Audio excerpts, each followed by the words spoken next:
Chapter 874, Zheng Suyu woke up. _2. Upon hearing this, Ni Yang's eyebrows slightly raised. This Dr. Jiang was really no ordinary person. He even knew about depression. It seemed that he must have read quite a few books on psychiatry. Madame Zheng sighed and continued, Xiaoyan, how is Suyu doing now? How confident are you? Dr. Jiang said, I was not joking when I said my medical skills are not as good as Yang Yang's. I'm not confident I can cure Suyu's illness. Why not let Yang Yang have a look? As he spoke, Dr. Jiang added, Qing, your granddaughter will be successful one day. You just wait and enjoy the blessings she brings. Then I'll take your auspicious words. Madame Zheng turned her head to look at Ni Yang. Yang, since your grandma Jiang says so, why don't you take a look at your auntie-grandma? Okay, Ni Yang nodded. Dr. Jiang maintained a smile. I wonder, Yang, how confident are you in curing your auntie-grandma? Probably only 10%, Ni Yang answered. 10% confidence. This statement made Madame Zheng's brow twitch. Zheng Suyu was only 55 years old. Dr. Jiang looked at Ni Yang and said, it's really the younger generation that's to be feared. In my hands, your auntie-grandma might not even have a chance for a 0.5% recovery, but in Yang Yang's hands, there's a 10% chance. Detecting the flattery in his words, Ni Yang said, Grandma Jiang, you're being too modest. It's just that my abilities are limited, Dr. Jiang sighed, I'm old now, and my medical skills aren't what they used to be. It's the younger generation's world now. Zheng Lingling frowned slightly and said, Aunt Jiang, what are you saying? Auntie Suyu has always been under your care. If it weren't for you over these years, Auntie Suyu might have, Dr. Jiang interrupted Zheng Lingling, his tone still cheerful, Lingling, thank you for holding Aunt Jiang in such high regard. But in life, you can refuse anything except old age. In medicine, it's said that metabolism is constant, life is the same. It's about old thoughts gradually vanishing, while new ones grow. Isn't there also that saying? The blue is made out of the indigo, but is more brilliant than it. Zheng Lingling nodded, you're right. Ni Yang held the gold needle in her hand and looked up at Zheng Lingling, her gaze subtly sweeping over Dr. Jiang. Something was not right with Zheng Lingling. Nor with Dr. Jiang. These two, in one accord, seemed very suspicious. Yet, when all their words were put together, there was no tangible problem to pinpoint. After a long time had passed, Ni Tsuehua and Shangguan Dehui returned. Madame Zheng quickly asked, Tingting, have you bought the medicine? Ni Tsuehua nodded, it's already been bought, and it's being prepared in the kitchen now. After speaking, Ni Tsuehua then saw Dr. Jiang. She was taken aback at first, then greeted Dr. Jiang, Aunt Jiang. For some reason, every time she saw Dr. Jiang, Ni Tsuehua felt a strange sensation inside. It was as if she had seen Dr. Jiang somewhere before. Tingting is back. Dr. Jiang was always very kind, no matter who she saw. Because Madame Zheng was worried about Zheng Suyu, it was Zheng Lingling who escorted Dr. Jiang out. After Zheng Lingling had left, Ni Tsuehua curiously asked, Mom, did I ever meet Aunt Jiang when I was little? No, Madame Zheng shook her head. When your Aunt Jiang came from country, you were no longer by my side. Ni Tsuehua had been missing for several months when Madame Zheng's sister and brother-in-law met with their accident. Before that, Dr. Jiang had been abroad. After speaking, Madame Zheng continued, Tingting, why do you ask? Ni Tsuehua replied, nothing much, it's just that Aunt Jiang looked so familiar, as if I've seen her somewhere before. Maybe I'm remembering it wrong. Madame Zheng nodded, I see. Ni Yang felt something was amiss and asked, Grandma, how did you know Grandma Jiang? Recalling the past, Madame Zheng's face showed her years, and with a sigh, she began to recount that period of time. Upon hearing her, Ni Yang said, so when Grandma Jiang brought back my grandaunt, we had already been missing for several months? Madame Zheng said, more than 3 months. When did great-aunt and great-uncle meet with their accident? Ni Yang continued to inquire. Madame Zheng thought for a moment and then said, it was probably the 2nd month after your mother went missing. Back then, communication was not advanced, and neither was transportation, so by the time we received the news, your great-aunt and great-uncle's funerals had already been dealt with. Chapter 875, Jianghu regains consciousness. _3. Grandma Jiang had been living in M country before this? Ni Yang followed up with another question. Yes. Mrs. Jing nodded and continued, back in the day, your great-aunt and Grandma Jiang were as close as real sisters. Later, when your great-aunt passed away, Grandma Jiang, fearing that returning would renew her grief, never went back and stayed in Beijing. So, there was no chance for my mom to meet Grandma Jiang, Ni Yang said. Mrs. Jing continued, that's why I said perhaps your mom was mistaken. Grandma, where did you and Grandpa work in the beginning? Ni Yang asked. In Yicheng, Mrs. Jing replied. Mentioning that sorrowful place made her feel uncomfortable. Ni Yang frowned slightly, but my mom grew up in Haicheng, Grandma. Haicheng is over 3,000 kilometers from Yicheng. Haicheng is over 3,000 kilometers from Yicheng. In times with developed transportation, it takes 2 days and nights by train, 9 hours by high-speed rail, and 4 hours by plane. In an era of extremely poor economic conditions and transportation options, how could a 3-year-old girl possibly cross 3,000 kilometers? There was a big problem with this. Mrs. Zheng's eyes reddened slightly. Actually, when I first saw your mom at the state-run big hotel, I felt she was my daughter, especially little Yunyun. She looked exactly like your mom when she was young. But later, when I asked your mom where she was from, and she said she was from Haicheng, my heart felt half cold. Mrs. Jing thought the same as Ni Yang at that time. It was impossible for a 3-year-old girl to travel so far. It wasn't until the DNA result came out that I dared to confirm that your mom was my daughter. Now that I think about it, she might have been abducted by child traffickers to Haicheng. Ni Yang shook her head. At that time, the preference for sons over daughters was at its worst. My mom grew up in the countryside, and my maternal grandfather's family wasn't well off. They wouldn't have spent money to buy a daughter. So, the probability of child traffickers is practically zero. In China, the preference for sons over daughters only started to improve after the year 2000. Before that, nearly 2/3 of families preferred sons over daughters. There were rampant cases of abandoning baby girls, which child trafficker would waste their energy to steal a girl, and then sell her to the countryside. Even traffickers would normally sell to families that were well off and unable to have children. Ni Tsuihua grew up in a rural area with harsh conditions, never even attending school as a child. If you look at the issue from another angle, you would realize that someone wanted to ruin Ni Tsuihua, ensuring she'd never have a chance to succeed in life. Upon hearing this, Ni Tsuihua said, Yang, actually when I was younger, your grandfather's family wasn't that poor. Ni Yang frowned slightly, but in my memory, Grandpa's family was poorer than our old home, with just 2 earthen rooms that leaked whenever it rained. Ni Tsuihua continued, your grandfather's family had quite good conditions until I was 11. Later, he got hooked on opium, and that's when our family's fortune gradually dwindled away. Then why didn't Grandpa send you to school? Ni Yang asked. Ni Tsuihua chuckled bitterly, you know what our place was like, typical preference for sons over daughters. Little girls around my age, including Aunt Danny, none of them went to school. Ni Yang furrowed her brows slightly and then said, Mom, when did you start to remember things? Ni Tsuihua continued, I was particularly slow as a child. I didn't start remembering things until I was 8 or 9 years old. That was a bit strange. Ordinary children start to form memories by the ages of 5 or 6. Children with a bit more talent start remembering things around the ages of 3 or 4. Ni Tsuihua was not slow. If she were, she wouldn't have been able to learn to read so quickly, nor would she have mastered English so swiftly. Meanwhile, Jing Lingling escorted Dr. Jiang out the door.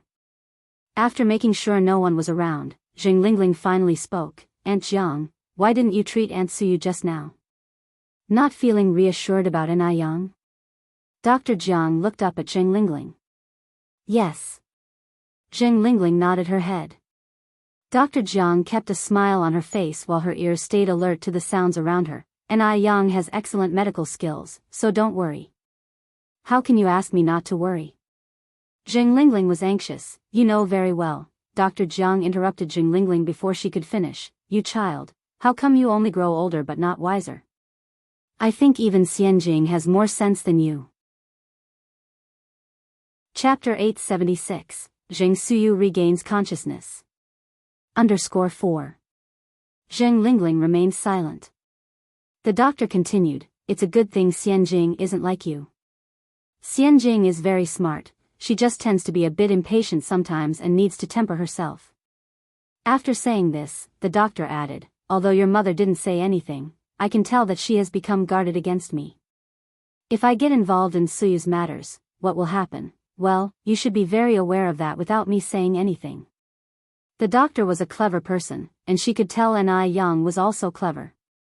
That young lady, despite her tender age, was by no means naive. Hearing this, Zheng Suyu turned pale. Does my mother not trust even you now? The doctor looked at Zheng Lingling. Lingling, remember this, outsiders will always be outsiders. If it were you, would you believe your own daughter's words, or would you trust an outsider? But you're different. Zheng Lingling interjected, you and she have been close friends for over 30 years, closer even than relatives. How could she treat you like this? The doctor had weathered many storms with her for over 30 years. How could this old hag be so heartless? To even doubt the doctor. The doctor wasn't angry at all and said with a smile, people are all self-interested. Actually, there's nothing wrong with that. I just want to tell you that I can't intervene in this matter. But Ni Yang said she is 10% sure. 10% sure means there's a glimmer of hope. If you don't step in, then we can only sit and wait for doom. What's the rush? The doctor's face remained benevolent. Lingling, have you ever heard this saying? Zheng Lingling was not in the mood to play guessing games with the doctor and asked bluntly, what saying? The doctor smiled, a tree dies when moved, but a person lives on. What do you mean by that? Zheng Lingling was a bit confused. The doctor looked back at the Zheng family villa and continued, Ni Yang is currently in charge of Suyu's condition. During this time, try to visit the kitchen as little as possible, and if you must go, avoid doing so when medicine is being prepared. Also, if you're going to visit Suyu, it's best to do it with your sister, or accompany your mother. Never leave any backlash that people could talk about. Is it really necessary to make it so complicated? Zheng Lingling felt the doctor was making a mountain out of a molehill. Very necessary, the doctor insisted. The Zheng family of today is not the Zheng family of the past, especially do not underestimate Ni Yang. That young lady might only be 19, but she can handle 10 of you easily. Finally, the doctor added, I never misjudge people. Yet Zheng Lingling didn't feel Ni Yang was impressive at all, she's just been lucky to catch the eye of Mr. Tuesday. It's pretty shameless, really. On one hand, she's all lovey-dovey with that useless Mo Qishan, and on the other, she's flirting with Mr. Tuesday. I don't know what Mr. Tu sees in her. If it weren't for Ni Yang, Xianjing would now be Mr. Tu's lifesaver. That is Ni Yang's skill, the doctor said. In any case, do not underestimate Ni Yang. After thinking a bit more, the doctor continued, I remember there was a time when Xianjing and Mo Qishan were quite close, eh? What about now? Zheng Lingling replied, don't worry, that's all in the past. Xianjing isn't stupid. How could she waste time on someone like that loser Mo Qishan? That's good, the doctor said, stopping in her tracks. I'll leave you here, go back quickly. Remember what I said, and don't get too involved in Suyu's affairs. Zheng Lingling was somewhat worried, but if I don't get involved, what if, the doctor said with a smile, even if something happens, isn't that child still there? Lingling, well, always find a way to keep her quiet. Right. Zheng Lingling's eyes lit up, and she instantly felt relieved, take care on your way. The doctor headed towards the intersection, where a young man on a bicycle came to pick her up, Auntie. Jigang is here, the doctor said with a smile. This person was Jiang Jigang, the doctor's nephew, 22 years old. Jiang Jigang was usually lazy and gluttonous, addicted to gambling, and was so desperate for money at times that he would even hit his own parents. But he dared not offend the doctor lightly. Because the doctor was not only wealthy but also backed by the Jing family. Jiang Jigang then said, "My dad sent me to pick you up for dinner at our place." "All right," the doctor settled herself on the back seat of the bicycle. Chapter 877, Jiangsuyu regains consciousness. _5. Because Jiangsuyu's condition was very bad. So, the next day, Yang began to prepare to use the Ghost Gate 13 needles. Ghost Gate 13 needles involved not only medical problems but also metaphysical issues. Yang had looked up quite a bit of material during this time and found that many people had suffered the backlash of the Ghost Gate 13 needles. Only people blessed with continuous fortune could perform the needling. After her resurrection, Yang had once saved 2 people's lives. Before her resurrection, she was also charitable, having supported many orphanages and impoverished regions, using her medical skills to treat many people. She should be considered a person with blessings. Yang prepared all the tools and then said to the elders Jing at her side, "Grandpa, Grandma, I am going to perform acupuncture on Great Aunt now. Please leave for a while, and during this time, don't let anyone in." The Ghost Gate 13 needles were most taboo against disturbances from outsiders. Elder Jing nodded his head. "Okay, Yang, you do the acupuncture with peace of mind. Your grandma and I will stand guard outside the door, and we won't let anyone come in. It's hard on you and grandma.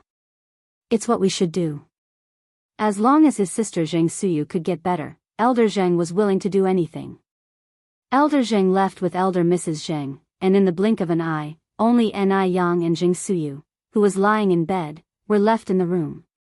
Yang first took out her self-made ointment. The ointment was light yellow, not smelling of medicine but rather of a faint fragrance of flowers. This was an ointment Yang had made from gathering various flowers, along with Solomon's seal and fleeceflower root, specially for Jiangsuyu's illness. According to ancient texts, using this ointment while performing the Ghost Gate 13 needles would produce twice the effect with half the effort. Yang dabbed a bit of ointment with her finger and then slowly twirled it onto the tip of the needle. A total of 13 gold needles. They corresponded to Rinzhong Acupoint, Shaoshang Acupoint, Yinbai Acupoint, Daling Acupoint, Shenmai Acupoint, Fengfu Acupoint, Jiacha Acupoint, Qingjiang Acupoint, Laogong Acupoint, Shangxing Acupoint, and Huiyin Acupoint. Under normal circumstances, only 1 needle could be used per day, but Jiangsuyu's condition was very bad right now, so Yang had to take the risk of completing all 13 needles in 1 day. The ancient text recorded, for illnesses caused by 100 demons running wild, there are 13 acupoints that must be known. Always start with Ghost Palace, then proceed with Ghost Trust, and all will answer. First needle Rinzhong, second Shaoshang. This first needle required extreme caution upon caution. Moreover, the layout of the Ghost Gate 13 needles was different from ordinary acupuncture. The method for the first needle was, diagonally insert the needle from the bottom up, 3 to 5 fen deep. If it exceeded 5 centimeters, the accuracy of the subsequent 12 needles would be for naught, even if they were precisely placed. Yang sat in front of the window, slowly angled the gold needle into the Rinzhong acupoint, gently twirling it. The next second, she suddenly let go. The depth of the needle was exactly 5 centimeters. Yang immediately picked up the second gold needle. Then the third needle, the fourth needle. Minutes and seconds passed, the cool breeze wafted through the room, yet beads of sweat still appeared on Yang's forehead. No wonder the ancient texts said that the Ghost Gate 13 needles were extremely sinister, where only 1 needle could be used per day, and at most not more than 3 needles. Yang had only inserted 6 needles and already felt that her physical strength was almost at its limit. Yang steadied her spirit, then picked up the 7th needle. The 7th needle was Jiacha Acupoint. The needling method was to pierce directly from outside to inside to a depth of 1.5 centimeters. 1.5 centimeters was a bit difficult to judge by the naked eye, especially under Yang's current state of fatigue.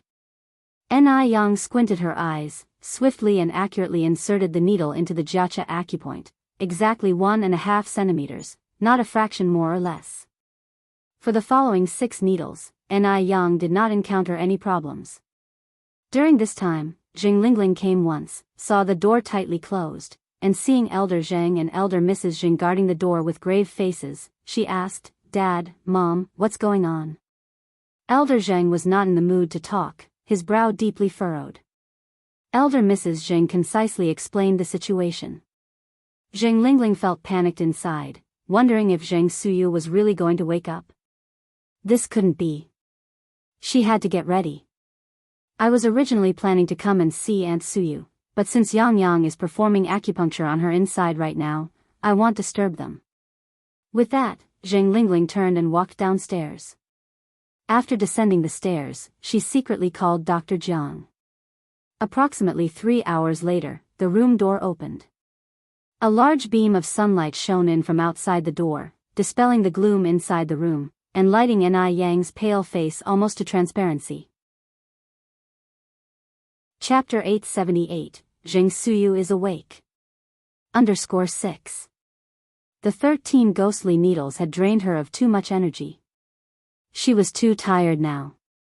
Seeing Ni Yang like this, the elderly Mrs. Zhang was startled. "Yang Yang, are you all right?"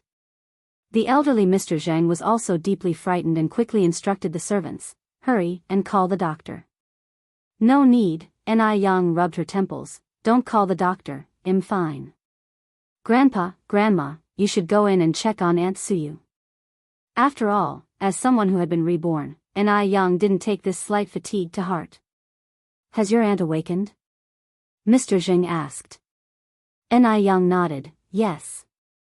Mr. and Mrs. Zhang, brimming with excitement, hurried into the house. Just then, Jing Lingling came upstairs from below and upon hearing this, excitedly said, "Has Aunt Suyu awakened?" "Oh Yang Yang. You are really amazing." Jing Lingling followed Mr. and Mrs. Zhang into the house. Inside, Zhang Suyu had indeed woken up. She was sitting up in bed, her gaze no longer as empty and lifeless as before but filled with a touch of sadness and sorrow. Mrs. Zhang's eyes instantly turned red. "Suyu. Suyu. You're better now, aren't you? You're back, aren't you?" Zhang Suyu looked at the elderly Mrs. Zhang in front of her, first stunned, then perplexed. "Old lady, who are you?" Mrs. Zhang's eyes widened, unbelievingly staring at Zhang Suyu. "Suyu, don't you remember who I am?" Zhang Suyu shook her head. "And me? Suyu, do you remember who I am?" Mr. Zhang leaned in close to Zhang Suyu. Zhang Suyu stared intently at Mr. Zhang, surprised. "Brother. You're my brother. Brother. How did you become like this?" In her memory, her brother was very handsome, even in middle age, he was still vibrant. The elderly man in front of her, bent over, his face full of wrinkles, his hair completely white, was vastly different from the brother in her memory. "Suyu." Mr. Zhang could no longer restrain himself and embraced Zhang Suyu. "Brother, what happened to you? Are you sick?" For a moment, Mr. Zhang released Zhang Suyu, his eyes red as he looked at Ni Yang. "Yang Yang, what happened to your aunt?" Ni Yang continued, "During the acupuncture, there was a rejection reaction, causing Aunt Suyu to lose her memories of the past 30 years. So, the way she remembers you is still from 30 years ago." Zhang Suyu seemed confused by Ni Yang's words. "Brother, who is she?" "Suyu, this is Tingting's daughter, called Yang Yang," Mr. Zhang said. "Tingting?" Zhang Suyu thought for a moment. Wasn't Tingting lost? Has she been found again? Seeing his sister truly recover, Mr. Zhang was overwhelmed with emotion, tears streaming down his face. "We found her, Suyu, we have already found Tingting." Zhang Suyu had just woken up, and everything felt cloudy and unclear. Her past was all very vague. Like a dream. Zhang Lingling got closer and said to Zhang Suyu, "Aunt Suyu, do you remember me?" "I'm Lingling. I have a daughter named Xianjing. When she was little, you used to hold her often." "Lingling? Lingling."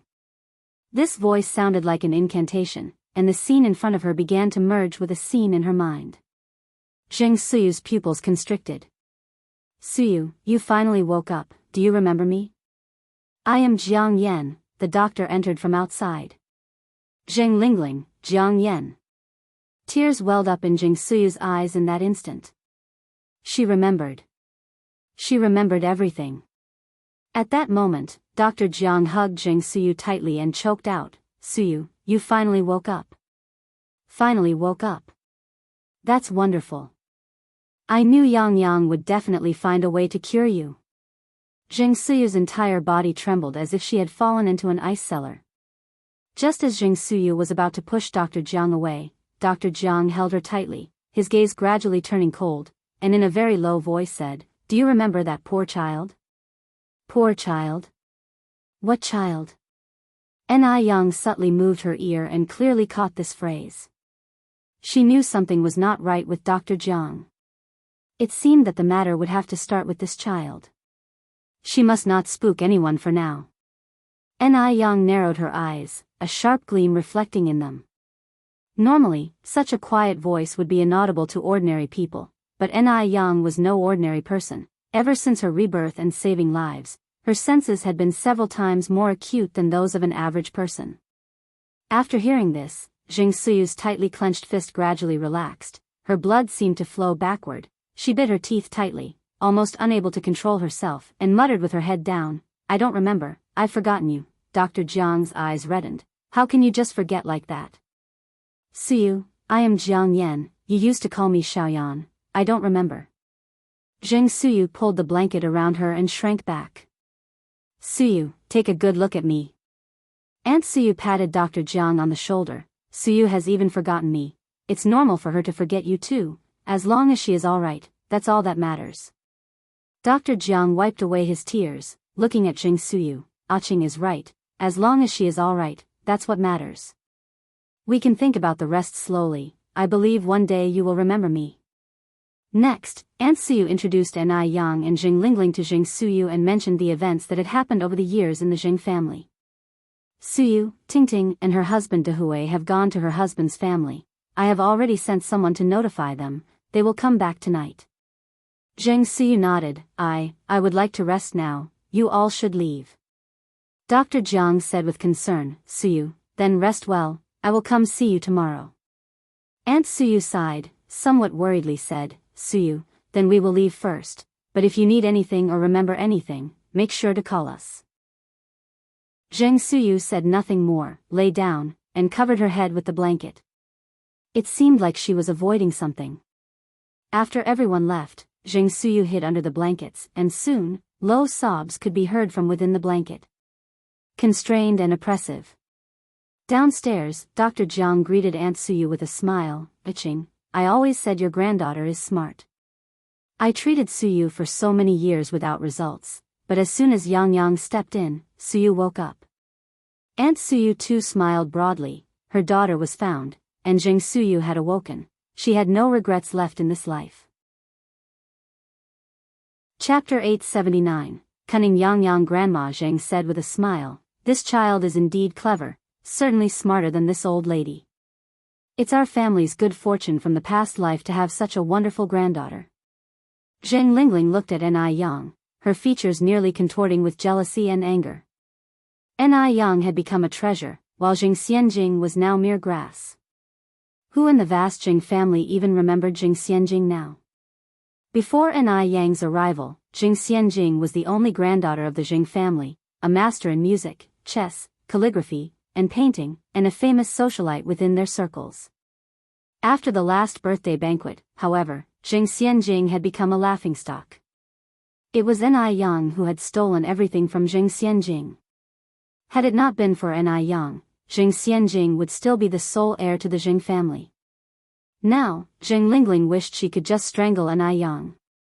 Dr. Jiang was right, the most difficult person to deal with in the Jing family was Ni Yang. Ni Yang, seeming young, actually had a high level of cunning, more difficult to deal with than 100 Ni Quihuas. Without Ni Yang, Ni Tsuehua wouldn't even be able to stand a chance against the Jing family. Ni Yang felt a bit dizzy and stood up, saying, "Grandpa, Grandma, I'm feeling a bit lightheaded, I'll go upstairs to rest for a while." Old Master Jing hurriedly stood up, saying, "Of course, go ahead, and we'll call you when it's time to eat." Ni Yang nodded and walked upstairs.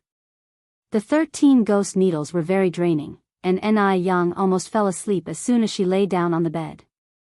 Dr. Jiang didn't stay long at the Zheng families either, chatted with Grandma Zheng for a while, and then left. Just as Dr. Jiang got home, Zheng Lingling and Sun Wu showed up right on her heels. Now that Zheng Suyu had awoken, Zheng Lingling was, of course, anxious. And she wasn't the only anxious one, Sun Wu was too. Sun Wu had lived more than 20 years of good life, and if Zheng Suyu spilled everything, without the big tree of the Zheng family to lean on, what would become of him? Would he have to go back to facing the cold winds of the northwest? Dr. Jiang looked at Zheng Lingling, slightly surprised. Why are you here?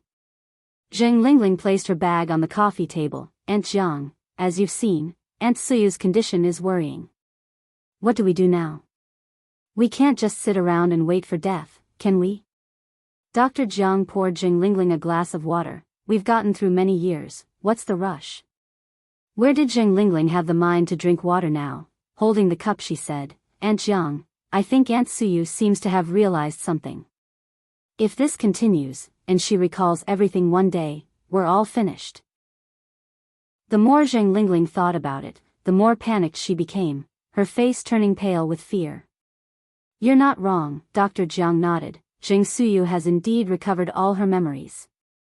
Even Dr. Jiang hadn't expected Ni Yang's medical skills to be so proficient, enough even to cure Zheng Suyu's hysteria.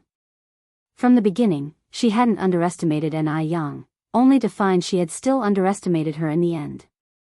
Ni Yang was even more formidable than she had imagined. Crash! The cup in Zheng Lingling's hand fell directly to the ground, shattering into pieces. Suyu, Aunt Suyu really remembered everything? Really? Before Dr. Jiang could finish her sentence, Sun Wu sprang up from the sofa. It's over. We're done for. We need to flee right now.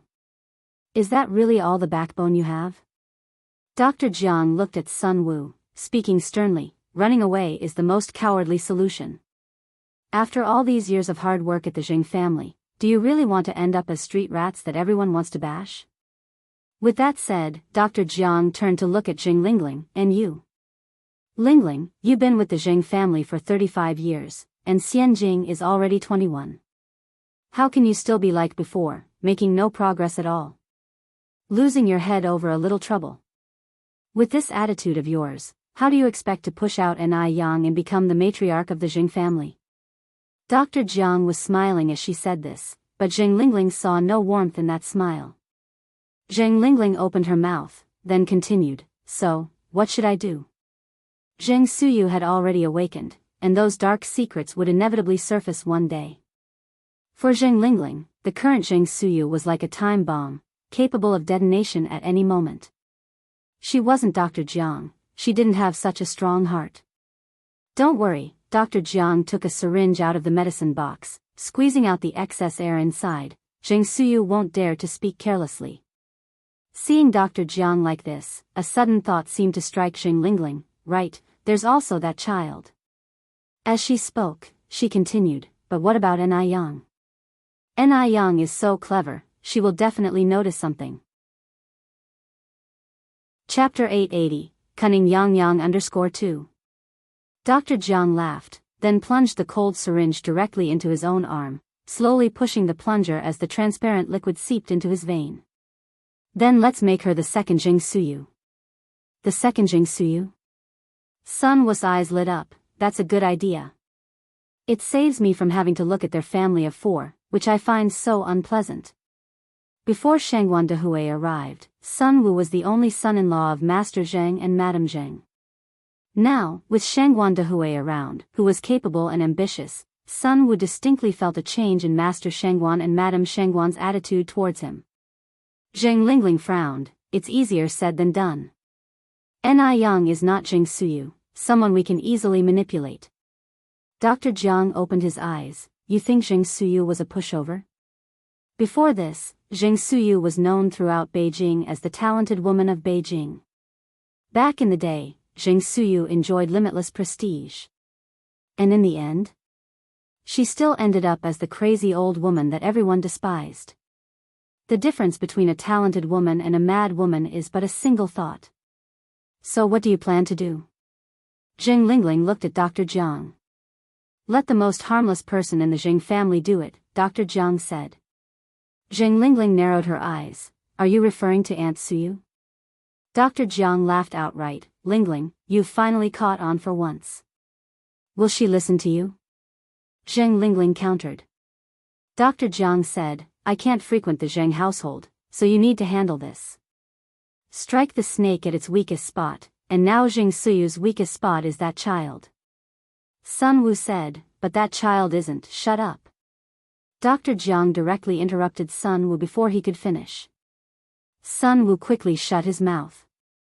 Zheng Lingling nodded. I think I know what to do. Here, take this. Dr. Jiang handed Zheng Lingling a white glass bottle. Before Zheng Lingling could speak, Dr. Jiang continued, this liquid is colorless and tasteless. Give it to Zheng Suyu. I believe she will find a way to make Ni Yang drink it. Okay. Zheng Lingling reached out and took the glass bottle. Dr. Jiang added, Ni Yang is a doctor herself and much more sensitive to medications than most people. Tell Zheng Suyu to make Ni Yang drink it in 3 separate doses. Zheng Lingling nodded and then said, Zheng Suyu recovered from a severe illness before. What if this medicine has no effect on Ni Yang? Dr. Jiang looked at Zheng Lingling and countered, Lingling, do you know who the safest person in this world is? Zheng Lingling paused, not catching on. Dr. Jiang continued, the dead are the safest in this world. Realizing the deeper meaning in Dr. Jiang's words, Zheng Lingling's face turned pale with fright. Do we really have to do this? Although Zheng Lingling also wished for Ni Yang to die, she was more afraid of going to jail. The consequences would be unimaginable if this were to be discovered. This was also why she had never truly acted against the old Zheng couple. Patting Zheng Lingling's shoulder, Dr. Jiang reassured, to prevent an accident like what happened to Zheng Suyu, we have no choice but to do this. Lingling, don't let being too kind become your greatest weakness. If you had been decisive earlier, instead of being indecisive, things wouldn't have ended up like this. Now you only have 2 choices. Either Ni Yang dies, or your whole family perishes. Zheng Lingling was ashen. Sun Wu, usually a docile man, was not afraid at all. Aunt Jiang is right. Lingling, you have always been too indecisive.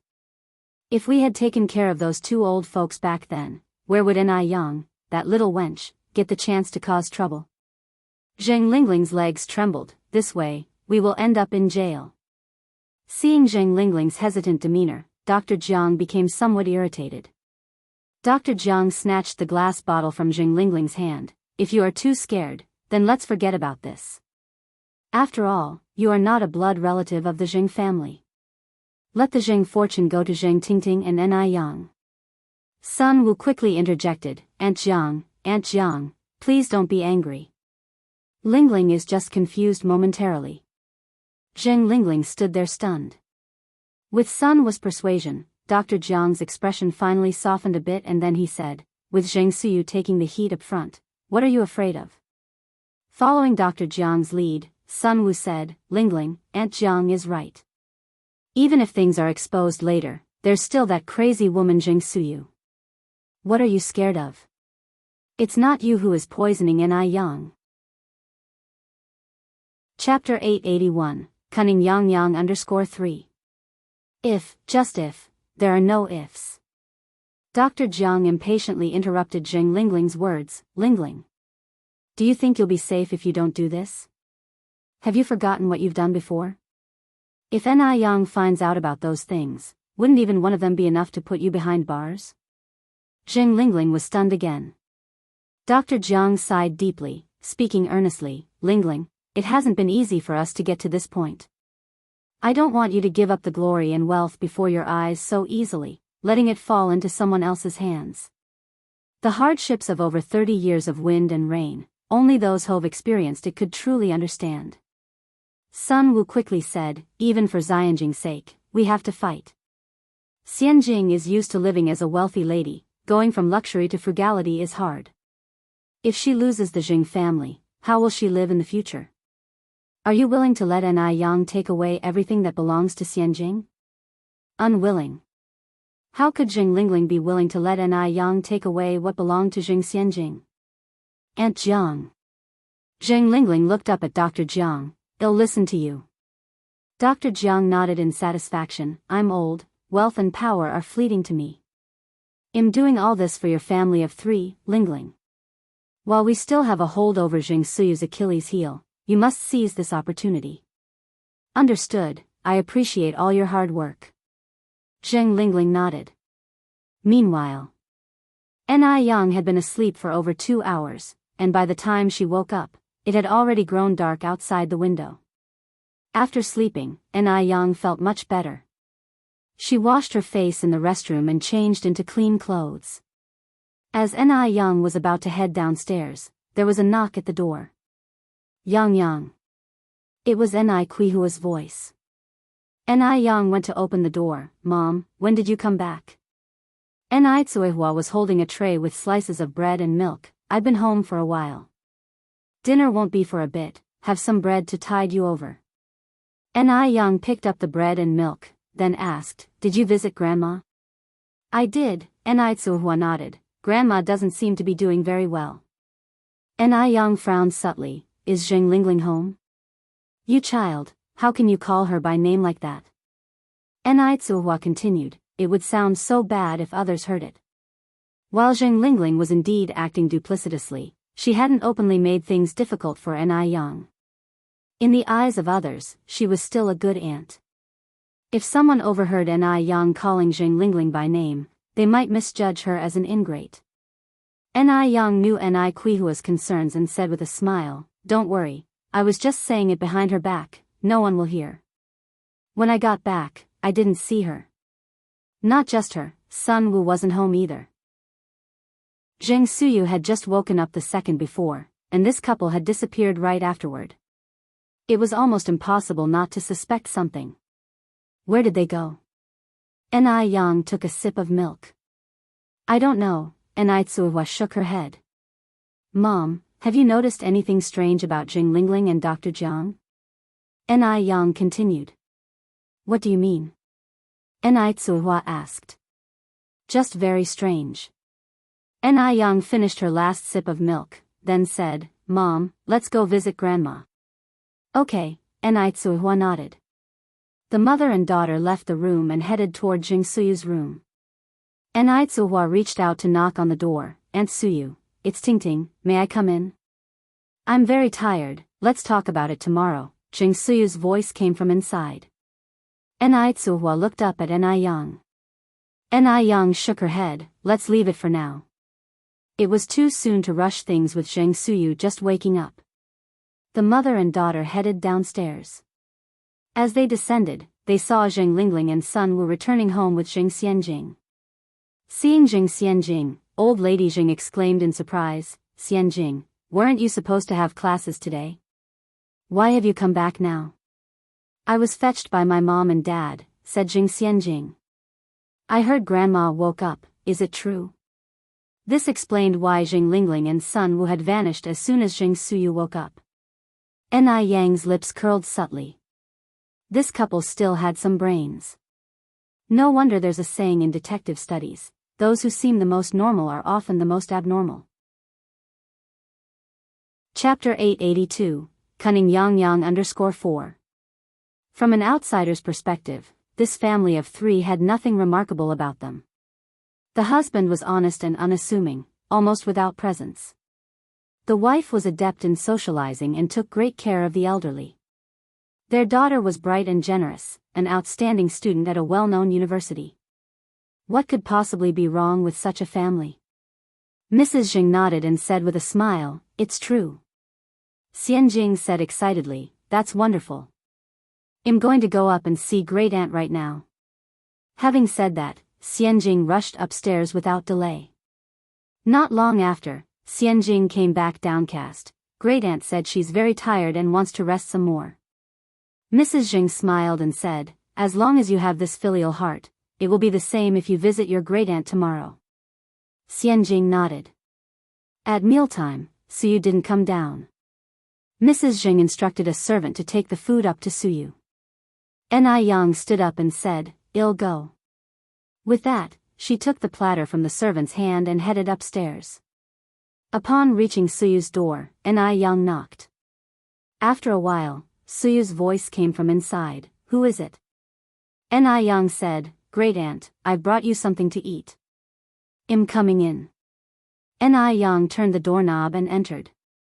Suyu wasn't lying in bed but was sitting at the dressing table. Reflected in the vanity mirror was a face worn with the marks of time. "Great aunt, it's time to eat." Yang set the dishes on the table. "Grandma says these are all your old favorites. Please come and see if they suit your taste." Suyu turned and walked over. "You're Dingting's child, Yang? Emichim."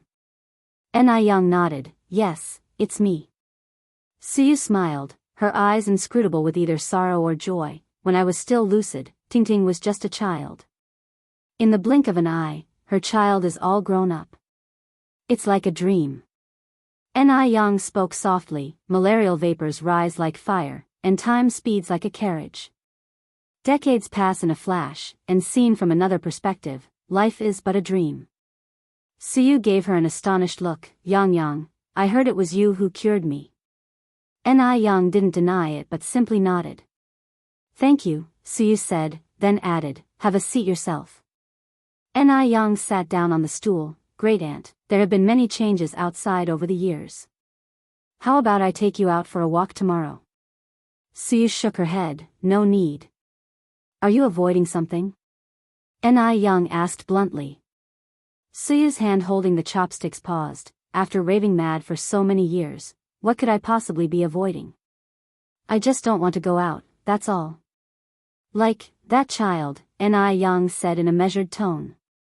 Suyu abruptly put down her chopsticks, her eyes reddening as she said, "What are you talking about?"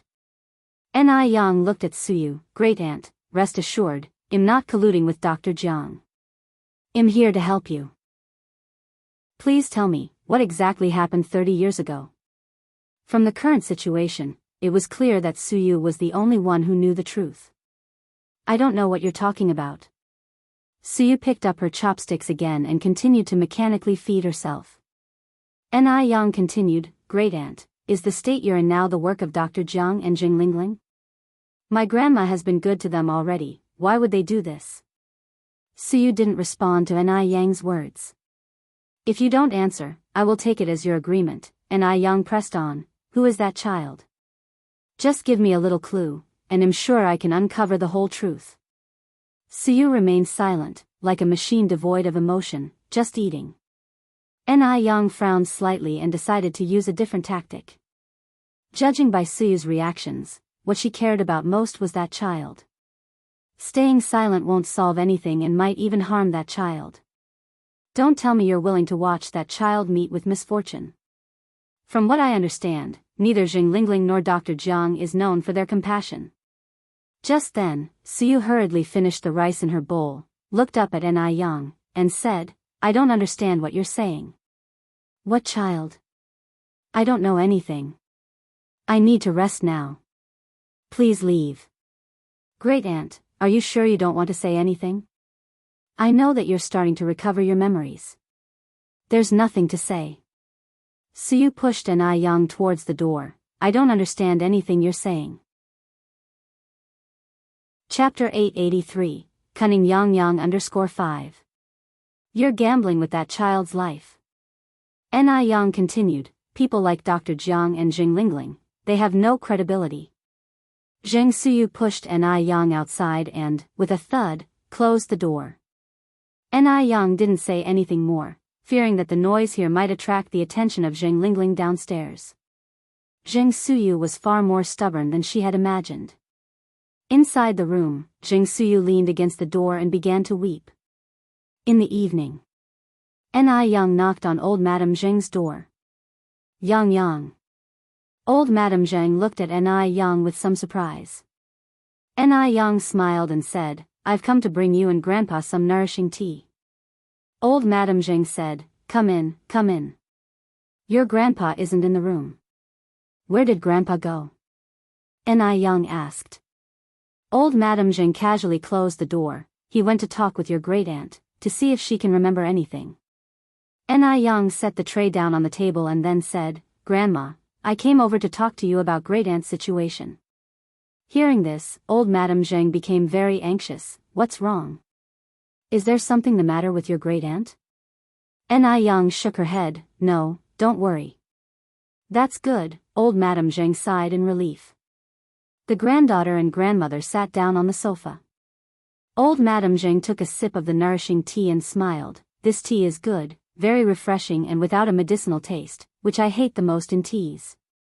Upon finishing, old Madame Zheng continued, Yang, you just mentioned something about your great-aunt? Yang followed up, great-aunt has regained her memory. Old Madame Zheng straightened up in shock, really? Yang nodded, she's just afraid to admit it. Old Madame Zheng found this somewhat confusing. Why wouldn't she admit it? Because there's someone in the family threatening her, Yang said. Old Madame Zheng frowned slightly. Someone in the family threatening her? Who would threaten your great-aunt? Yang didn't hide it and directly said, I suspect it has to do with Dr. Jiang and Auntie. Dr. Jiang? Zheng Lingling? Old Madame Zheng was stunned for a moment. These two people, one had been her close friend for over 30 years, and the other was the daughter she had raised for over 30 years. Yang, how can you say that? Yang explained the situation with the child to old Madame Zheng. Grandma, I heard it very clearly at the time. It was Dr. Jiang threatening great-aunt, which is why she's afraid to admit she has regained her memory. Child? Old Madame Zheng's brows furrowed deeply. Yang, is it possible you heard wrong? Your great-aunt is still unmarried, how could she have a child? And, why would Dr. Jiang threaten your great-aunt? What would their motive be for such actions? For a moment, old Madame Zheng struggled to believe Yang's words. In her view, Zheng Lingling and Dr. Jiang had no motive to do such things. Perhaps Yang had misunderstood. Yang said, because great-aunt knows some unspeakable secrets. Grandma, do you still remember when you and Grandpa were poisoned before? Old Madame Zheng understood the implication of Yang's words, but as you said, it could have also been caused by a reaction between food and medication. She couldn't believe that Zheng Lingling would poison her. Impossible. Zheng Lingling couldn't be that heartless.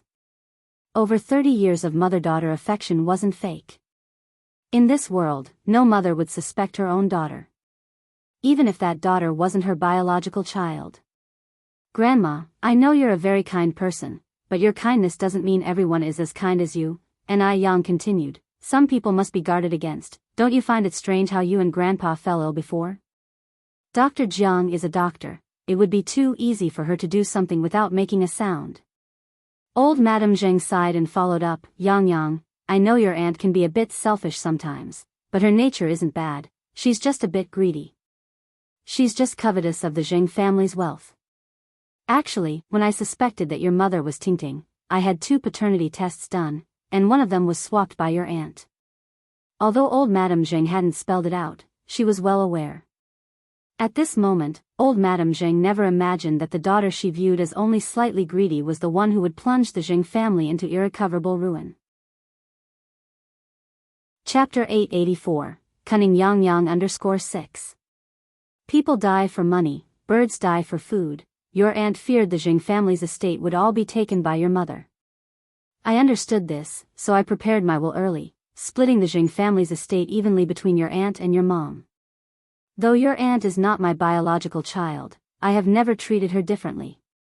Yang looked up at Grandma Zheng. Grandma, you are a good mother, but she might not be a good daughter. With that, Yang continued, I even suspect that Aunt Suyu's hysteria might be related to them as well. Having said this much, Yang didn't want to keep hiding things from Grandma Zheng. Lest when the truth emerged, Grandma Zheng couldn't accept the reality. That won't be the case. Grandma Zheng shook her head. Yang, you're not a detective, you must be mistaken. Grandma, how about we make a bet? Yang proposed. A bet on what? Grandma Zheng asked. On whether Dr. Jiang and Aunt Suyu are the masterminds behind this, Yang said every word very seriously. Grandma Zheng smiled. Yang, you're really overthinking. I can vouch for my integrity that Dr. Jiang and your aunt aren't those kinds of people. Yang slightly curled her lips. Grandma, the day when everything becomes clear hasn't come yet. It's too early to say that now. Grandma Zheng looked at Yang. Yang, do you know how many years I've known Dr. Jiang? 35 years. Ever since she came back to Beijing across the Pacific Ocean with your aunt, I knew Dr. Jiang is a good person. And your aunt, I raised her myself. I know very well what kind of person she is. She could never do something so utterly heartless. For a full 35 years, Grandma Zheng couldn't believe that human nature could be so malicious. Nor could she believe that she had two wolves in sheep's clothing by her side. With that, Grandma Zheng continued, Yang, as you said, Dr. Jiang is a doctor. If she wanted to do something, it would be so easy. If she and Lingling truly wanted to harm me, your grandfather and I wouldn't be alive today. Yang knew that no amount of talking would be useful at this time. Only when ironclad evidence was presented would Grandma Zheng believe it. Grandma, it's getting late, you should rest early, Yang said. I didn't mean anything else by telling you this, just wanted you to be cautious around Dr. Jiang and Aunt Suyu. And also my aunt's husband, who seems straightforward and honest, yet he has an unknown side to him that people don't see. Otherwise, Sun Wu wouldn't have had such a good marital relationship with Xing Lingling after so many years. All right, I've got it, Grandma Zheng nodded. Yang, I'll take your words to heart. Despite her precautions, Grandma Zheng still couldn't believe that Xing Lingling and Dr. Jiang were capable of such deeds. Then I'm going to rest now. Grandma Zheng escorted Yang to the door. In the deep silence of the night, barely perceptible footsteps echoed through the hallway. Then, a shadow darted into Aunt Suyu's room. Who's there? Hearing noise, Aunt Suyu turned on the bedside lamp and sat up in bed, looking around warily. Aunt Suyu, it's me, Xing Lingling approached from the side. Seeing who it was, Aunt Suyu shrank back into her bed. Xing Lingling curled her lips upwards. It seems Aunt Jiang was right, you remembered. No, I haven't, Aunt Suyu shook her head. Xing Lingling placed the glass bottle on the bedside table. If you want that child to be safe, you'll just have to obey. Let her go. Aunt Suyu looked up at Xing Lingling. You'll suffer divine retribution for doing this. Xing Lingling said with a smile, it seems you're unwilling to cooperate. Zheng Suyu suddenly fell silent. Xing Lingling continued, divide this into 3 doses and make Yang drink it. You still want to harm Yang? Zheng Suyu looked incredulously at Xing Lingling. Xing Lingling said, Aunt Suyu, rest assured, this is not poison. Yang will not be in mortal danger. If you're unwilling to cooperate, that poor child might not survive. Please, don't do this, can't you not do this? Zheng Suyu knelt on the bed, constantly kowtowing to Xing Lingling, let her go. That child is too pitiful. I'm begging you. The doctor was right. What did being a talented woman of Beijing count for? She still ended up kneeling, fiercely trampled underfoot. Yang's future would only be more miserable than Xing Suyu's. Xing Lingling stepped back and said, Aunt Suyu, you were once known as a talented woman in Beijing. I really can't accept such a grand gesture from you. With that, Xing Lingling picked up the glass bottle from the table. Since you're unwilling to cooperate, I won't force you. After all, a twisted melon is not sweet. After speaking, Xing Lingling turned and walked towards the door. She was gambling. Gambling on whether Xing Suyu would let the child go. Wait. Xing Suyu suddenly ran down from the bed and grabbed Xing Lingling's sleeve. Xing Lingling turned to look at Xing Suyu. Aunt Suyu, do you have something else to say? I agree. Xing Suyu stammered, I agree. I'll agree to anything. Xing Lingling bent down to help Xing Suyu up. Aunt Suyu, a wise man submits to circumstances. You should have agreed earlier. Don't worry, the child is living well now, no one will trouble her. Having dealt with Xing Suyu, Xing Lingling felt very refreshed, even still smiling as she left Xing Suyu's room. When she reached the staircase, Xing Lingling encountered Yang. Yang, what are you doing downstairs so late? Xing Lingling narrowed her eyes. Knowing N.I. Yang was not as simple as she seemed, Zheng Lingling now dared not underestimate her. N.I. Yang's face was full of harmless smiles, highlighted by slight dimples. I went downstairs to get some water. Dinner was too salty tonight. Auntie, are you also going downstairs for water? Zheng Lingling nodded. Yes, I'm also going downstairs for water. It's getting late, you should rest after you drink. N.I. Yang turned and glanced at Zheng Lingling's back, the curve of her lips becoming more pronounced. It seemed, Zheng Lingling was not as smart as she thought. But that doctor, who knew how many times craftier he was than Zheng Lingling. Now the urgent task was to find that child quickly. Thankfully N.I. Yang and Xiao Zhou from the detective agency were particularly familiar. Otherwise, this matter could really be tricky. As soon as Zheng Lingling returned to her room, Sun Wu asked impatiently, "How did it go, Lingling? Is everything settled?" Chapter 885, Those Unknown Past Events. Zheng Lingling nodded. When did I ever fail to handle something properly? Sun Wu's suspended heart finally settled. That's good. With N.I. Yang dead, nobody else could pose a threat. N.I. Tsuhua wasn't even 1/10 as capable as N.I. Yang. In time, the Zheng family would still belong to the three of them. Sitting at her dressing table and starting to apply cream to her face, Zheng Lingling expressed her concern. Do you think N.I. Yang will find out about this? Sun Wu replied, no way. Didn't Aunt Jiang say that stuff is colorless and odorless? N.I. Yang is no deity, how could she possibly discover it? On the other side, Zheng Suyu sat on the bed, sobbing silently. She held the glass bottle tightly in her hand, her knuckles already turning white. She didn't know what to do. Would she really have to go through with poisoning N.I. Yang? The next day, N.I. Yang made a trip to the detective agency. Xiao Zhou and N.I. Yang were old friends by now. Seeing N.I. Yang arrive, Xiao Zhou pulled her over and said, Yang, come quick and see what's wrong with my phonograph. Why has it stopped working again? Ever since N.I. Yang had fixed Xiaoza's phonograph the last time, she had become an omnipotent figure in Xiaoza's eyes. N.I. Yang took the black record, fitted it onto the phonograph, bent down and fiddled with it for a while, and then a sweet and pleasant voice poured out from the machine. How sweet, your smile's so very sweet, as if flowers blooming in the spring breeze. This song was sung by Ms. Deng, popular not just in that era, but in future generations as well. Hearing this song, N.I. Yang inexplicably cheered up and began to hum along. Xiao Zhou said excitedly, Yang, you're really incredible. You got it to work. N.I. Yang clapped her hands, her face full of smug pride. Otherwise, why would everyone on the street call me Brother Yang? Brother Yang, Xiao Zhou clicked his tongue and laughed. I must say, the nickname suits you well. I'm going to start calling you Brother Yang. Xiao Zhou liked N.I. Yang a lot, but not in a romantic way. He and N.I. Yang were like brothers. N.I. Yang often gave him a sense of being an elder. Also, N.I. Yang was straightforward and didn't put on airs.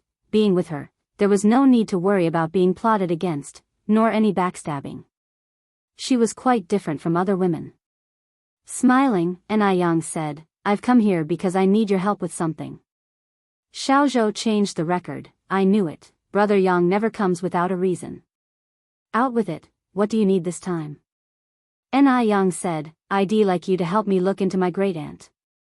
Xiao Zhou was startled, taking a moment to process. Your great-aunt, who's that? As he spoke, it seemed like he remembered something and then said, I recall your mother is the daughter from the Zheng family who went missing for many years, right? So by that account, your great-aunt would be the celebrated Beijing beauty from 30 years ago? Zheng Suyu had made a strong impression in Beijing back in the day. Even now, quite a few people still remembered Zheng Suyu. Right, N.I. Yang nodded, my great-aunt is Zheng Suyu. Xiao Zhou said, your great-aunt used to be a great talent. My dad was particularly fond of her. So, what about your great-aunt do you want to look into? N.I. Yang said, I want you to help me investigate my great-aunt's past. I want to know what exactly she went through these past 30 years. Upon hearing this, Xiao Zhou continued, I've heard that your great-aunt's mental health hasn't been very good for some years, right? Zheng Suyu was indeed a person of influence before, so the Jing family concealed her mental health issues, claiming she had gone abroad.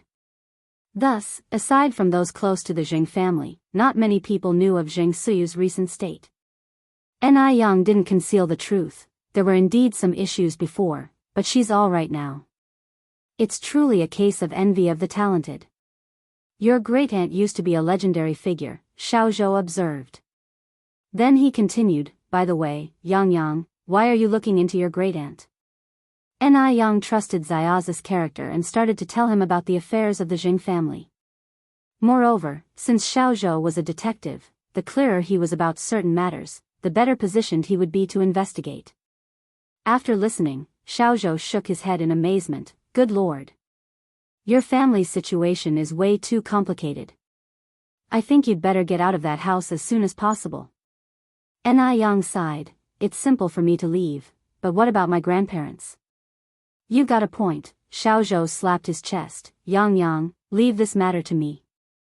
I guarantee I'll investigate it thoroughly for you.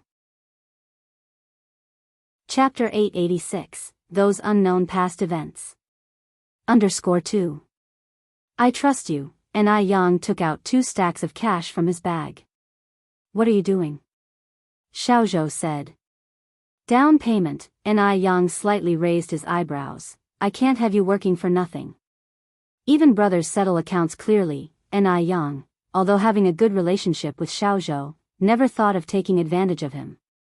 Xiaozhou chuckled. You're reminding me of the first time we met. Back then, when he first met Yang, his initial impression of her was of a very gentle beauty, but when it came to paying, she was as straightforward as a man. She paid the 300 yuan deposit without even frowning. Until now, Yang was still very generous. At that time, Xiaozhou could never have imagined that one day he would become good brothers with Yang. Yang looked up and thought for a moment, thinking about it. We've known each other for over 2 years, right? Xiaozhou nodded and sighed. Time really flies. More than 2 years have passed in the blink of an eye. Yes, Yang also seemed somewhat nostalgic. Time goes by too quickly. Xiaozhou then asked, when do you plan on tying the knot with my brother? At first, Xiaozhou wasn't optimistic about Yang's relationship with Mo Qishan. Unexpectedly, over the past 2 years, instead of fading, their affection had grown even stronger. Yang said, well, get it when it naturally happens, no rush for now. My brother will turn 30 after the new year. Xiaozhou was anxious for Mo Qishan. They're classmates from the same year, many of them had already married and had children. It's like you're not considering me as your brother. Yang patted Xiaozi's shoulder. Don't worry, your brother isn't the kind of person who abandons a relationship. Xiaozhou scratched his head, but, Yang looked at Xiaozhou, no buts. I remember you're classmates with Mo Qishan, right? Instead of worrying about him, you should worry about yourself. Look at you, still single and without even a girlfriend, and you have the nerve to compare with Mo Qishan? Xiaozhou, that hit a nerve. The melody of Little Town Story wafted through the air, and Yang continued, where did you buy this old-school phonograph? The sound quality is pretty good. From the second-hand market, Xiaozhou said, if you like, I can keep an eye out for you. Sounds good, Yang nodded. These old record players are perfect for listening to operas. The times were changing, and what people currently revered were radios and televisions, and factories had long since stopped producing these old record players. It was hard to even find a place to buy them. Listening to operas? Which ones? Xiaozhou furrowed his brows slightly. Yang started counting on her fingers, Peking Opera, Yu Opera, Kunku Opera, and the Huangmei Opera from Huizhou, whatever you like. Xiaozhou said speechlessly, who listens to operas these days? You're living like my mom. The 1980s was a decade where television shows and movies soared in popularity. Only the older generation enjoyed the yi-ya-ya of traditional opera. Yang said with a smile, different people have different hobbies. By the way, remember to take care of that matter for me, I have to go now. No problem, Xiaozhou saw Yang out to the door. When do you think you'll have it figured out? Yang continued to ask. Xiaozhou thought for a moment and then continued, as long as it happened in Suzhou City, there's nothing I can't find out. I should have some results in about 2 or 3 days. It's just that the overseas stuff is a bit troublesome. Ni Yang nodded, okay, I got it. Goodbye. Seeing Ni Yang still riding that old bicycle, Xiaozhou said, Ni, you've made quite a bit of money, why are you still riding this beat-up old bike? What beat-up old bike? Ni Yang said, I bought this bike just 2 years ago, it's still new, okay? Ni Yang took good care of things, her bicycle was almost as good as new. Xiaozhou continued, I think only a small car is worthy of your status. Others might not know about Ni Yang's current wealth, but Xiaozhou was well aware. Ni Yang had many businesses under her, including a noodle restaurant, milk tea shop, skincare shop, and the prestigious restaurant Phoenix among others. She was the undisputed #1 amongst all women in Suzhou City, and even looking across the whole of China, it was difficult to find a woman on par with Ni Yang. Although the small car is good, Ni Yang said, it doesn't have the deep connection that I have with my little Phoenix. Chapter 887, Those Unknown Past Events. _3. From having nothing to having everything, this bicycle had witnessed Ni Yang's growth, so she was reluctant to replace it. Little Phoenix? Xiaozhou was stunned for a moment. Ni Yang patted the bicycle's seat, yes, this is it. Only then did Xiaozhou realize that it was a Phoenix brand bicycle. After leaving the detective agency, Ni Yang went to the bank, withdrew 30,000 yuan, and then rode to Jianghu village. The cement road in Jianghu village had been finished, now cars and agricultural vehicles could drive directly into the village, and during rainy days, the villagers no longer had to worry about the muddied mud road. It had been a long time since she last visited Jianghu village, and coming here again, she felt an indescribable sense of closeness. As soon as she arrived at the entrance of the village, someone recognized Ni Yang. Yang Yang is back. Ni Yang quickly jumped off her bicycle. Aunt Wang. Aunt Wang looked behind Ni Yang. Yang Yang, your parents and Yunyun didn't come back with you?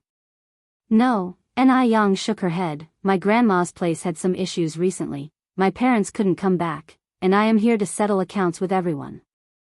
I just happened to run into you, could you please go back and tell everyone to come to my house to settle the accounts? The raw materials for the ice skin jade skin were all selected from the aloe vera, roses, and portulaca grown by the villagers of Jianghu village, so Ni Yang settled accounts with everyone every 6 months. Aunt Wang smiled and said, since you're all busy, don't rush back here, we're not waiting on the money. Ni Yang felt a bit embarrassed. We had originally agreed to settle on the 1st of July and the 1st of January, and it's already been over 10 days late. Aunt Wang, I'll head back first, please have everyone bring their account books to my house. Aunt Wang nodded. Although Ni Yang and Ni Tsuihua had moved to the Jing family, Ni Qinggui still lived here. Ni Qinggui was a diligent man, he not only kept his own yard spotlessly clean but also took great care of Ni Yang's yard. Thus, Ni Yang didn't need to clean up anything upon her return. After a while, there was some noise outside the door. Ni Yang opened the courtyard gate, and it was Grandma Wu. Grandma Wu, please come in. Yang Yang, you haven't eaten yet, have you? Here are some red plums that aren't sour at all, try them. I've also made a few meat biscuits for you, they're still warm.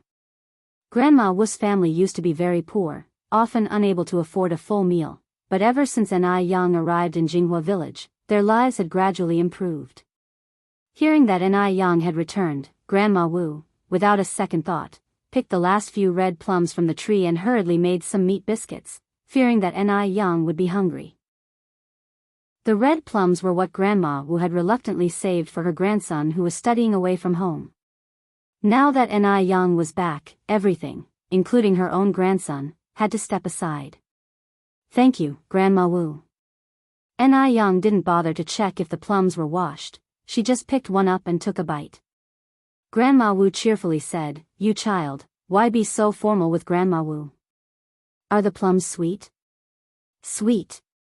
Very sweet.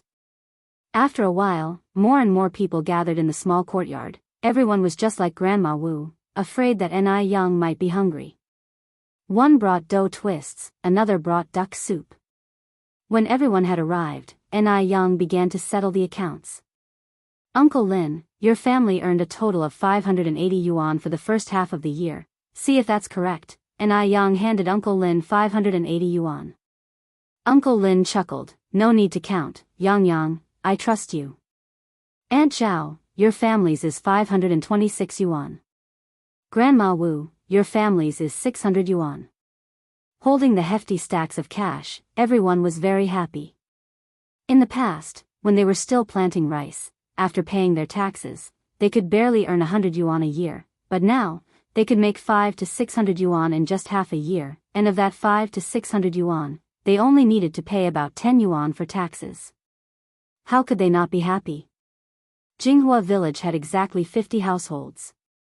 After distributing money to everyone, the 30,000 yuan Ni Yang withdrew was left with just over 100 yuan.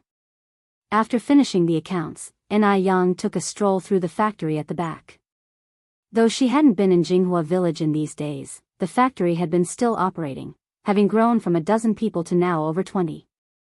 Once she confirmed everything was in order, Ni Yang took some grain and oils and other daily necessities over to Grandma Liu's house. Chapter 888, Those Unknown Past Events. _4. Grandma Liu was old, bound by bound feet, and had no descendants. Even buying simple things was a struggle for her, so Ni Yang would regularly deliver staples like grain and oil to her. Grandma Liu was often bored at home alone, but she became overjoyed when she saw Ni Yang. She immediately brought out the best things she had at home to entertain her. Ni Yang had dinner at Grandma Liu's before cycling back to the Zheng family's home. The day passed, and Zheng Suyu's spirits seemed to have lifted. The elderly Madame Zheng sat on the sofa, chatting with her. Zheng Lingling, Sun Wu, and Zheng Xianxia, a family of 3, occupied the opposite couch. Suyu, how about I go out with you tomorrow for a walk? Zheng Suyu shook her head, I don't want to go out. It wasn't that she didn't want to go out, but that she didn't dare to. Before Lingling had said anything, Suyu didn't dare to step outside. It's not good to always be cooped up at home, continued the elderly Madame Zheng. You've been sick for so many years, aren't you curious about what the outside has become? Zheng Suyu lifted her cup and took a sip of tea, remaining silent. Her eyes, which were not yet muddled, were filled with sorrow. Zheng Lingling nudged Zheng Xianxia with her elbow. Zheng Xianxia immediately understood and said with a smile, Auntie, let my mother and me accompany you for a stroll tomorrow, shall we? Is that okay? Zheng Suyu looked up at Zheng Lingling. Zheng Lingling said, Aunt Suyu, it's rare for Xianxia to show such filial piety. Please indulge her this once. The elderly Madame Zheng added, Suyu, Xianxia is a particularly filial child. Knowing you had regained consciousness, she hurried back from school last night. Don't let her heartfelt effort go unnoticed. Auntie, where are you all planning to go for fun? Take me with you, please. Ni Yang entered from outside. Zheng Lingling glanced subtly at Zheng Suyu. Zheng Suyu immediately said, I don't want to go out these days. When I feel like going out, they'll call you to join us. It's more lively with more people. Okay, Ni Yang nodded. The elderly Madame Zheng looked at Ni Yang, continuing, Yang, where have you been? You've come back so late. Ni Yang said, I went back to the village for a bit. Hearing this, Zheng Xianxia cast a disdainful glance at Ni Yang, filled with scorn. Rural folk will always be rural folk. Always talking about going back to the village. Even if you dress her in a dragon robe, she doesn't look like a city person. The elderly Madame Zheng nodded, you've been out for quite a time. It's indeed time to check back. How is everything over there, all good? Ni Yang responded with a smile, don't worry, everything's fine. That's good to hear. Auntie Suyu, have an orange. Zheng Lingling peeled an orange and handed it to Zheng Suyu, passing her a meaningful glance. Zheng Suyu accepted the orange, thank you, Lingling. Zheng Lingling's face was filled with a smile, Aunt Suyu, you were the person I admired the most when I was little. Why be so formal with me? I remember oranges were your favorite back then. It's kind of lingling to remember your preferences, the elderly Madame Zhang said with a laugh. With the words Ni Yang had spoken earlier, the elderly Madame Zhang paid special attention to Jing Lingling that day. Upon her observation, she didn't find anything unusual about Lingling. She was even particularly kind to Jing Suyu. Such a filial child ought not to be capable of doing such a thing. Ni Yang must have been overthinking it. After eating half the orange, Jing Suyu looked up at Ni Yang. Yang, I suddenly feel a bit unwell. Can you accompany me upstairs to check? As soon as Jing Suyu mentioned feeling unwell, the elderly Madame Zhang grew anxious. Suyu, where do you feel uncomfortable? Is it very painful? Zhang Suyu shook her head. It shouldn't be anything serious, just let Yang take a look. Ni Yang nodded and put down her cup. Then, I'll accompany you to check. All right. Ni Yang supported Jing Suyu and they walked upstairs. Upon arriving in Jing Suyu's room, Ni Yang asked, Auntie, where do you feel uncomfortable? Jing Suyu's complexion was pale, and her gaze somewhat elusive. I have a bit of a headache. Stretch out your hand, I'll take your pulse for you, Ni Yang offered. Okay, Jing Suyu hesitated and then extended her wrist. Ni Yang placed her hand on Jing Suyu's wrist, focusing as she felt for the pulse. It was clear. Jing Suyu was feigning illness. But Ni Yang didn't expose her and instead said, Auntie, it's normal to have some headache after a major illness. A good sleep should fix it. If it becomes unbearable though, I can also prescribe you some painkillers. Chapter 889, Those Unknown Past Events. _5. No need. Fearing that Ni Yang might discover something, Jing Suyu quickly withdrew her wrist. Ni Yang continued, Granny, do you remember anything now? Nothing. Jing Suyu shook her head. Ni Yang said, Granny, since I have the ability to restore you to normal, I also have the ability to save that child. Don't you trust me? Jing Suyu shook her head again. I don't understand what you're talking about. It wasn't a matter of mistrust. It was a fear to trust. How old was Ni Yang? She was only 19. Who were Jing Lingling and Dr. Jiang? Could a young girl like Ni Yang really outwit Jing Lingling and Dr. Jiang? Ni Yang let out a soft sigh. Granny, do you think you'll regret your decision today in the future? Jing Suyu didn't speak. There was a moment of silence, then Jing Suyu continued, Yang, you must be thirsty, right? I'll go get you some water to drink. Thank you, Granny. Ni Yang nodded. Since Jing Suyu was unwilling to cooperate with her, then she would have to accommodate Jing Suyu. Jing Suyu went to the table to pour water, perhaps not even realizing herself that her hand was shaking the whole time. She didn't want it to be this way. But she had no choice. Jing Lingling had said, it wasn't poison, and it wouldn't endanger Ni Yang's life. Yang, drink this water. Jing Suyu handed the glass to Ni Yang. Ni Yang took the glass. Thank you, Granny. As the words fell, she pretended she was about to drink the water. Jing Suyu was startled and hurriedly said, Wait a moment. What's the matter, Granny? Ni Yang looked up at Jing Suyu. Jing Suyu swallowed hard, her eyes and eyebrows filled with unease. She had never done anything to afflict her conscience in her life. Yet now. But if she didn't do it, that child wouldn't be saved. Jing Suyu swallowed hard again and then said, It's nothing, I just wanted to remind you, the water is very hot, drink slowly. Ni Yang took a sip and then said, It's not hot. Jing Suyu watched as Ni Yang drank the entire cup of water, wanting to stop her several times, but unable to open her mouth. After finishing the water, Ni Yang yawned, It's so strange, why am I so sleepy tonight? Granny, I won't disturb you any longer, I'm going to rest. Okay. Jing Suyu stood up to see Ni Yang out. After seeing Ni Yang off, Jing Suyu breathed a sigh of relief. Jing Xianjing and Jing Lingling stood at the railing upstairs on the opposite building, watching Ni Yang come out of Jing Suyu's room, and curiously said, Mom, do you think that crazy woman succeeded? Zheng Lingling watched N.I. Yang, who kept yawning, and said, she definitely succeeded. Your grandma Jiang said, after taking this medicine, the most obvious reaction is feeling sleepy and yawning. Zheng Xianjing's mouth curled into a smug arc. This is perfect. No more having to see that wretched woman.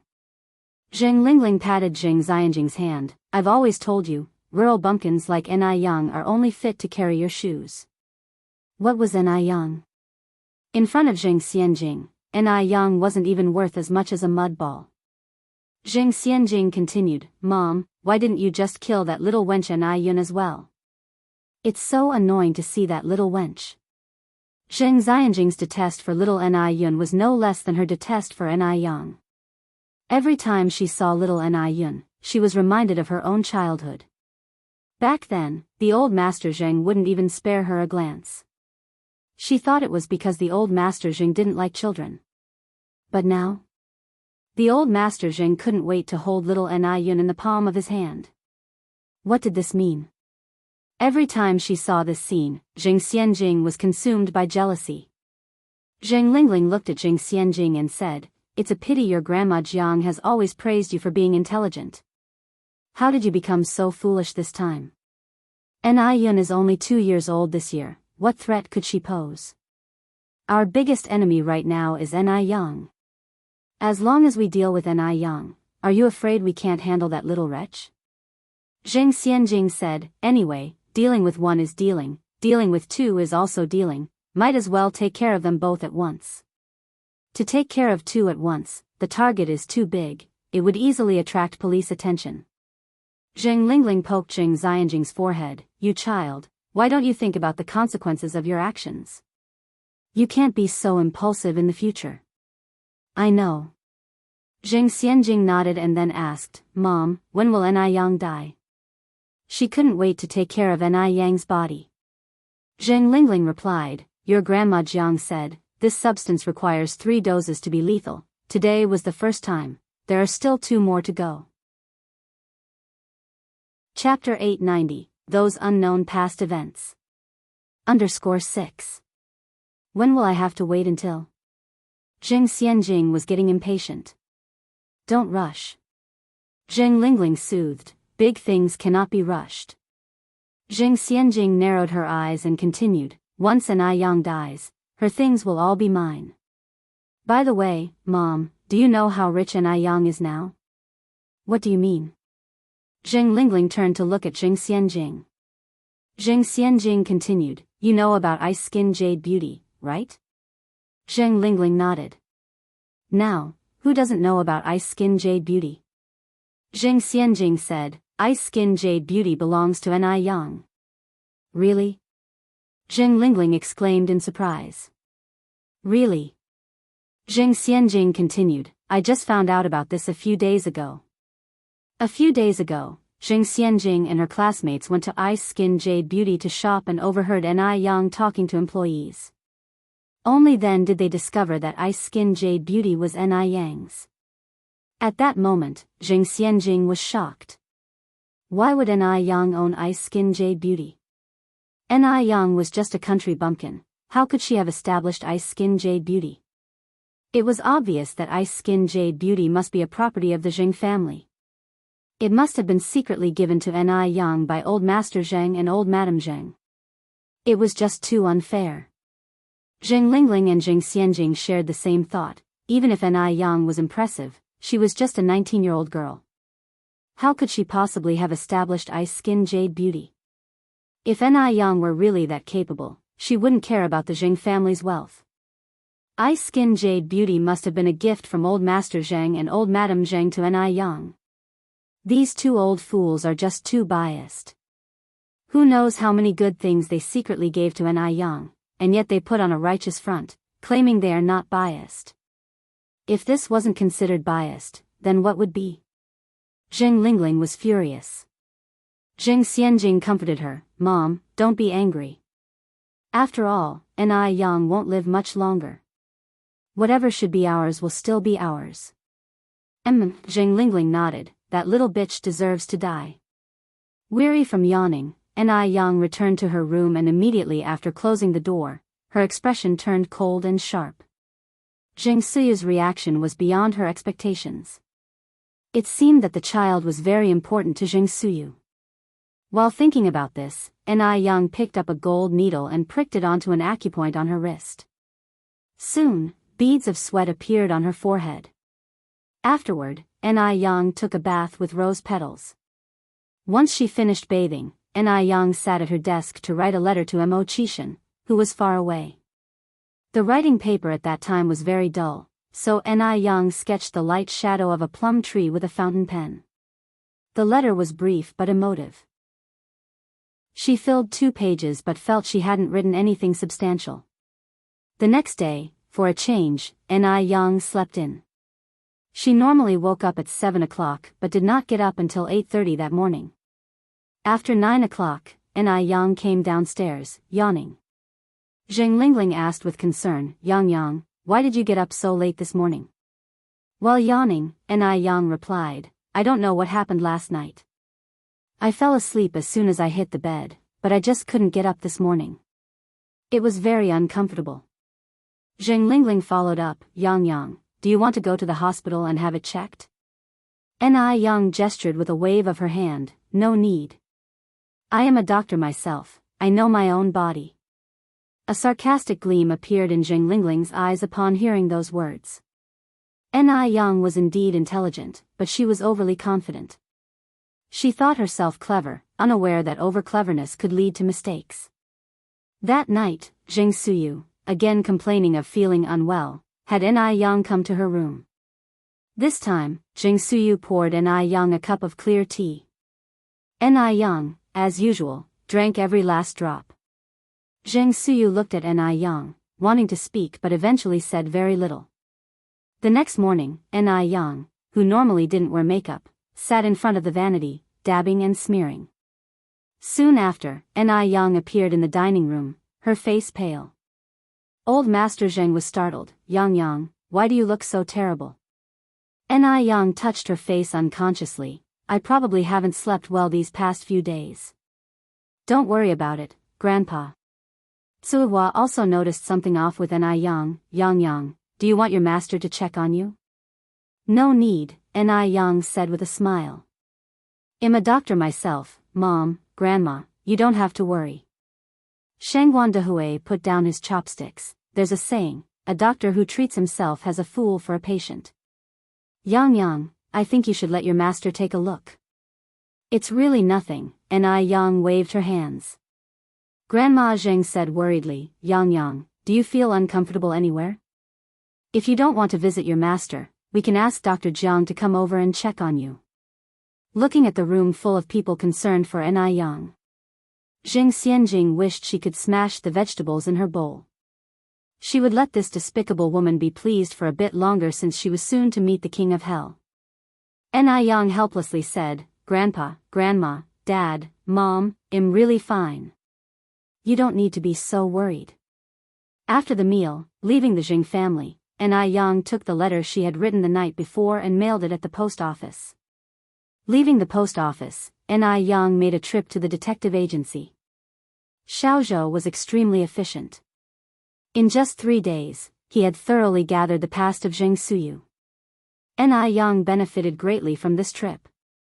Thank you so much. Xiaozhou raised his hand. If we're brothers, then don't mention it. But speaking of which, your grandmother really surprised me. I hadn't expected that she. Yang tucked the information into her bag and sighed. She's also a pitiable person. How come you look so pale? Xiaozhou just then noticed that something was off with Yang's face. Yang nonchalantly replied, it's a minor issue, it'll be fine in a few days. Leaving the detective agency, remembering Mo Qishan's request, Yang then went to see Master Du. Unusually, Master Du wasn't chanting in the Buddha hall today. When Yang arrived, Master Du was sitting in the study room, holding black and white pieces, playing against himself. Even more amazing was that the black and white pieces were evenly matched, unable to determine a winner. Yang didn't disturb him, but instead wandered around the study, planning to pick a book to read. While searching for a book, Ni Yang unexpectedly discovered that Master Du had a habit of collecting newspapers. From 50 years ago to this morning's issue. And all of them were about murder cases. Ni Yang wasn't interested in murder cases, but her eyes caught a line of text, and she pulled out that newspaper, Suzhou City Evening News. Yesterday morning, an unidentified infant girl's body was found on the riverbank near the ferry crossing. Chapter 891, She Died. The newspaper date was from a summer 25 years ago. August 9th. At that time, newspapers were still black and white, because there was no PS mosaic technology, so one could clearly see the infant girl's features and clothes. The infant girl even wore 2 golden bracelets. From this, it could be deduced that the infant came from a wealthy family. Ni Yang slightly furrowed her brows, folded up the newspaper, and looked back at Du. Brother Du, may I borrow this newspaper for a moment? Du didn't directly answer Ni Yang's request but said instead, come here for a moment. Ni Yang walked over. Du looked down at the chess game, which had reached a deadlock, his brow furrowed deeply. What do you think the black piece should do next? On the chessboard, the black and white pieces were equally matched, each not willing to concede a step, clearly having reached a mutually destructive scenario. Du was truly a mystical person, playing against himself and still managing to create such a situation. Ni Yang leaned slightly forward, a strand of black hair slipping from beside her ear. Her pale fingertips picked up a sparkling, translucent black piece, obsidian shining under the light, accentuating her already fair fingertips, at that moment resembling top-grade mutton fat jade, as she placed the piece in the center of the board. Just one move. The situation on the board shifted instantly, finding new hope when all seemed lost. A flash of surprise flickered in Du's eyes, then he raised his hand and placed a white piece. What had been a hopeful situation reversed in an instant. Life was like chess, and chess mirrored life. Ni Yang lightly curled her lips, casually picking up a black piece and gently tapping it onto the board. Click. The sound of the obsidian piece falling onto the jade chessboard was particularly pleasant. You've lost, Ni Yang lightly lifted her gaze. Du sighed, yes, I've lost. He had pondered over the game for a long time, thinking it unsolvable, yet Ni Yang resolved it with merely 2 pieces. It was uncertain whether he was too foolish, or if Ni Yang was too clever. This is what they call the observer sees clearer. By the way, may I borrow this newspaper for a few days? Ni Yang lifted the newspaper in her hand. Du had asked what she needed it for, then slightly nodded, take it. Thank you, Ni Yang continued, believing in Buddhism, chanting scriptures, raising birds, collecting newspapers. Brother Du, your hobbies are quite extensive. Overpraised, Du replied in a tone lacking emotion. As he spoke, Du continued, by the way, ever since that time, your duo has almost come here every day. Really? Ni Yang was somewhat surprised. She had thought that the experience had left a profound shadow in Duoduo's heart, and that Duo would never come here again. After all, even though Duo was a bird, it held grudges even better than humans. Du nodded. The weather's nice outside today, not too hot, and there's a breeze.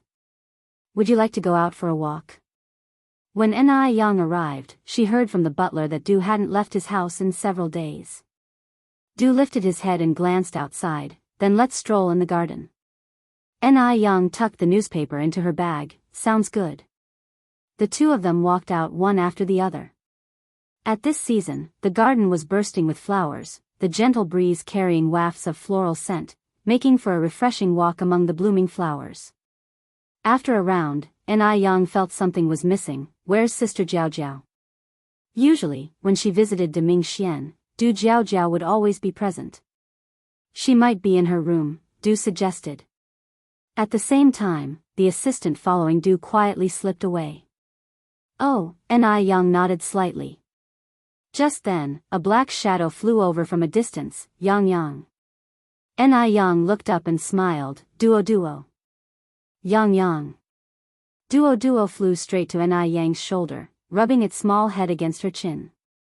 After throwing a small tantrum, Duo looked at Du. You little bastard. Ni Yang gently tapped Duo's head. Duo, you can't be so rude. You little bastard. Yang slightly furrowed her brows. Son, if you continue being rude like this, Mum won't give you treats anymore. You little bastard.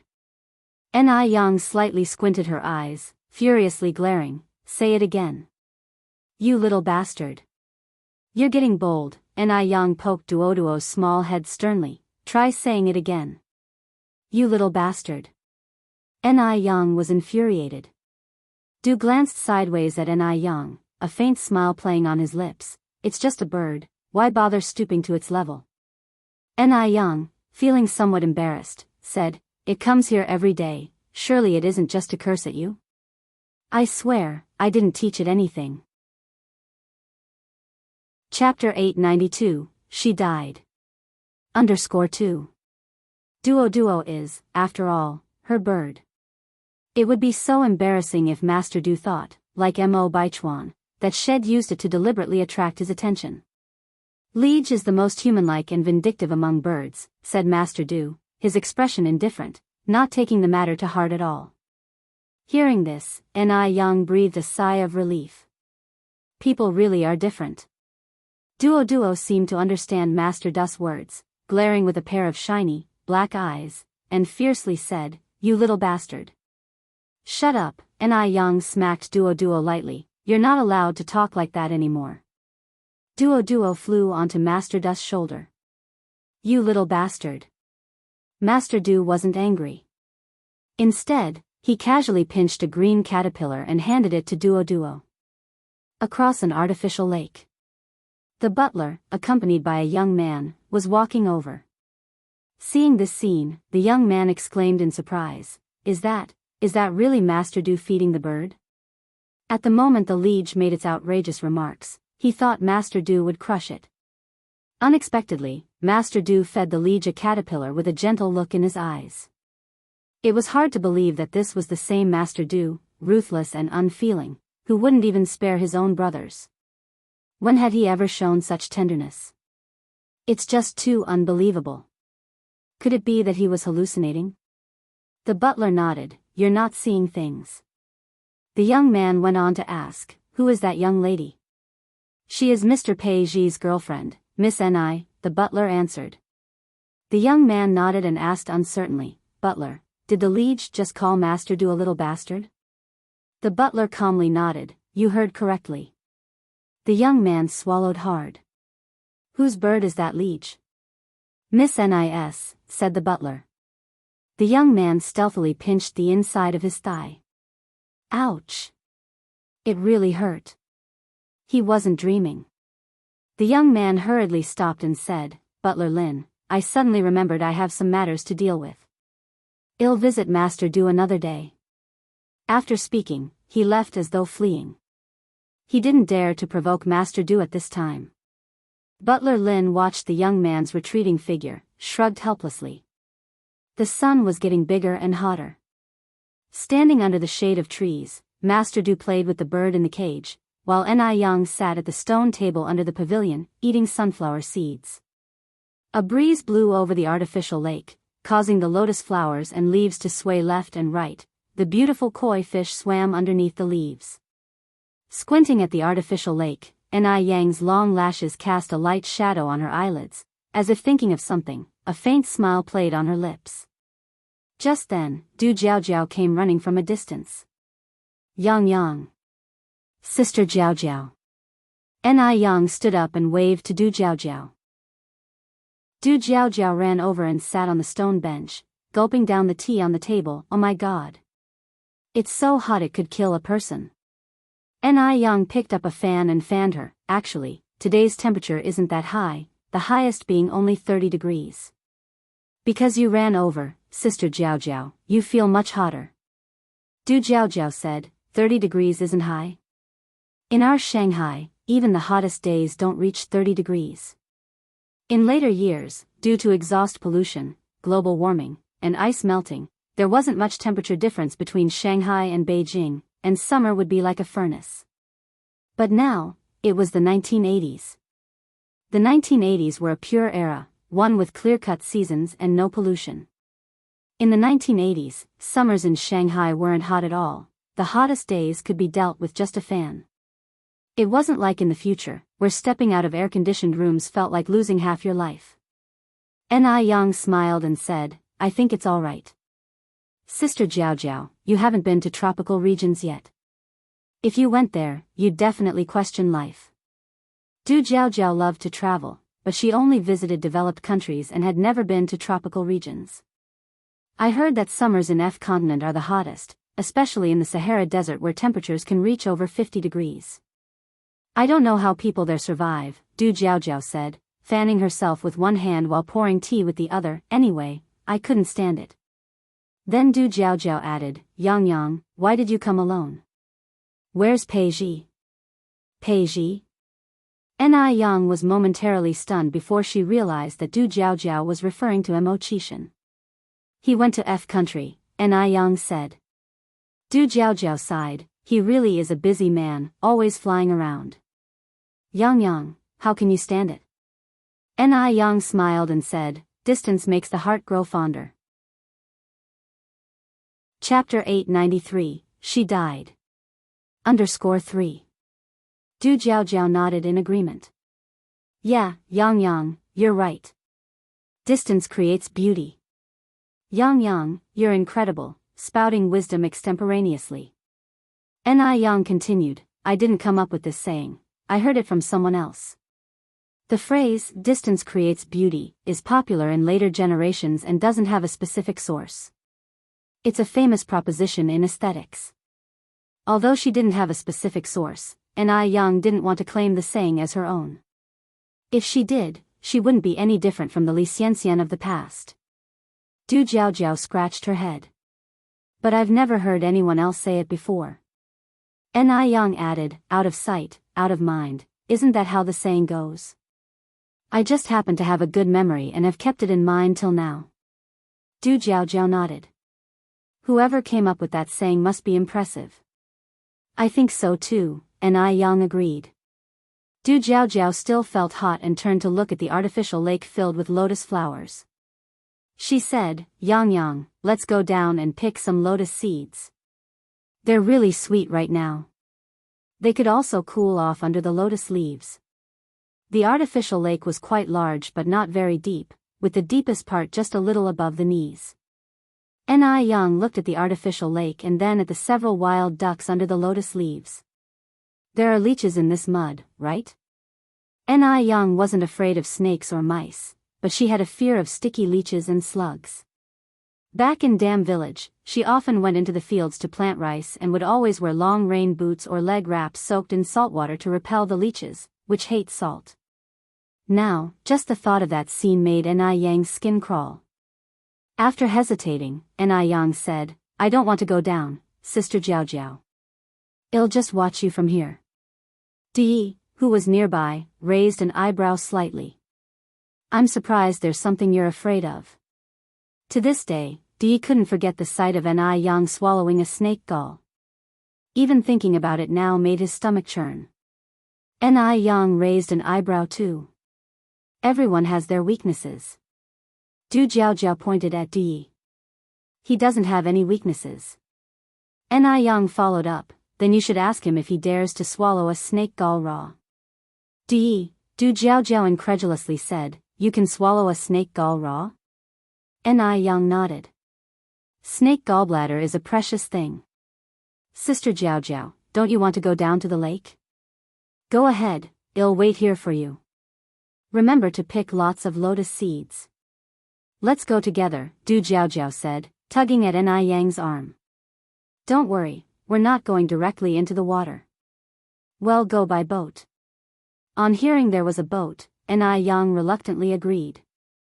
Du Jiao had the servants fetch someone who could row a boat, then she stood at the bow and looked back at Di.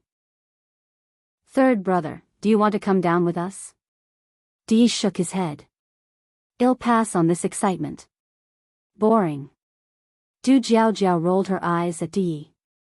Then she turned to Yang, let's go, Yang. The lotus flowers in the lake weren't dense, and a small boat could just make its way through. The lotus leaves were tall, and after a while, the small boat disappeared into the endless green where the lotus leaves reached the sky. It was indeed not hot among the lotus leaves. Ni Yang and Du Jiaojiao not only picked many lotus flowers and pods but also spotted a nest of wild duck eggs, which they left untouched. Before long, the servants returned with the boat laden with their harvest. While picking lotus pods, Ni Yang accidentally got her shoes wet. Thankfully, it was summer, so she took off her shoes, rolled up her trouser legs a bit below the knees, revealing a stretch of fair and lovely calves that stood out strikingly amid the green lotus leaves. She was now very glad she hadn't worn a cheongsam today, otherwise, it would have been awkward. Seeing Ni Yang taking off her shoes to wash her feet at the bow, Du Jiaojiao also sat down and took off her shoes. Shielded by the lotus leaves and with the lake water cool and refreshing, it was extremely comfortable. Du Jiaojiao sighed, "This is so comfortable." "Hey, race a lotus seed for you," Ni Yang handed a peeled lotus seed to Du Jiaojiao. "Thank you," Du Jiaojiao expressed her gratitude. The fresh lotus seeds were very sweet but not heavy, quite refreshing. "So delicious." Ni Yang nodded. "Indeed they are. There's always a lot to talk about when two young girls get together." Although Du Jiaojiao was already in her 30s this year, her spirit remained youthful. Feeling hot, Du Jiaojiao had the servants row the boat around the lake several times before heading back. Before going ashore, Ni Yang put on her shoes and let down her trouser legs. Chapter 894, She Died. _4. She held a large bundle of lotus flowers and pods, standing at the bow of the boat, just like a lotus fairy stepping out of a painting. Gracefully poised. Once ashore, Ni Yang and Du Jiaojiao sat together eating lotus seeds for a while before Ni Yang proposed saying goodbye. "Brother Du, Sister Jiaojiao, I have to leave now," Ni Yang said, then turned to Grandpa Du, "You should come out more when you're free. Getting more sunlight not only reduces the chance of catching a cold and boosts immunity, but also protects vascular health." "Okay." Grandpa Du nodded. Duo, I'm heading back," Ni Yang waved at Duo. Duo jumped onto the other shoulder of Grandpa Du, unwilling to leave. Duo. Ni Yang called again. Duo still didn't want to leave. Grandpa Du laughed, "You go ahead, it's missing the treats I have here." These days, Grandpa Du had provided countless treats for Duo. But Duo was a typical ungrateful wretch. Right after eating Grandpa Du's food, it would curse him as a little bastard. With Duo refusing to accompany her, Ni Yang had to go back alone. Yang, wait a moment." Du Jiaojiao grabbed a handful of lotus flowers and pods and chased after Ni Yang. "What is it, Sister Jiaojiao?" Ni Yang turned around. Du Jiaojiao stuffed the lotus flowers and pods into Ni Yang's hands. "Take these." "Thank you." "What are you thanking me for?" "You picked them yourself, I'm just presenting Buddha with borrowed flowers," Du Jiaojiao smiled. "Sister Jiaojiao, then I'll leave first," Ni Yang shook the lotus flowers and pods in her hand. "Okay," Du Jiaojiao waved to her. Watching Ni Yang's retreating figure, Du Jiaojiao sighed, "Ah, to be young is wonderful." Grandpa Du glanced at Du Jiaojiao, "You are not old either." "I'm already 36. Du Jiaojiao shot Grandpa Du a look. Then, Du Jiaojiao added, "I feel something was off with Yang today. Did you see?"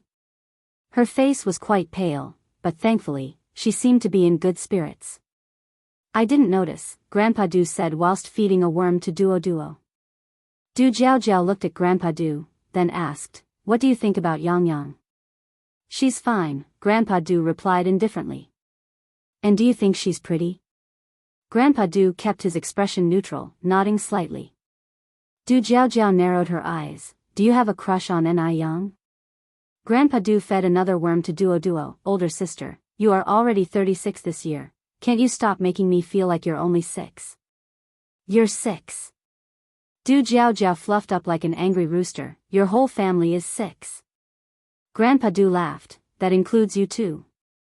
Du Jiaojiao was momentarily speechless, then she said, "I read a book today that said every person experiences emotions and youthful infatuations.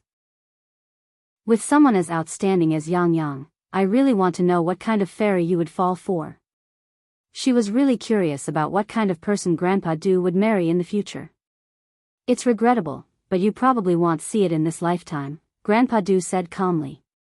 Du Jiaojiao continued, Yang Yang is so pretty, if I were a man, would definitely like her without hesitation. Grandpa Du looked at Du Jiaojiao. Ni Yang is Pei Ji's girlfriend. I advise you to drop that idea. A friend's wife should not be coveted. Du Jiaojiao shrugged, I'm speaking hypothetically. I'm not a man.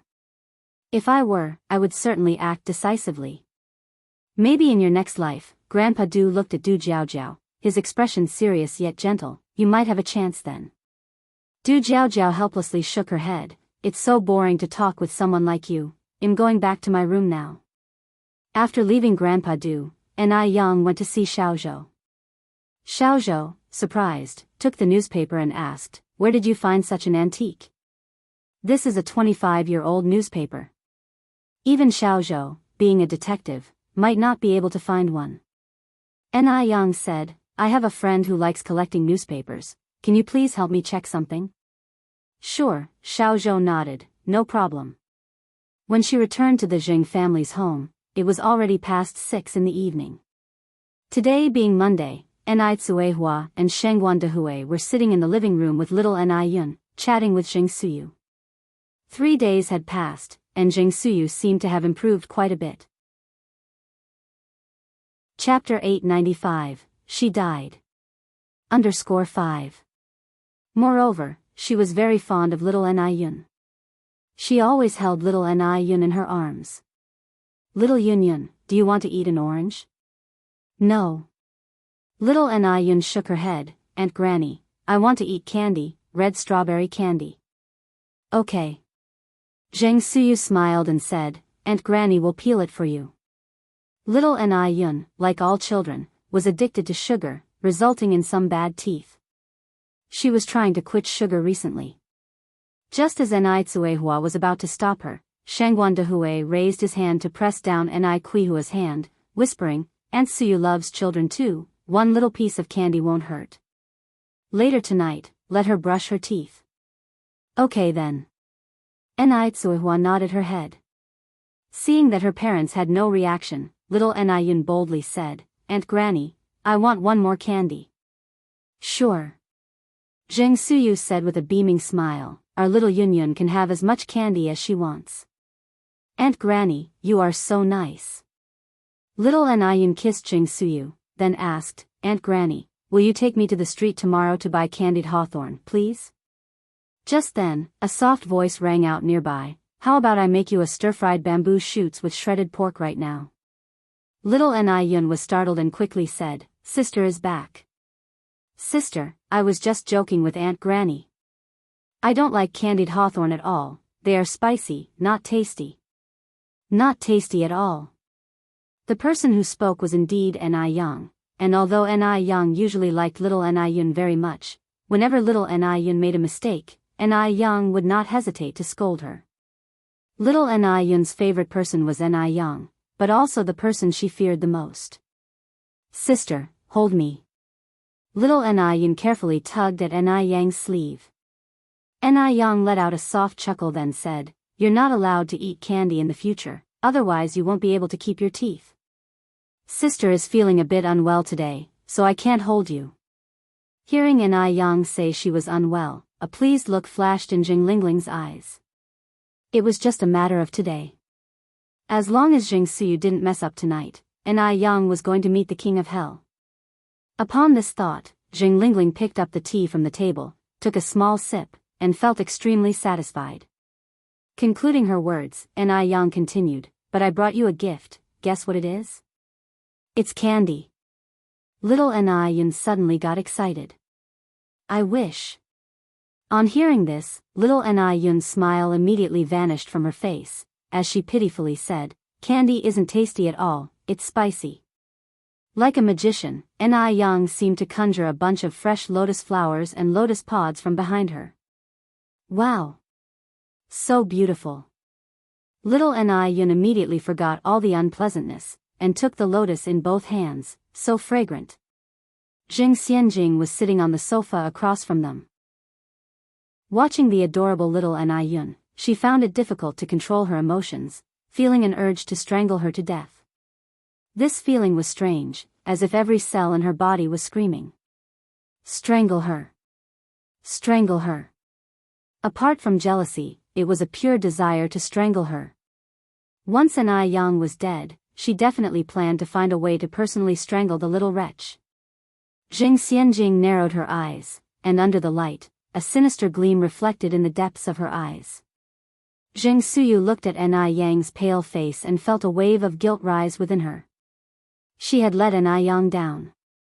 Jing Suyu tightly clutched the cushion on the sofa, her knuckles turning so white they were devoid of any color. Ni Yang sat on the sofa peeling lotus seeds for little Ni Yun. After a while, she handed the lotus pod to Ni Tsuehua and stood up. "Mom, I'm going to go upstairs to sleep for a bit. Call me when it's time to eat." Ni Tsuehua looked at Ni Yang. "Yang, you look quite ill. Are you sure you don't need to go to the hospital?" "No need," Ni Yang smiled and said. "If there's really a problem, I can just prescribe some medicine for myself to take. Mom, don't worry." Saying this, Ni Yang headed upstairs. Jing Suyu watched Ni Yang's retreating figure, the feeling of guilt in her eyes deepening. At dinner time, Ni Tsuehua called out several times before Ni Yang came down from upstairs. Her complexion was even worse than before she went up, not only pale but also showing intense weariness, yawning repeatedly, as if she could never sleep well enough. "Yang, you should go upstairs to rest, and I'll have someone bring up your meal," suggested old Master Zheng. Ni Yang waved her hands. "No need, Grandpa, I'm not that delicate." During the meal, Jing Suyu ate without tasting the food. Chapter 896, She Died. _6. She thought, she shouldn't make any more mistakes. She couldn't make any more mistakes. Jing Suyu stared at the greens in front of her as if she had made a secret decision. After dinner, Ni Yang dragged her heavy feet upstairs. After returning to her room, Jing Suyu didn't use the excuse of feeling unwell to seek out Ni Yang anymore. Jing Lingling had been observing Jing Suyu all along, and seeing that there was no movement on Jing Suyu's side, she became anxious. Seeing that Ni Yang was about to die, yet Jing Suyu made no further moves, how could she not be anxious? Jing Lingling took a bowl of chicken soup from the kitchen and carried it to Jing Suyu's room. "Aunt Suyu, I've brought you some chicken soup." Jing Lingling knocked on the door. Hearing Jing Lingling's voice, Jing Suyu was startled. "I'm already asleep." Jing Lingling softly said, "Aunt Suyu, I know you haven't slept yet. You didn't eat much tonight, so I specifically brought you some chicken soup." Jing Suyu's face turned pale. She walked over from inside and tremblingly opened the door for Jing Lingling. "Aunt Suyu, I'll leave the chicken soup here." Jing Suyu stood there, her hands nervously crossed together. "Aunt Suyu, why didn't you go to see Ni Yang today?" Jing Lingling turned her head to look at Jing Suyu. "When you're ill, you should see a doctor. Did you forget about that today?" Jing Suyu's eyes reddened as she looked up. "I can't harm people, please. Can't we stop this?" "Sure." Jing Lingling grinned. "Since you've given up on that child now, don't regret it later." The last 4 words made Jing Suyu shudder all over. What should she do? What should she do now? Jing Lingling continued, "Aunt Suyu, it's late, I'll head back first. As for the rest, you'd better think it through." For someone like Jing Suyu, all talk was useless if it wasn't to the point. "I'll go out with you." Jing Suyu followed Jing Lingling's steps. Jing Lingling looked back at Jing Suyu, feigning ignorance. "Aunt Suyu, why are you following me?" Jing Suyu said, "I'm feeling unwell and am going to see Miss Yang for treatment." "That's more like it." Jing Lingling said, "Pleased, Aunt Suyu, you are an educated and smart person, you should know that a wise man submits to circumstances." The two left together. Jing Lingling headed towards her own room, while Jing Suyu walked towards Ni Yang's room. Ni Yang sat in front of the dressing mirror, with a reflection showing a pale face. This face worried Enai, let alone how fearful she felt looking at herself. After a while, Enai Yang looked up at the clock again. Something was off. Very off. Yesterday at this time, she had finished a cup of tea, but today Zheng Suyu hadn't made a single move. Just as Enai Yang was lost in her thoughts, there came a knocking at the door. Is Yang Yang in the room? Yes. Enai Yang replied weakly, walking over to open the door. Auntie, you're here. Seeing Enai Yang's increasingly pale face, Zheng Suyu suppressed the guilt rising within her and continued, Yang Yang, I'm still feeling a bit unwell today, could you take a look for me? Sure. Enai Yang nodded. Should we do it here in my room, or shall we go to your room? Let's go to my room. Zheng Suyu said. All right. Enai Yang followed Zheng Suyu's steps. Enai Yang's room was separated from Zheng Suyu's room by a long corridor. Zheng Suyu walked in front. Yang Yang, your complexion keeps getting worse, maybe you should see a doctor. It's nothing. Enai Yang shook her head nonchalantly. What if it is something? Zheng Suyu asked. Enai Yang looked at Zheng Suyu. Aunt Suyu, why do you sound so sure? Zheng Suyu, fearing Enai Yang might suspect something, quickly averted her gaze and poured Enai Yang a glass of water. I was just saying, Yang Yang, drink some water. This time, Enai Yang drank the water without leaving a drop. Zheng Suyu watched her and couldn't describe her feelings. Just 3 days ago, Enai Yang had confidently said she could help her. But now, Enai Yang couldn't even differentiate poison from boiling water. Sigh. Zheng Suyu sighed deeply in her heart. Enai Yang placed the empty glass on the table and looked at Zheng Suyu. Aunt Suyu, don't you really have anything to say to me? No. Zheng Suyu shook her head, thought for a moment, and then added, Yang Yang, I know your medical skills are good, but a doctor doesn't heal themselves. You should visit the hospital when you have time. Enai Yang didn't respond to her remark and stood up. Aunt Suyu, you should rest early. I'm going back to my room. The next morning, Enai Yang's condition was worse than the previous 2 days. She was barely holding on. Grandfather Zhang and Grandmother Zhang were very worried and insisted on taking Enai Yang to the hospital. But Enai Yang refused again. With Enai Yang unwilling to go, the 2 elders didn't have any other options and could only worry. Zheng Lingling feigned concern, that girl Yang Yang really, being ill and still not going to the hospital. She looks so pale it hurts me to see it. Tingting, you should persuade Yang Yang too. Enai Tsuihua was also very anxious. Yang Yang has always been decisive. If she doesn't want to go to the hospital, there's nothing I can do.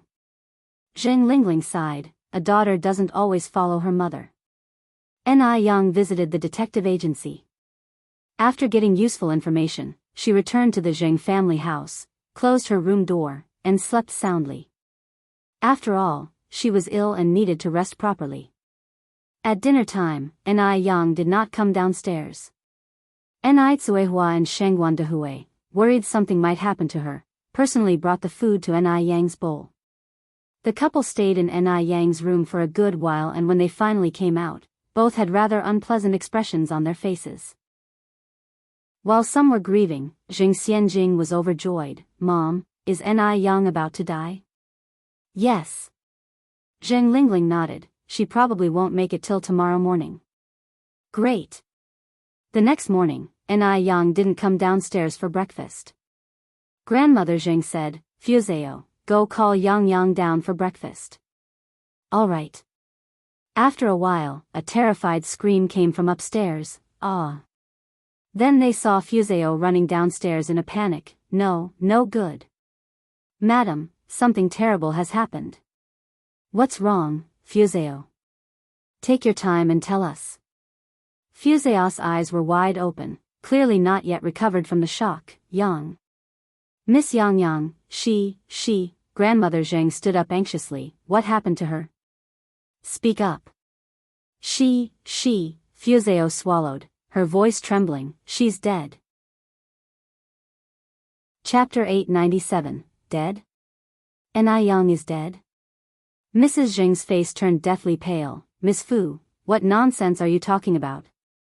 It was eerily quiet around. It was as if someone had pressed the pause button, and the atmosphere became ominously terrifying. Nai-Tsuhua looked at Ms. Fu, her mouth twitching into a stiff arc. "Ms. Fu, please stop joking."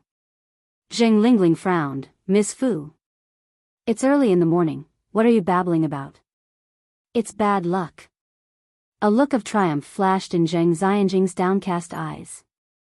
She knew Ms. Fu wasn't joking. At last, she was dead. That bitch Ni Yang was finally dead. If it weren't for the setting, she would have laughed out loud.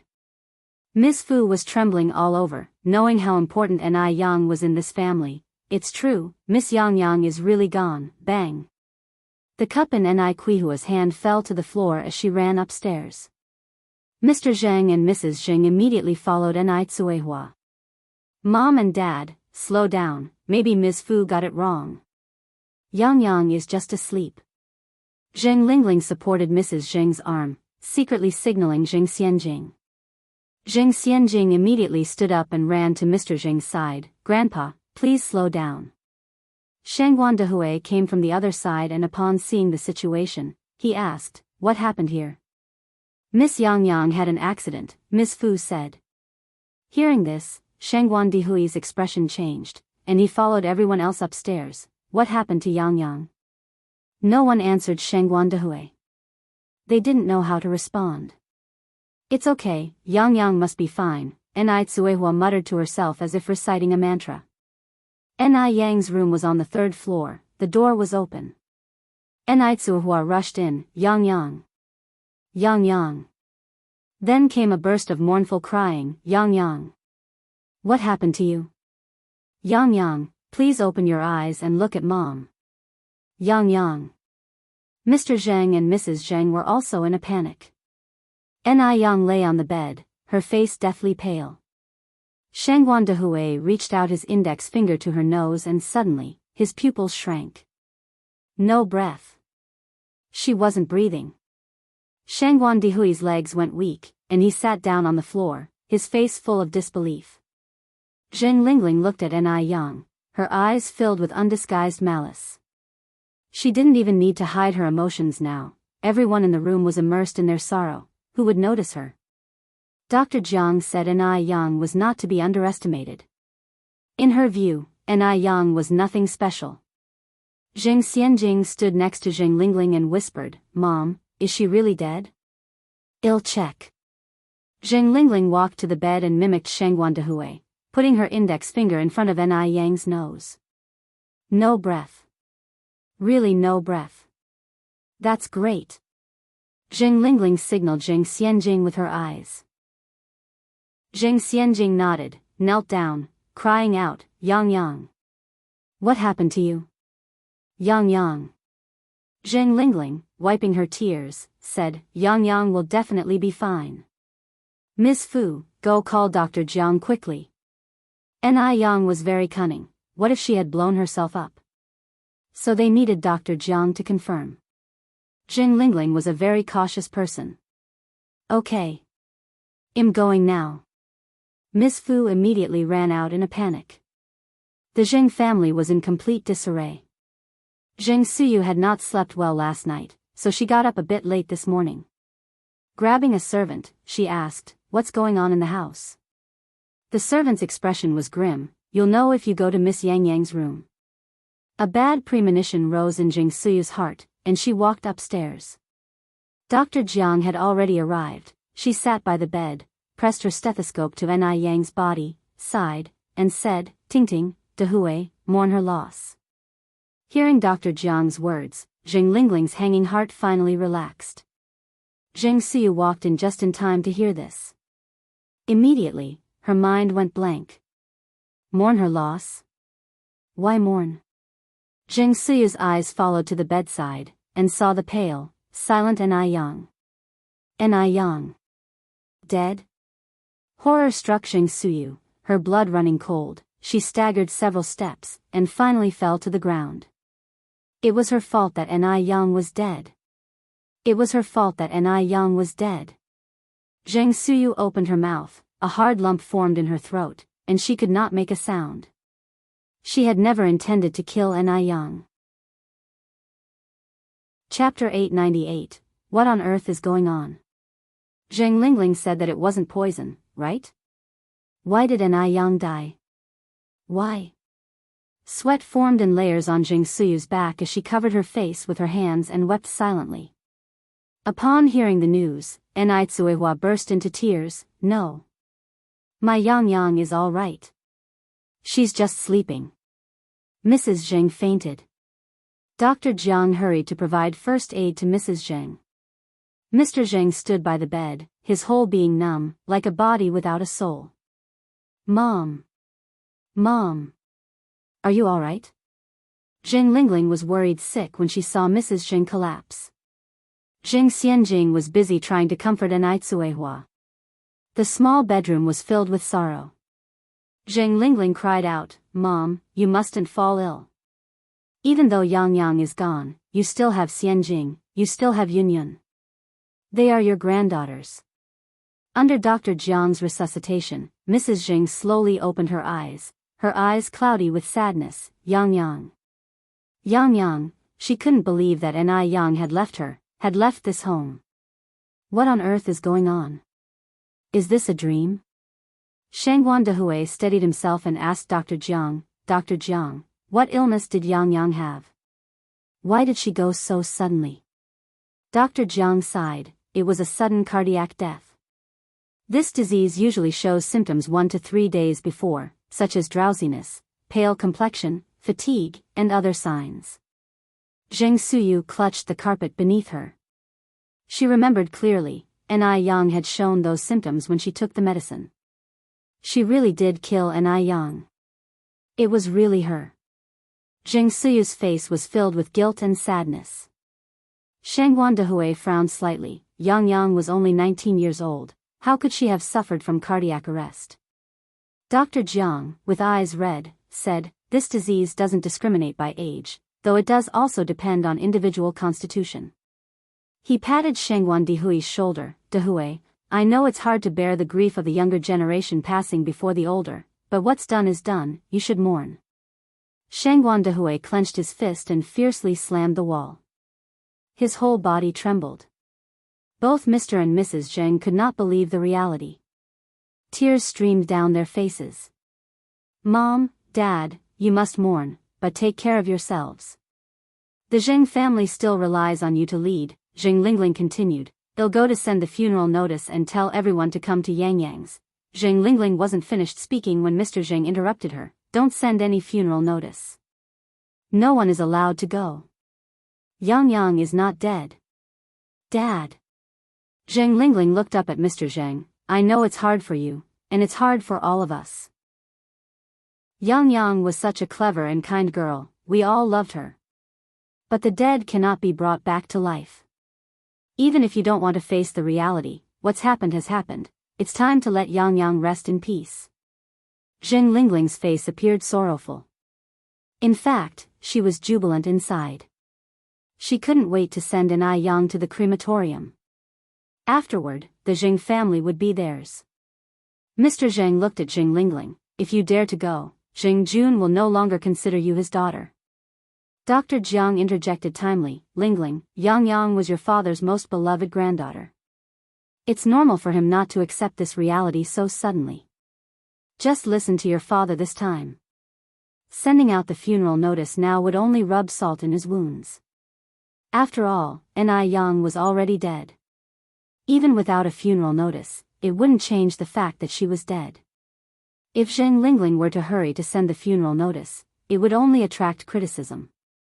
Zheng Lingling understood the undertone of the doctor's words and wiped her tears. I was just worried that seeing Yang still lying here would make my father even more upset. I didn't think it through. Mr. Zheng didn't allow Zheng Lingling to send the funeral notice. For the time being, no one outside the Zheng family knew that Yang was dead. Even though no funeral notice was sent, they still needed to arrange for someone to keep vigil overnight. Currently, the Zheng family was old and young, sorrowful and vulnerable. Dr. Jiang nudged Zheng Lingling. Zheng Lingling instantly understood Dr. Jiang's hint and stepped forward. Let our family of 3 keep vigil for Yang tonight. Mrs. Zheng had already lost her ability to think. Chapter 899, Enai, like old Mrs. Zheng, hugged little Enai Yun and cried until she was gasping for breath. Little Enai Yun still didn't understand what life and death meant, and said blankly, "Mommy, why are you crying? Why won't sister talk to me?" Hearing this, old Mrs. Zheng cried even harder. At this critical moment, only old Mr. Zheng kept a portion of his composure, nodding weakly. "All right, then I'll trouble you, Lingling." Zheng Lingling shook her head. "It's not a bother. I am Yang Yang's aunt, this is what I should do. Dad, please try to console Mom and ask her not to cry. Her health isn't good to begin with. If she harms her health from crying, Yang Yang won't be able to rest in peace down below." Dr. Jiang stepped forward and said, "Then I won't go home tonight either.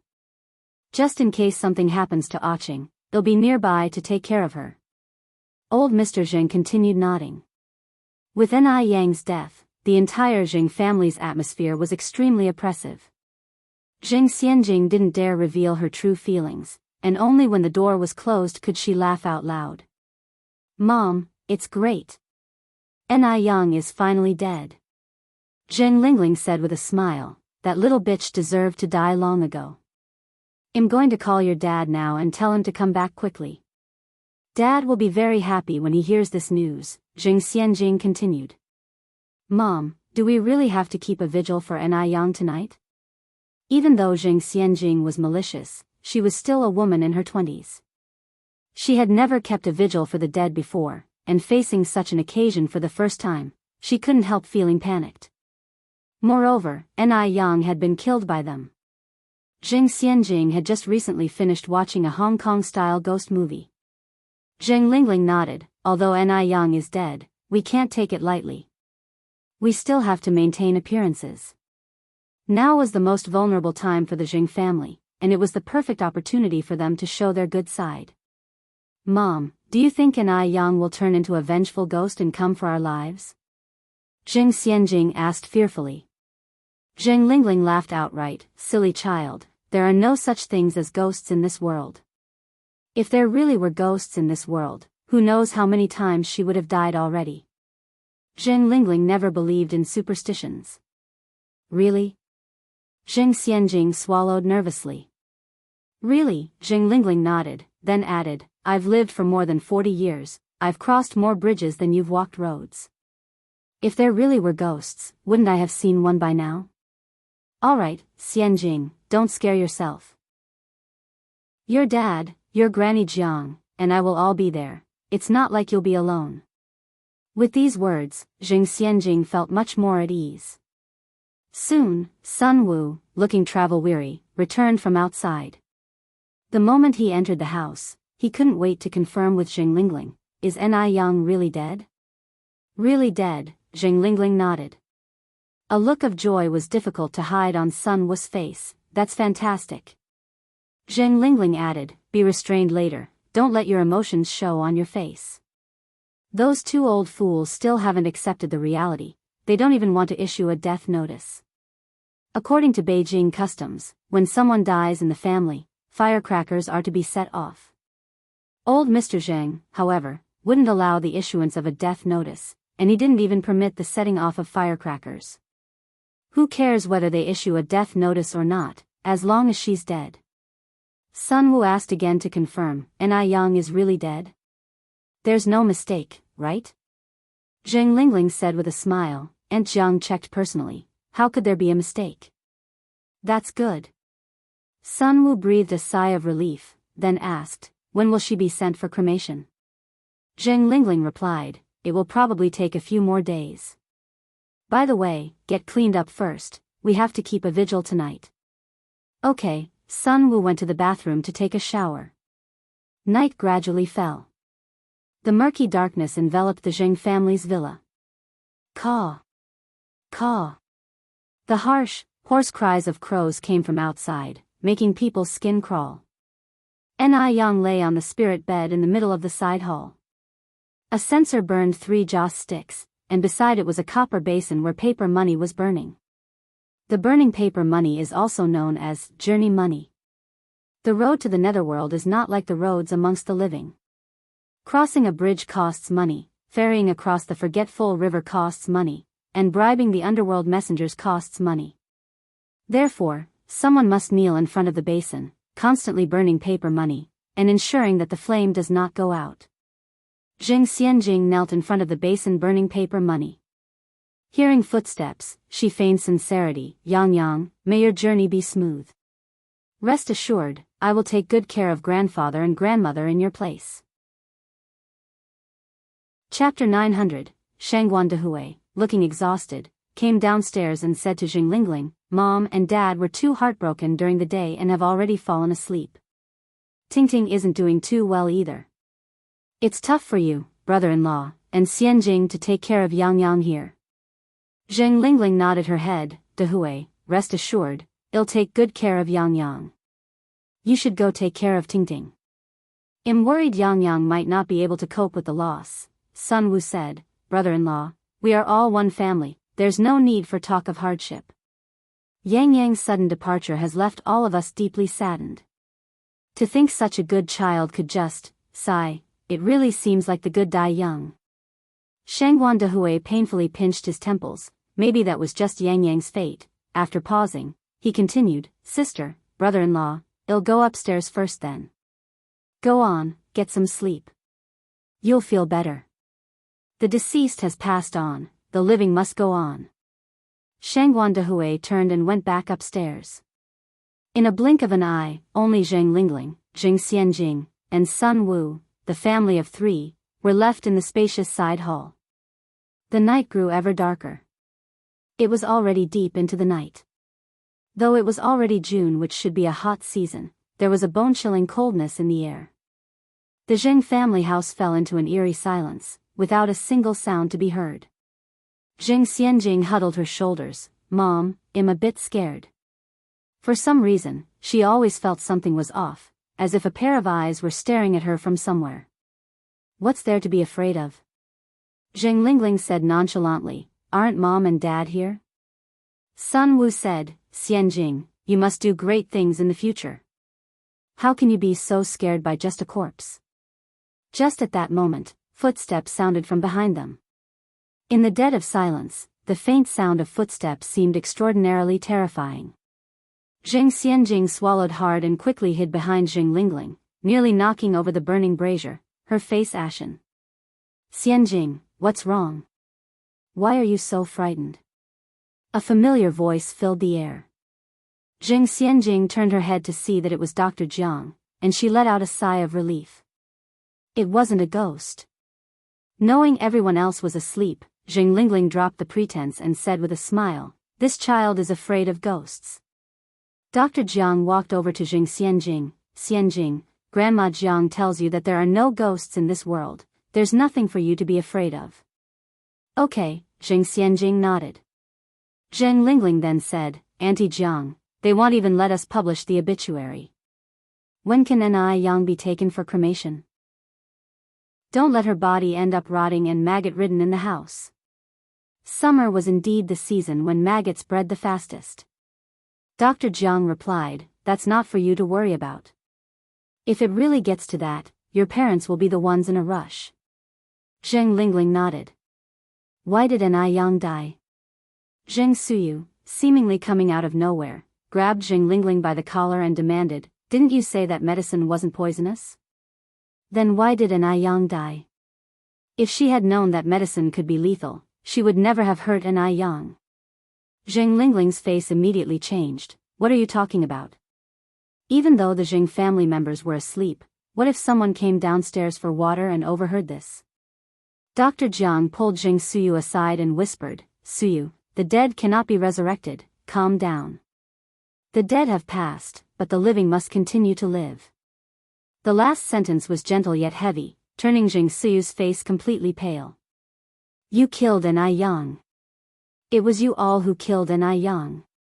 Zheng Suyu sobbed, you people will get your comeuppance. Dr. Jiang fiercely squeezed Zheng Suyu's arm, don't forget, it was you who personally gave Ni Yang that medicine to drink. Zheng Suyu closed her eyes, her face covered with tears. She didn't understand why her life had turned out this way. It was her fault.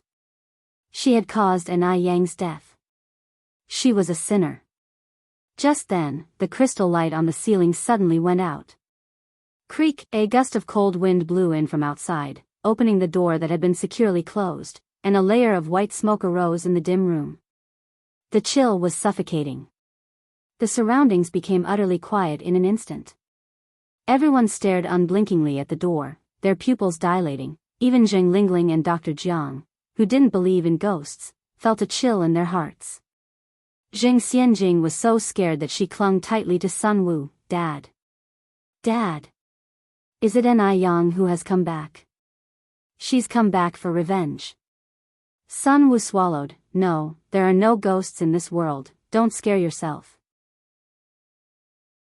Chapter 901, Tap tap tap, footsteps floated through the air, light and ethereal. In the darkness, a vague figure could be seen, dressed in a plain white cheongsam. This was Ni Yang. Zheng Xianjing turned to look at the spirit bed, only to see that the corpse that had been there was now gone. Thud. Thud. Her heart pounded violently against her ribcage, as if it could leap out at any moment. Once, again, and yet again. Zheng Xianjing shook Sun Wu hard, her voice trembling as she cried, Dad, Dad. It's Ni Yang. Ni Yang has come back. Sun Wu was also terribly frightened, but he kept reassuring himself, hallucination. Hallucination. This must be a hallucination. As the figure drew closer, the faces of Zheng Lingling and Dr. Jiang paled. She had come back. Ni Yang had really come back. Ni Yang had come back for revenge. Zheng Suyu sat on the ground, watching Ni Yang approach step by step, crying out, Yang Yang, is that you? Have you come back? It is I.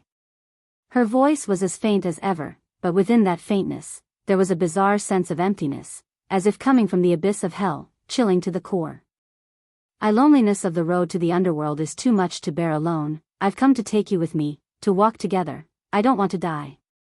I don't want to die. Zheng Xianjing couldn't bear to look directly at Ni Yang and collapsed on the floor, curling up into a ball. No, it wasn't me who killed you. If anyone should go, it should be this madwoman alone. This has nothing to do with us. Zheng Lingling's teeth chattered. Ni Yang slowly turned her face, mechanical-like. Under the dim light, her features were indiscernible, only a pair of eyes devoid of any pupils visible, the whites of her eyes laced with red veins, utterly devoid of vitality. Terrifying. She looked no different from the female ghosts in popular Hong Kong horror films. My death was so horrible, so horrific, she extended her finger towards them, her voice tragic, you, and none of you will escape, you're all going to accompany me. Her voice seemed coated with a layer of chill, piercing through them. This horrifying visual onslaught plunged them into endless fear. Time seemed to stand still. A debtor for every debt. Your death has nothing to do with us. Dr. Jiang restrained the panic within her, continuing, the one who poisoned you was Zheng Suyu. We were just here to watch over you. Heh. A pale, icy cold hand clasped directly on Dr. Jiang's neck, slowly lifting her. The sudden onset of suffocation turned Dr. Jiang's face red, her throat felt as if it was being crushed, the pain was unbearable, excruciatingly so. Jiang Yan, do you really think I'm unaware of my own cause of death? You gave the poison to Zheng Suyu, you instructed her to do it. You are the main culprit, the murderer. Dr. Jiang's feet kicked wildly in mid-air, but hit nothing. Zheng Lingling hurriedly knelt down, kowtowing, yes, yes, yes. The murderer is Jiang Yan. She's the main culprit. The one who poisoned you was Jiang Yan.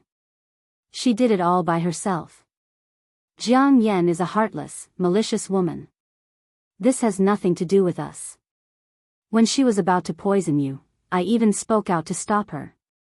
But this malicious woman wouldn't listen. If you want revenge, go after Jiang Yan. Tear her to pieces, take her to hell. Please spare our family of 3. We don't want to die. Zheng Lingling's forehead was bloody. A faint smell of blood permeated the air. Zheng Lingling was a person who greatly valued her life. Of course, at this moment, preservation was paramount. After all, Dr. Jiang was already old, she had lived long enough. But their family of 3 had great days ahead. They had many blessings yet to enjoy. Their family of 3 could not die. Hearing this, Sun Wu also hurriedly knelt beside Zheng Lingling. It was all Jiang Yan's doing. That malicious woman tried to poison and kill you. It has nothing to do with us. Take her away quickly.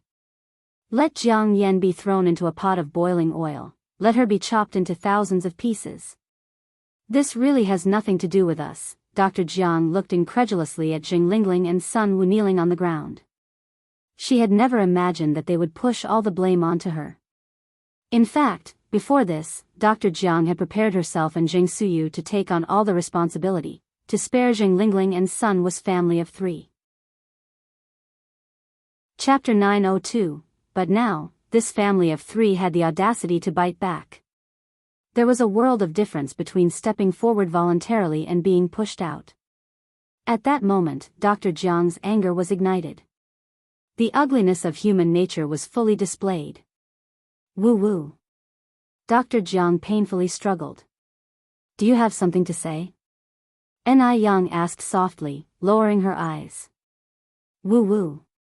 Dr. Jiang nodded. Ni Yang slowly released her. Fine, then I'll let you speak your mind. Dr. Jiang fell to the ground with a thud, her neck now marked by 5 distinct finger marks, gasping heavily. Regaining a bit of strength, she backhanded Zheng Lingling with a slap. Slap. I'll kill you today, you ungrateful daughter. I worked tirelessly to bring you from M country to Beijing, to give you the life of a pampered lady, to eat and drink well every day. And this is how you repay me. Wretch. You're just a wretch. The one who deserves to go to hell, the one who deserves to be fried in oil is you. Wretch. Zheng Lingling was first slapped by Dr. Jiang, then wrestled with her. In that instant, all blood relations and familial love disintegrated. Shattered. It's all your fault. If it weren't for your disgraceful schemes of replacing the peach with the plum and the baby swapping, I would never have ended up in the Zheng family. If I hadn't come to the Zheng family, I wouldn't have been haunted by evil spirits today. I wouldn't have been haunted, and our family of 3 wouldn't be in mortal danger. It's all your fault. All because of you, you evil woman. Ungrateful daughter. Ungrateful daughter. Dr. Jiang angrily said, Jiang Yan, have been clever all my life, only to find that I've raised a thankless wretch. Today, I will strangle you to cleanse our Jiang family. She had tried her best to give Zheng Lingling a good life, yet, instead of being grateful, Zheng Lingling had blamed her. Thankless wretches. All of them, thankless wretches. Scoundrel. You don't deserve to be my daughter. Dr. Jiang was truly furious, her handling of Zheng Lingling's hair messy and chaotic, with broken hair all over the floor. The air was tinged with a faint smell of blood. Fearing that Zheng Lingling might get hurt, Sun Wu also joined in. The 3 wrestled together. Bang bang bang. Surrounding vases and antique pieces shattered. At some unknown moment, the crystal lamp above their heads turned on, but the brawlers did not notice and continued to scuffle. Someone. Close the door. An aged yet powerful voice echoed through the air. Then came the sound of orderly footsteps. Bang. All doors and windows of the side hall were shut. Then, seen approaching from the doorway were Enai Tsuehua and Shangguan Dehui, supporting Elder Zhang and his wife. Grandpa, Grandma. Ni Yang removed the mask from her face. The people on the ground only then realized, looking incredulously ahead. Zheng Xianjing stared at Ni Yang and said, You're not a ghost? Ni Yang slightly curved her lips. Of course, I am not. You didn't die? Zheng Xianjing widened her eyes. Ni Yang lightly raised an eyebrow. What do you think? In that instant, Zheng Xianjing's blood ran cold, even more frightened than when she first saw a ghost. Because she knew. She was done. She was truly done. At that moment, Zheng Lingling also came to her senses, hastily crawling to elder Zheng's wife, crying and saying, "Mom! Mom! It's not like what you've seen. Please listen to my explanation. It's all because of that evil woman. I didn't mean to harm Yang Yang. It was that evil woman, all these ideas were hers. Please forgive us. Get out." Elder Zheng's wife kicked Zheng Lingling away. Old Mrs. Zheng had heard everything. She had heard everything. Zheng Lingling wasn't the daughter of her sister, Chao Lingrui. Zheng Lingling was the daughter of Dr. Jiang. She truly hadn't expected that, all these years, she had been nurturing two ingrates. One was her long-time old sister. One was the daughter she treated as her own. How ironic. Lingling. Where have you hidden Lingling? Old Mrs. Zheng approached Dr. Jiang, grabbing her by the shoulders. Lingling? At this moment, Dr. Jiang remained calm, smiling. "Zhao Qin, you've been smart all your life, yet you couldn't even recognize your own niece. How does that feel? Lingling? Lingling. She's dead," Dr. Jiang continued. "The person who killed Chao Lingrui was you. If you had realized sooner that Jiang Xiamen wasn't Chao Lingrui, perhaps Chao Lingrui wouldn't have died. Bastard. You bastard."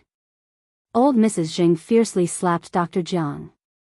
Dr. Jiang's face was turned aside, a clear slap mark now visible on her cheek. "Zhao Qin, today I lost. But I didn't lose to you." Dr. Jiang's face twisted into a mocking smile. "I never dreamed that I would be undone by a little girl." She had considered every possibility, but she hadn't anticipated that Ni Yang would blow up. Dr. Jiang had never underestimated Ni Yang. She knew Ni Yang was different from ordinary people, but she had never expected to ultimately lose to Ni Yang. "Jiang Yan, my sister treated you well. Why did you treat her this way?" Dr. Jiang and old Mrs. Zheng's sister, Zhao Lan, were classmates. The two had been close friends since childhood, and Zhao Lan even favored Dr. Jiang over old Mrs. Zheng. Back then, Dr. Jiang's family was very poor, but she was determined to study abroad with Zhao Hong. So Zhao Lan helped fund Dr. Jiang, allowing her to smoothly leave the country. Because Zhao Lan and Dr. Jiang were best friends, old Mrs. Zheng had never doubted Dr. Jiang. Dr. Jiang turned to look at old Mrs. Zheng. She wore fine silks, had a crowd of people always attending her, and a husband who treasured her like a gem. Me? At 20, I was abandoned, left to give birth alone, living under someone else's roof, worrying every day whether I'd have enough to eat. Her? She wouldn't eat leftovers, washed her hands with yuan per bucket sterilized water, and even her family's pet dog ate better than I did. Tell me, why wouldn't I behave this way? Actually, life abroad hadn't been easy for Dr. Jiang. The cost of living overseas was very high. She was too embarrassed to keep asking Zhao Lan for money, so she adopted a work-study approach, and the seeds of hatred were quietly sown then. And Zhao Lan? She didn't offer money when she saw Dr. Jiang wasn't asking for it. Zhao Lan never cared whether she had eaten enough or had money to spend. She envied Zhao Lan. Why should Zhao Lan have everything without doing anything, while she, who worked so hard, couldn't have the life she wanted? After completing her studies smoothly, Zhao Lan married a man of Chinese descent who had pursued her for a long time. Dr. Jiang too started a relationship with a classmate. A year later, they each had a daughter, one after the other. Dr. Jiang thought she could finally settle down, but she hadn't anticipated that her partner would be faithless. After their daughter was born, he completely disappeared. Seeing her plight, Zhao Lan let her and her daughter move into her residence. But Dr. Jiang didn't need Zhao Lan's sympathy. Living under Zhao Lan's roof, she watched Zhao Lan's family lead a blissfully happy life, and she nearly went mad with jealousy. Every day, she cursed Zhao Lan and her family to die. Finally, one day, her curses came true. Zhao Lan's family died in a plane crash. Both spouses died instantly, leaving behind the young Chao Lingrui. It was then that Dr. Jiang knew her opportunity had arrived. Chapter 903, Retribution is Here. Zhao Lan and her husband had no relatives or friends abroad, and in the hasty moments before the plane crash, they left a will entrusting their young daughter Chao Lingrui to Dr. Jiang, hoping Dr. Jiang would take her back to China to find her sister, Zhao Qing. After receiving this news, Dr. Jiang was ecstatic. She swiftly handled Zhao Lan's affairs and set off for China with Chao Lingrui. At the time, Chao Lingrui was just a 7-year-old child. With her parents both dead, Dr. Jiang became her only support. While her parents were alive, she was the cherished pearl in their palms, always able to have whatever she wanted. After they died, she became an orphan, alone and helpless. Her formerly gentle aunt suddenly showed her true colors, subjecting her to beatings and scoldings, mockery and sarcasm. Even Jiang Xiamen, her best friend, began to bully her. Young Chao Lingrui didn't understand why they had become this way. Faced with punches and kicks, she dared not fight back. All she wanted was for Dr. Jiang to quickly take her to Beijing, because her mother had mentioned she had an aunt there. Finally, Dr. Jiang took Chao Lingrui aboard a ship bound for their homeland. Chao Lingrui thought she had finally seen hope, but little did she know, this was just the beginning of her nightmare. Dr. Jiang despised Zhao Lan deeply. She naturally wouldn't bring Chao Lingrui back to a life of comfort. As it so happened, Jiang Xiaoman was about the same age as Chao Lingrui, and so Dr. Jiang schemed a plan to swap the two girls. That night, after brutally beating Chao Lingrui, she stuffed her into a sack and threw her into the deep sea. The sea waters engulfed Chao Lingrui's body. With this, Dr. Jiang finally got her revenge. What good was Zhao Lan's family background? What use was her beauty? What was the point of her marrying well? She still lost to herself. She couldn't even protect her own child. She was utterly defeated. Thinking of this, Dr. Jiang felt an immense satisfaction. Looking up at Madame Zheng, she laughed and said, "You and your stupid sister are the same. You have both lost to me. Ha ha ha. Both have lost to me. Do you know how your niece Chao Lingrui died? She drowned in the sea. Just before she died, she begged me like a dog, saying she didn't want to die. Ha ha." Dr. Jiang laughed loudly and then said, "Oh, and do you know who Jiang Xiaoman is? Jiang Xiaoman is my daughter. Zhao Qing, the daughter you've raised for so many years, is actually Jiang Yan's daughter. Xianjing is also my granddaughter. Zhao Qing, not only have you lost, but you've lost miserably. Your sister Zhao Lan's spirit in heaven will never forgive you. If I am to go to hell, then you'll surely go to hell too. You'll accompany me down there." Watching everything unfold to this point, Zheng Lingling panicked. She hadn't expected Dr. Jiang to reveal everything. She still wanted to lead a good life. She was still set to inherit everything from the Zheng family. She was the daughter of Madame Zheng. She was. No. Mom. Zheng Lingling clutched desperately at Madame Zheng's sleeves. "Mom. I am your daughter. I am Chao Lingrui. Don't listen to that malicious woman's nonsense. Xianjing is also your biological granddaughter. Don't be swayed by this madwoman's ramblings. She wants to harm me. Mom, don't believe her. Get out. You get out of my sight." Madame Zheng couldn't bear to look directly at Zheng Lingling and the rest of Zheng Xianjing's family. Every time she saw them, she was reminded of her sister and brother-in-law's unjust deaths. "Mom." Zheng Lingling held tightly onto Madame Zheng's legs, refusing to let go. "I want leave. I am your daughter. Xianjing is the heir of the Zheng family. I want go. You've brought such misery upon our family, yet you still have the face to say such things." Madame Zheng kicked Zheng Lingling furiously, several times in a row. Madame Zheng showed no mercy, leaving Zheng Lingling bruised and swollen. Grandma, please don't hit my mom." Zheng Xianjing rushed over to embrace Madame Zheng. Although Zheng Xianjing too had followed in Zheng Lingling's footsteps in committing misdeeds, she never knew that Zheng Lingling was actually Dr. Jiang's daughter. This revelation was like a surreal dream. "I am not your grandma. Madame Zheng pushed Zheng Xianjing away. Zheng Xianjing fell to the ground, tearfully looking up at Madame Zheng. Grandma, Madame Zheng had never treated her like this before. Suddenly faced with this turn of events, Zheng Xianjing couldn't cope with the shock. Dr. Jiang laughed and said, "Qing, what's wrong with you? How can you fail to recognize your own granddaughter?" "Jiang Yan." Madame Zheng lashed out fiercely, grasping Dr. Jiang by the throat. "You are not human. You beast. You deserve to die." Chapter 904, Retribution is Here. _2. Old Mrs. Zheng was fuming with rage. Thinking of her young niece and her sister and brother-in-law who died young, she wished she could kill the Dr. Jiang. Dr. Jiang smiled and said, "I am already over 60 years old. I've lived enough. I've lived longer than Zhao Lan. I am not wronged. Kill me, Zhao Qing, just kill me." Dr. Jiang was deliberately provoking old Mrs. Zheng. Although she was suspected of murder, if old Mrs. Zheng really strangled her to death, old Mrs. Zheng would also be legally responsible.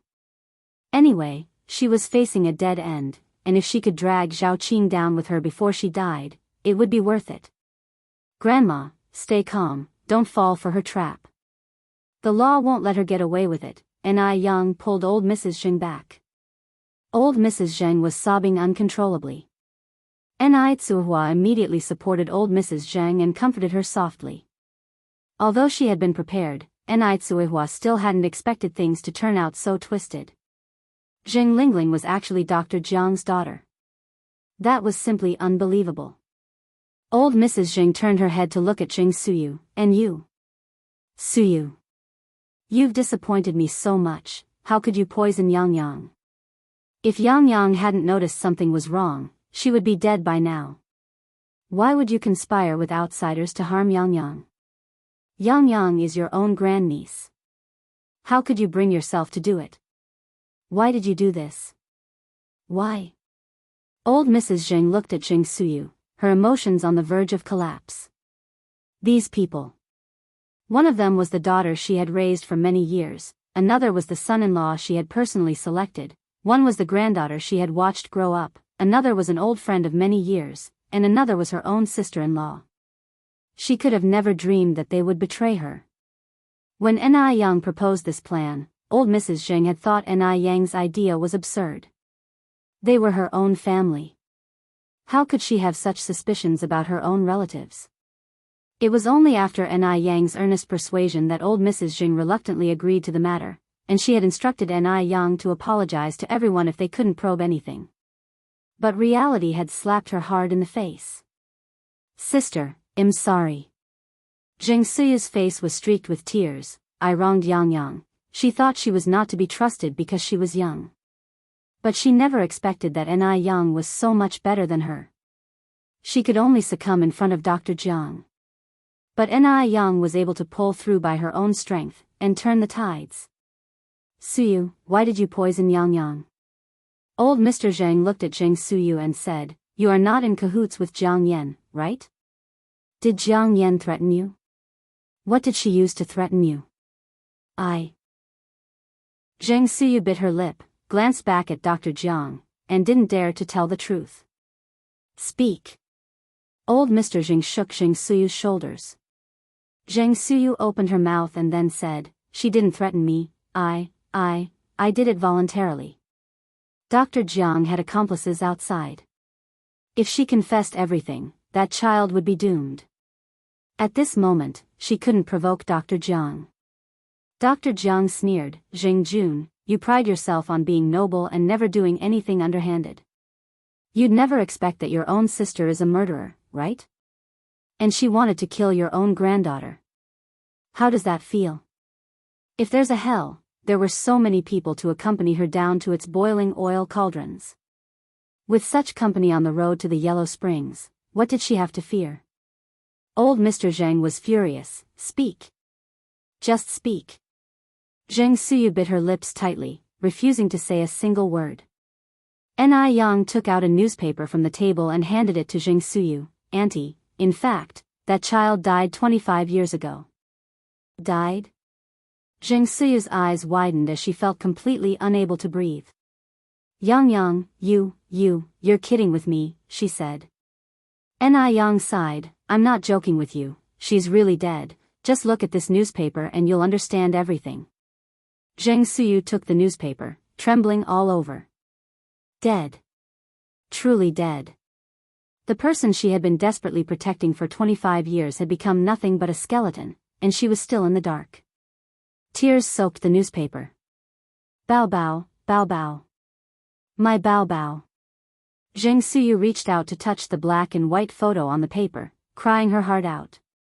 These 2 golden bracelets were placed on Bao Bao's wrist by her own hands on Bao Bao's first birthday. Her Bao Bao was still so little. Chapter 905, Retribution is Here. _3. Dr. Jiang's face subtly changed as he looked at Yang. You've even found out about this? Yang's gaze was cold. If you don't want people to know, you shouldn't have done it. Heh. The corners of Dr. Jiang's mouth were filled with a mocking curve. I still underestimated you after all. If Zheng Lingling and Jing Xianjing were half as smart as Yang, their family wouldn't have fallen to such a fate. What child? Mr. Zhang was momentarily unable to react.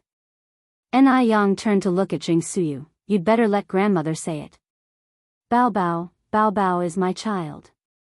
Zheng Suyu clutched the side of the newspaper with the photo, pressing it tightly against her face. My poor child. Bao bao. Mr. Zhang was taken aback. Suyu. Do you understand what you're saying?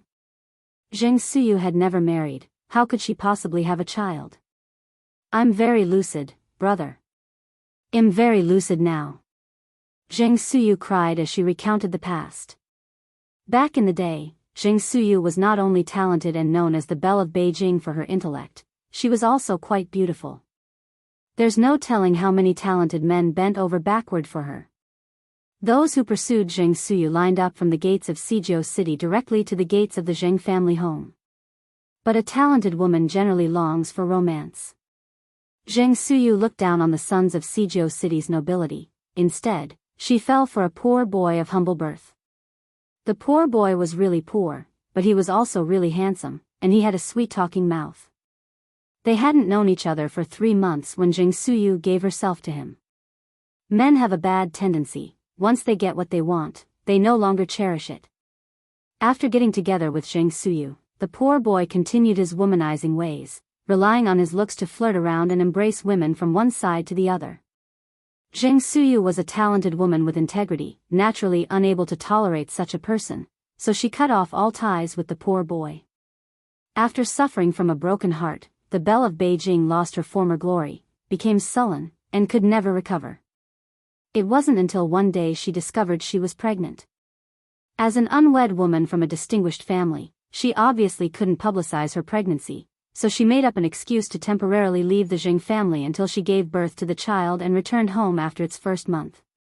After quietly giving birth, she rented a room outside, hired a wet nurse, and visited her child every few days until one day when she returned home after seeing her child, she happened to see Dr. Jiang and Zheng Lingling quietly plotting something. Because Zheng Suyu had already had her suspicions about these two, she quietly went to the side to listen in. Unexpectedly, she overheard an earth-shattering secret. Turns out, Zheng Lingling was not Zhao Lan's daughter. Zheng Lingling was Dr. Jiang's daughter. The real Chao Lingrui had long been thrown into the sea by Dr. Jiang. Moreover, Zheng Suyu overheard that Dr. Jiang had instructed Zheng Lingling to put slow-acting poison in Granny Zheng's chicken soup. They wanted to poison Granny Zheng to death. Upon hearing this, Zheng Suyu was scared stiff. As the Belle of Beijing, the greatest blow in her life had been being betrayed by a man. She had never encountered something like this before. For a while, she didn't know what to do. In her panic, she knocked over an antique vase beside her. Zheng Suyu immediately ran away, intending to tell Granny Zheng and Mr. Zheng about the plot. Unfortunately, Granny Zheng and Mr. Zheng were out on business that day, and Zheng Suyu waited a long time without them returning. At this time, Dr. Jiang came with a bowl of medicine, smiling at Zheng Suyu. The wet nurse taking care of your daughter is my sister-in-law. Zheng Suyu was stunned at the moment. Her mind was consumed with why Dr. Jiang knew about this. What Zheng Suyu didn't know was that from the moment she gave birth to that child, Dr. Jiang had been plotting. Knowing that Zheng Suyu was looking for a wet nurse, she arranged for her own sister-in-law to go. She was leaving herself a way out. In case she was caught one day in the Zheng family, she would still have a way to turn things around. Dr. Jiang had been scheming for 2 years, and finally, one day, the opportunity to use this information arose. To protect her young daughter, Zheng Suyu had no choice but to drink the medicine. Day after day, year after year, Zheng Lingling brought her a bowl of medicine. Day by day, Zheng Suyu's psychological state deteriorated, becoming gaunt and, eventually, mad, unrecognizable by anyone. The Zheng family thought she was troubled by love, but in reality, she was being poisoned into madness. At this point, Zheng Suyu's tears streamed down her face. Chapter 906, Retribution is here. _4. Suyu. Why didn't you tell me these things? I am your brother. Old Master Zheng's voice was filled with sorrow. Foolish. Suyu. You've been too foolish. If Zheng Suyu had spoken out earlier, things wouldn't have turned out this way. Zheng Suyu cried, I didn't know how to tell you, my Bao Bao was in their hands. If I had told you, Bao Bao would have lost his life. At that moment, she couldn't care about anything else. All she wanted was to protect her child. But you still failed to protect that child. A year later, that child met a violent death, said Ni Yang in a shallow tone. If you had told Grandma and Grandpa about this earlier, perhaps that child might not have died. Just like this time, if you had trusted me, I wouldn't have had to resort to blowing things up. Have you ever thought, if I didn't have medical skills, today it wouldn't have been as simple as just being blown up? Ni Yang had died once before. She valued life more than anyone. Although she knew Zheng Suyu had her difficulties, she still couldn't let it go. It was so close. She had nearly died. Zheng Suyu was stunned. She seemed like a statue. She was too cowardly. Not only had she caused the death of her own daughter, but she had also nearly caused Ni Yang's death. Yang, I'm sorry. Zheng Suyu cried out in apology, then suddenly pulled out a dagger from nowhere and charged toward Dr. Jiang. Bitch! Bitch! Give me back my daughter. Why did you kill my Bao Bao? She was only 2 years old. Just 2. She was going to avenge her daughter. Dr. Jiang didn't dodge. Instead, she looked at Zheng Suyu with a smile. Come on. Kill me. Stab me here. Zheng Suyu, if you're still a mother, then hurry up and avenge your pitiful daughter. Otherwise, I will look down on you. Already at the peak of her rage, Zheng Suyu's anger was further ignited by these words. Old Master Zheng hugged Zheng Suyu tightly. Suyu. Suyu, don't be impulsive. I'm going to kill her. Suyu. Brother is begging you. Please don't do anything foolish. Old Master Zheng knelt down before Zheng Suyu. The Zheng family was already shattered. He couldn't let anything happen to Zheng Suyu. Brother. Brother, don't do this. Zheng Suyu also knelt down, and the siblings sobbed together. Dr. Jiang sat on the ground, laughing wildly. That's when the sound of police sirens came from outside. Several police officers, led by the butler, walked into the side hall. Due to the complexity of the case, everyone present was taken to the police station. Zheng Lingling, Sun Wu, and the family of 3 Wuxia Xianxia refused to admit their guilt regarding murder and poisoning, vehemently defending themselves. However, Dr. Jiang confessed without any reservation. She knew she could not escape this time. After so many years of luxurious living, she was content. Although Zheng Lingling and the Sun Wu family of 3 did not confess, Ni Yang had already collected solid evidence, which, along with the many witnesses, made it impossible for them to deny the charges. In the first trial, Dr. Jiang, Zheng Lingling, and Sun Wu were sentenced to death for murder and attempted murder by poisoning. Wuxia Xianxia was sentenced to 20 years imprisonment for attempted murder and poisoning. Zheng Suyu and old Master Zheng went to hospital number 68's mortuary to retrieve the child's body. After 25 years, they saw the pitiful child again. Zheng Suyu's emotions completely collapsed.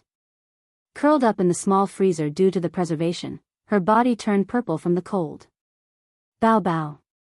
Bao bao. Zheng Suyu cared no more, immediately holding the child in her arms. In this world, a mother will never scorn her own child. Even if the child had become a cold corpse. Old Master Zheng sighed deeply and forcibly separated her from the child. Suyu, don't do this, the child is already gone.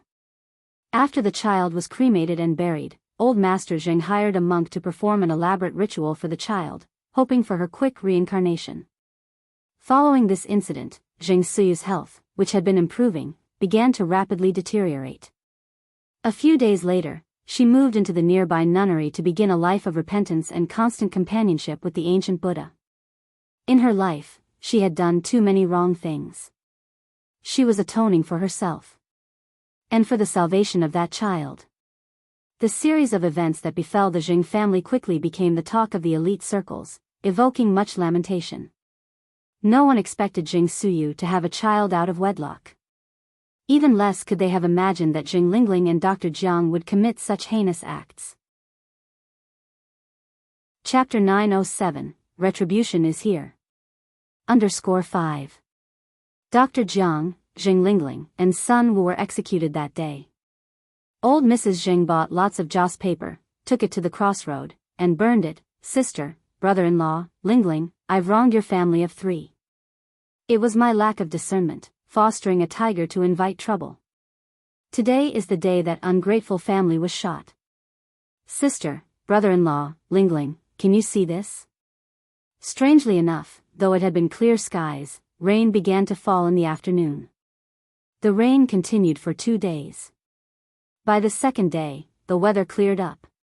With such a major incident in the Zheng family, Enai Tsuehua and Shengguan Dehui feared that staying in the old Zheng house might be too emotionally painful for the 2 elderly, as every corner reminded them of Zheng Lingling, Sun Wu, and Zheng Xianxia.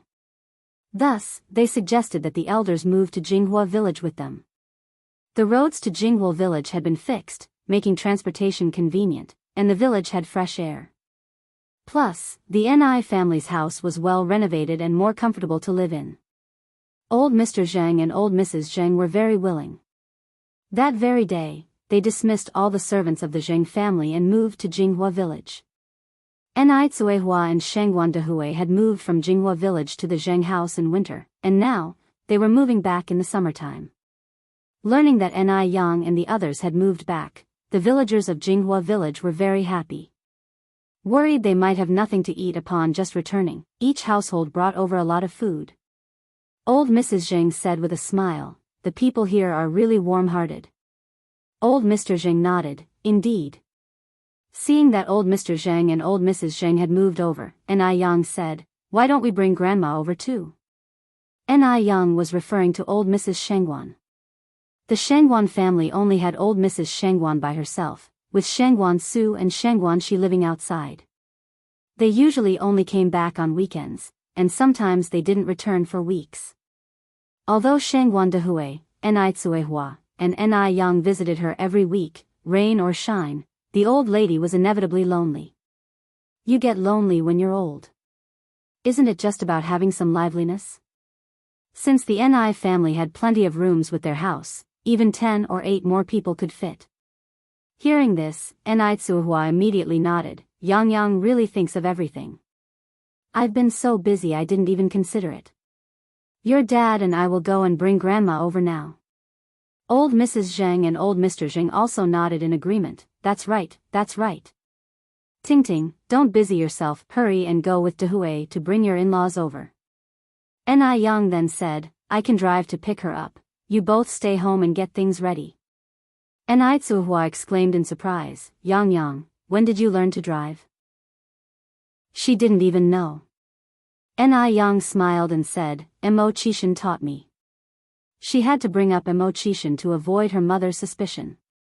Oh. Enai Tsuehua didn't suspect anything and continued, then drive slowly and be careful on the road. I will, don't worry. Old Mr. Zheng called out to Ni Yang, wait a moment. What is it, Grandpa? Ni Yang turned back to look at old Mr. Zheng. Old Mr. Zheng continued, Yang, your grandma will be here soon. To avoid calling someone wrong in the future, you should call us Grandpa and Grandma from now on. Old Mrs. Zheng nodded, I think what your grandpa said makes sense. Although the custom in Beijing is that children born to daughters with no sons in the house should call their grandparents Grandpa and Grandma, old Mr. Zheng and old Mrs. Zheng didn't care about these things. Grandpa and Grandma, Grandpa and Grandma, as long as there is kinship, it's all the same. Okay, Grandpa and Grandma, Ni Yang quickly changed her way of addressing them. Ni Yang didn't buy a sedan. This car belonged to the Zheng family. Since both elders had moved in, it was inconvenient not to have a car. Just as Ni Yang opened the car door, Gooden came running over from afar, Sister Ni Yang. You're back. Everyone just said you were back, and I didn't believe it. Gooden. Ni Yang reached out and touched Gooden's little head. Sister Ni Yang, is this your car? Gooden asked. Ni Yang shook her head, no, it belongs to my grandpa and grandma. Gooden laughed and said, if it's your grandpa and grandma's, isn't that just the same as yours? After all, you're all family. Sister Ni Yang, you're really silly. Ni Yang said, Gooden, it's not the same. Only things earned by one's own effort can truly be considered one's own. This car wasn't bought by Sister Ni Yang herself, so it doesn't belong to Sister Ni Yang. Chapter 908, Retribution is here. _6. Oh, I see. Gooden nodded, not quite understanding, then asked, Sister Ni Yang, can you still drive? Ni Yang nodded. Wow. Gooden exclaimed with admiration, Sister Ni Yang, you're amazing. My older sister can't even drive. Ni Yang opened the car door, do you want to get in? Shall I take you for a ride? Gooden hesitated, then said, Sister Ni Yang, you have things to do, I won't bother you. Ni Yang smiled and said, I'm going to the city to pick up my grandma and bring her home. If you're free, you can join me. It'll be nice to chat on the road, and anyway, my grandma is no stranger. Sure. Gooden was thrilled and immediately got into the car, sitting in the passenger seat. This was Gooden's first time in a sedan, excitedly touching this and looking at that. Having a rare chance to touch a car, Ni Yang immediately showed Gooden some driving techniques. Gooden was so excited he almost went crazy. Ah! Sister Ni Yang, you're so amazing. I feel like I'm flying. Sister Ni Yang, be careful, there's a car up ahead. There was a sharp turn ahead, and another sedan too. It looked like they were about to crash, but Ni Yang didn't slow down in the slightest. A dashing fishtail. Swish. The car passed the bend. Man! That car was incredible, said the driver in the car across, sitting stunned at the wheel. He even thought he was dreaming. What, don't you recognize your junior sister anymore? A gentle male voice came from the back seat. Yes, sitting in the driver's seat was Wang Ziki.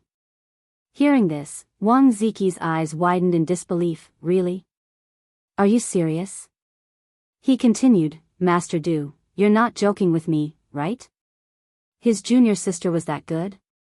Wang Ziki had been driving for several years and considered himself skilled, but he couldn't even see the shadow of that car just now.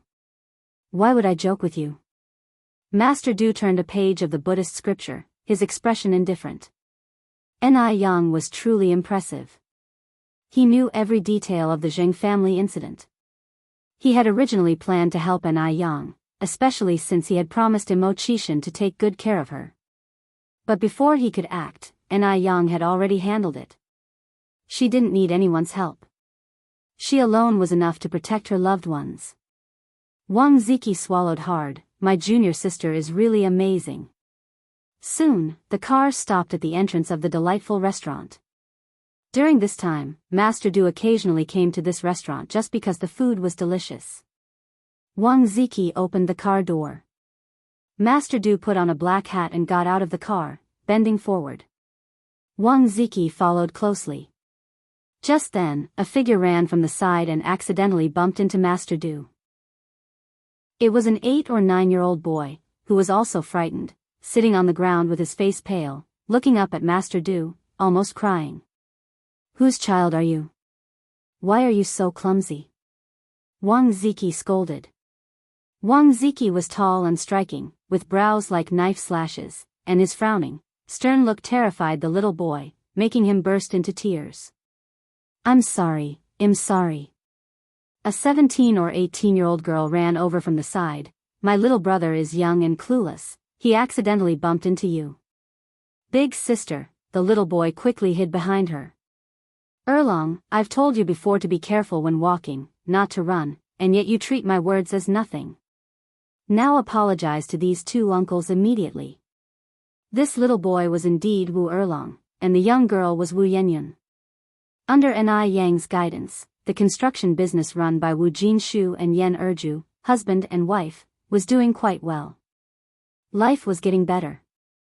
Wu Erlong, timid by nature, just knew to cover his face and cry, not daring to apologize. Left with no choice, Wu Yenyun had to apologize to Master Du. "Sir, I'm really sorry. My little brother knows he's wrong, please forgive him." Only then did Master Du really look at Wu Yenyun. The girl was quite striking, and her demeanor impressive, reminding him immediately of Ni Yang. But if it were Ni Yang, she definitely wouldn't have handled it this way. She couldn't stand to apologize for others. Master Du didn't know why he was so certain that Ni Yang wouldn't do such a thing, but he was thoroughly convinced of it. "Let it be," Master Du said slowly. "Ziqi, let's go." That voice, it sounds familiar, thought Wu Yenyun, looking up just in time to see Master Du's profile. His refined appearance revealed a hint of sharpness. Wasn't this the man who gave her 100 yuan last time? Wu Yenyun had a good memory, she wouldn't have remembered wrong.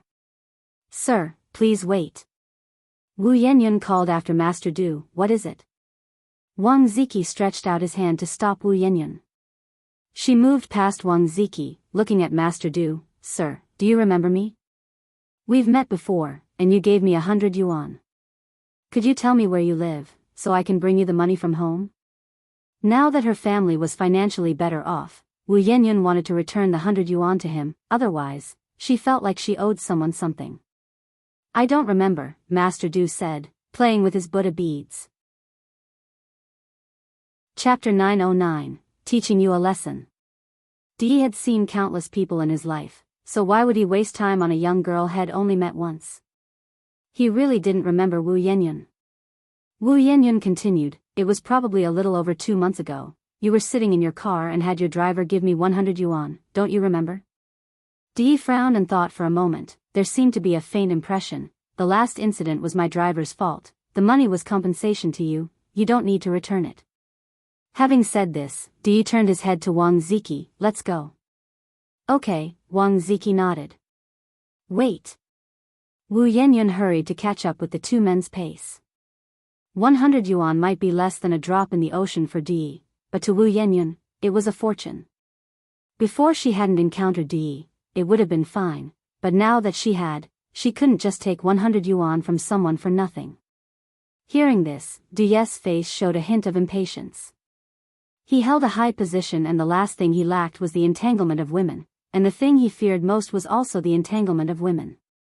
"Young lady, please don't follow our Mr. Du anymore." Wang Ziqi noticed Du's displeasure and quickly stepped in front of Wu Yenyun. Wu Yenyun was also a bit embarrassed. I just want to return the money to this gentleman," Wang Ziqi continued. "If you really want to return the money, then take this 100 yuan and give it to someone in need, that will count as having returned it." Can you make decisions for that gentleman?" Wu Yenyun hesitated. Wang Ziqi was somewhat speechless. This young girl looked young and pretty, but who would have thought she'd be so long-winded, almost as much as his own mother. Di, twirling his Buddha beads, turned back to look at Wu Yenyun. "Just do as he said." "Okay," Wu Yenyun nodded.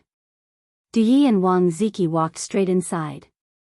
Wu Yanyan watched Du Yes' retreating figure. Her heart felt as if it had been hit by something, and ripples spread out in circles within her chest.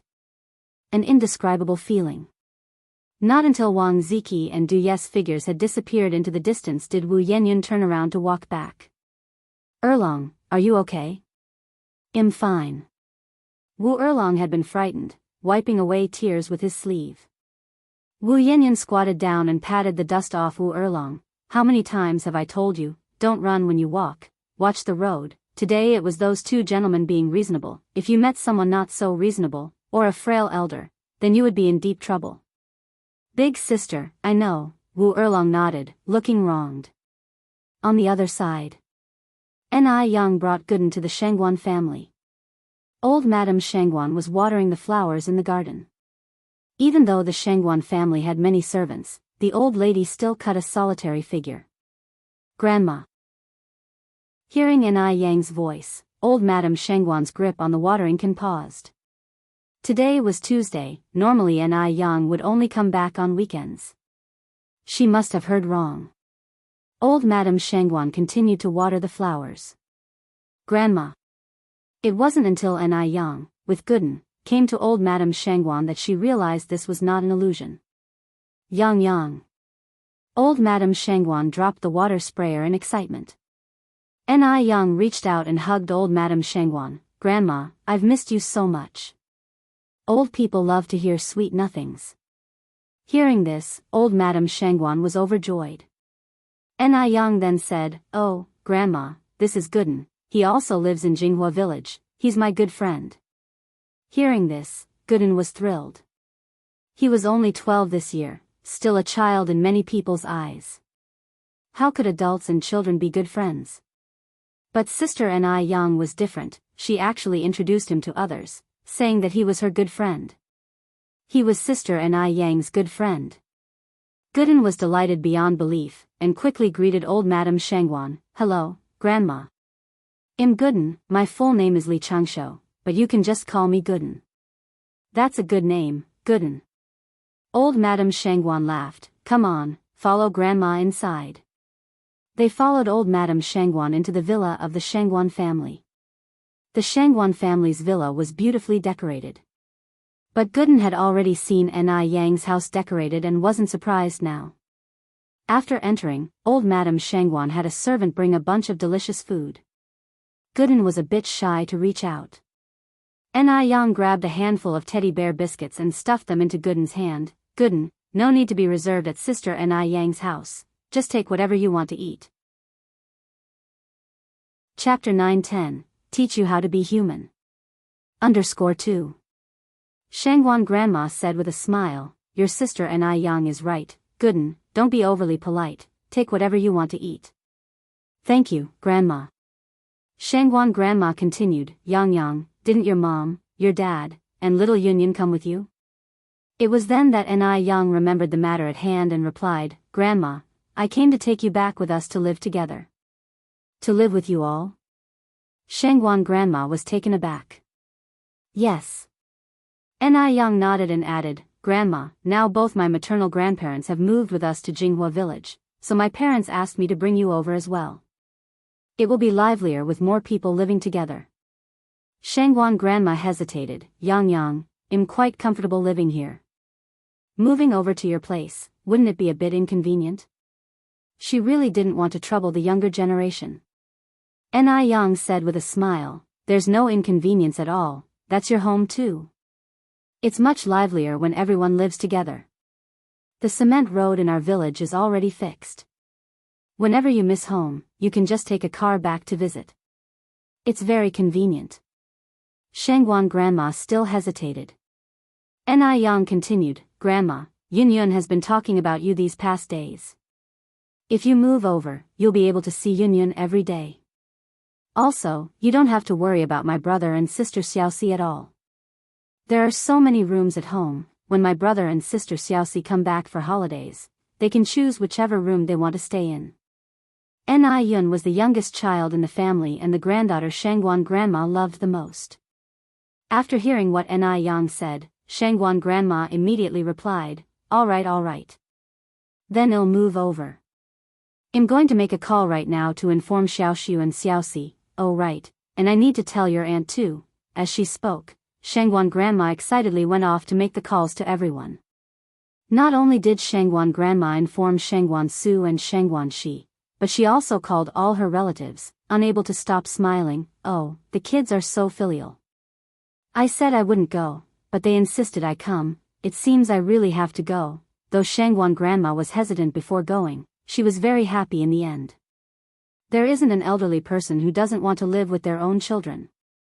After notifying all her relatives and friends, Shangguan Grandma packed some clothes and daily necessities.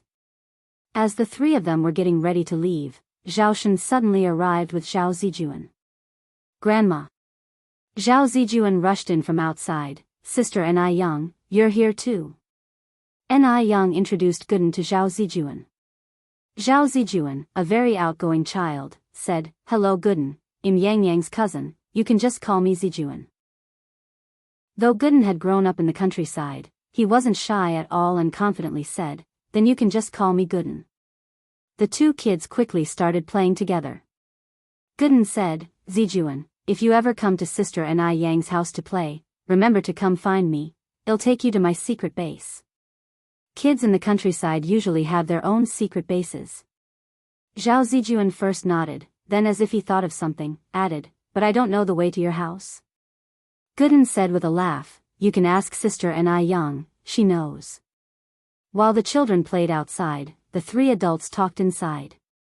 Although Zhao Shen and Shangguan Furong had already divorced, whenever he had time, he would bring Zhao Zijuan to the Shangguan family's home to see Shangguan Grandma. Even though Shangguan Furong had made it clear that there was no possibility between them, Daoist still held hopes. "Mom, about Furong and me, could you please talk to Furong again?" Shangguan Grandma sighed, "You young people, you don't cherish what you have when you have it, and now that you've lost it, you realize and regret. But where in this world can you find a regret medicine? I really know I was wrong." Zhao Shen also felt regret, but it was pointless now. Shangguan Grandma continued, "I've already talked to Furong. It was useless, she's made up her mind this time. Zhao Shen, you're still young, you should quickly find someone else while you can. But let me say this first, the person must be kind-hearted, not like last time." Shangguan Grandma wasn't one to overlook sensibility, she wouldn't force Zhao Shen to never remarry. Chapter 9:11, Teach You How to Behave. _3. Since Shangguan Furong and he no longer had a chance, it was better for Zhao Shen to find someone new early on. After all, he was bound to remarry sooner or later. To let him remarry? Upon hearing this, Zhao Shen's heart skipped a beat, and he said to old lady Shangguan, "Mom, could it be that Furong has already, could it be that Shangguan Furong had found someone in such a short time?" Old lady Shangguan understood what Zhao Shen was implying and shook her head. "Furong comes back only once a month now. I'm not very clear about her personal affairs. I'm just saying that you should find someone new sooner." Shangguan Furong took Zhao Ziqing to Hetian City next door, sometimes not even returning once a month. Old lady Shangguan really didn't understand her personal affairs, but knowing Furong's personality, she probably wouldn't find someone else so quickly. Hearing this, Zhao Shen breathed a sigh of relief. Old lady Shangguan continued, "By the way, how has your mother been recently?" Zhao Shen nodded, "My mom is very well now, you don't need to worry."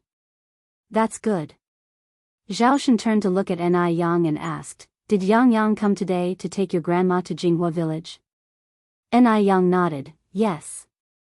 The countryside has good air, suitable for the elderly." Zhao Shen made some small talk before getting to the point. "Yang Yang, your aunt listens to you the most now. Could you help me persuade her? I really regret it, I know I was wrong, and as long as she is willing to give me another chance, I'll do whatever she asks." Since the series of events, Ni Yang's position in Shangguan Furong's heart was different. Whatever Ni Yang said, she would certainly listen. Ni Yang smiled slightly and said tactfully, "Uncle, I'm flattered that you think so highly of me, but I might disappoint you. I'm still a child, after all. It may not be appropriate for me to interfere with you and Auntie's affairs." Ni Yang really didn't want to get involved in this matter. Because Zhao Shen made a mistake that no woman in the world would forgive. Whether to forgive Zhao Shen and get back together with him was something for Shengguan Furong to consider on her own. Outsiders shouldn't forcefully interfere. Zhao Shen was a clever man. He understood the subtext of Ni Yang's words and sighed, "Okay, Yang, I understand." After sitting at the Shengguan family's home for a while, Zhao Shen bid farewell to old lady Shengguan. Ni Yang said, "Uncle, even though you and Auntie are divorced now, we're still relatives. Zijuan is still Grandma's grandchild, and I am still Zijin's cousin. If you have time, remember to take Zijuan to Jinghua village for a visit, as Grandma is going to be staying there regularly from now on." Zhao Shen nodded, "Okay, Yang, I got it." After Zhao Shen left with Zhao Zijuan, Ni Yang also took old lady Shengguan and Guden back to the village. The car played the operas old lady Shengguan loved to hear. The elderly woman smiled all the way there. When they got back to Jinghua village, it was already after 3 in the afternoon. The house had already been nearly put in order by Ni Tsuehua and Shengguan Dehui. Considering the elderly's mobility issues, Ni Tsuehua and Shengguan Dehui decided to arrange the first-floor room for the 3 seniors. The 3 seniors naturally had no objections. When Ni Chengue came back in the evening and saw that Ni Tsuehua and the others had returned, he couldn't have been happier. He hugged Ni Tsuehua excitedly, "Oh, Yang's mom, you're back. You have no idea how boring it was without your family around. Even the food didn't taste as good as before." Ni Tsuehua laughed and said, "Then tonight you must eat a few more bowls." "Certainly will," Ni Chengue said, "Yang's mom, it's been such a long time since I've had your cooking." Ni Tsuehua continued, "Sister Chengue, what do you want to eat tonight? I'll cook anything for you." Ni Chengue listed 3 dishes she wanted. After the dishes were ready that evening, Ni Tsuehua served a separate portion of each dish for Ni Yang to take to Granny Lu. The weather wasn't good that night, with dark clouds covering the moon and stars, making everything pitch dark. Thanks to Ni Yang's good eyesight, she could still see where she was going. Ni Yang touched her chin, pondering whether it might be time to install some street lamps along the road. But at that time, solar street lamps still didn't exist. The street lamps being installed were manually controlled. They weren't turned on one by one, instead, pushing up the main switch easily did the job. While walking, Ni Yang thought about this, and by the time she arrived at Granny Liu's house, Granny Lu was already having dinner. Chapter 912, Teach You How to Behave. _4. The elderly woman's dinner was very simple. Cornbread with white rice porridge and a bowl of pickled vegetables. "Grandma Lu, I'm here." Grandma Lu was getting on in years, and her hearing had been gradually declining until Ni Yang approached her. Only then did she notice Ni Yang. "Yang's here." "When did you get back, Yang?" Ni Yang said loudly, "Grandma Lu, I got home this morning." Grandma Lu nodded and continued, "Did your parents come back with you?" "They came back, and my maternal grandparents and grandma came along, too." That's good. It's more lively when the family is together." Grandma Lu took Ni Yang's hand and had her sit down. Ni Yang took the food out of the basket. "Grandma Lu, this is what my mom sent over for you, just taken out of the pot, eat it while it's hot." Grandma Lu smiled and said, "Your mom is too kind." "What is this? Let me taste." "Ah, your mom's cooking skills are getting better and better. The flavor of this dish is indescribable." Ni Yang went on, "Grandma Lu, now that my maternal grandparents and I have moved over, why don't you move in and live with us?" Because she had grown fond of Grandma Lu, and Grandma Lu had no children of her own nor any relatives or friends, Ni Yang had previously invited Grandma Lu to stay at their house. But Grandma Lu had refused. No matter what, she didn't want to go. This time, Ni Yang brought it up again, but Grandma Lu still refused. No, I'm quite happy living here. A golden nest, a silver nest, is not as good as one's own dog house, Yang, no need to mention it again." After chatting with Grandma Lu for a while, Ni Yang left. After Ni Yang had gone, Grandma Liu's courtyard returned to its previous quiet state. Ni Yang looked back at the little house enveloped by the night and silently made up her mind about something. Since Grandma Liu didn't want to move in, she would find a way to make Grandma Liu's home more lively. The next day, the village air was really good. If it hadn't been for Duo, who had smelled bad all morning, flying to Ni Yang's bedside and squawking, Ni Yang could have slept for another 2 hours. Duo, what are you squawking about? Ni Yang got dressed and went down from the bed. Get up. Get up. Duo said, I'm hungry. I'm hungry. Ni Yang smiled helplessly. It turned out this little guy was hungry. She took a handful of bird food she brought back from abroad and put it on the coffee table. You can't even catch bugs. You stupid bird. Duo was too busy eating to pay attention to Ni Yang. Ni Yang went to freshen up in the bathroom. She had personally designed the house for convenience. Nearly every room had a bathroom. After freshening up, she went downstairs just in time for breakfast. In the dining room, old Madame Shangguan and old Madame Zhang were eating breakfast and chatting. Good morning, Grandma. Good morning, Grandmother. Ni Yang grabbed a bun casually. Where's Grandpa? Old Madame Zhang said, your grandpa went out with Yun, probably for a walk. The villagers didn't recognize Mr. Zhang, but they all knew little Ni Yun. Going out with little Ni Yun was like walking with a living signboard. Plus, little Ni Yun had a built-in sense of direction. Although she was young, she was smart. After breakfast, Ni Yang rode her bike to the city. She was going to check the accounts of various stores. Because there were many stores, it took a whole day and she still hadn't finished. Not until the third day around 11 in the morning did Ni Yang finish checking all the accounts. After doing the accounts, Ni Yang bought some things and went to visit Xiaozhou, who had played a crucial role in clearing up the situation. As soon as Xiaozhou saw Ni Yang coming with so many things, he was immediately delighted and said with concern, Brother Yang, this is too kind of you. I'll feel embarrassed. While saying he was embarrassed, Xiaozhou kept carrying the things inside. Ni Yang joked, your skin is thicker than a city wall's corner, and you know how to feel embarrassed. Is that how you compliment someone? Xiaozhou pushed Ni Yang lightly and then asked, by the way, with such a big event at your house, are you okay? Ni Yang raised an eyebrow slightly, your brother Yang is so capable, what could possibly go wrong? Xiaozhou continued, how's your family? While Xiaozhou was a detective, he didn't investigate every single matter. If he had to look into everything, how much effort would that take? Ni Yang succinctly told about the fate of Jing Lingling, Sun Wu, and Jing Xianjing's family of 3. Chapter 913, Teach You How to Behave. _5. Xiaozhou said, what goes around comes around. By the way, how is your aunt? Her mental health wasn't good to begin with. Did this incident not totally devastate her? Having lost her only child, kept in the dark, and nearly causing the death of her own grandniece, anyone would probably find it hard to cope with such blows. Ni Yang sighed. My aunt became a nun.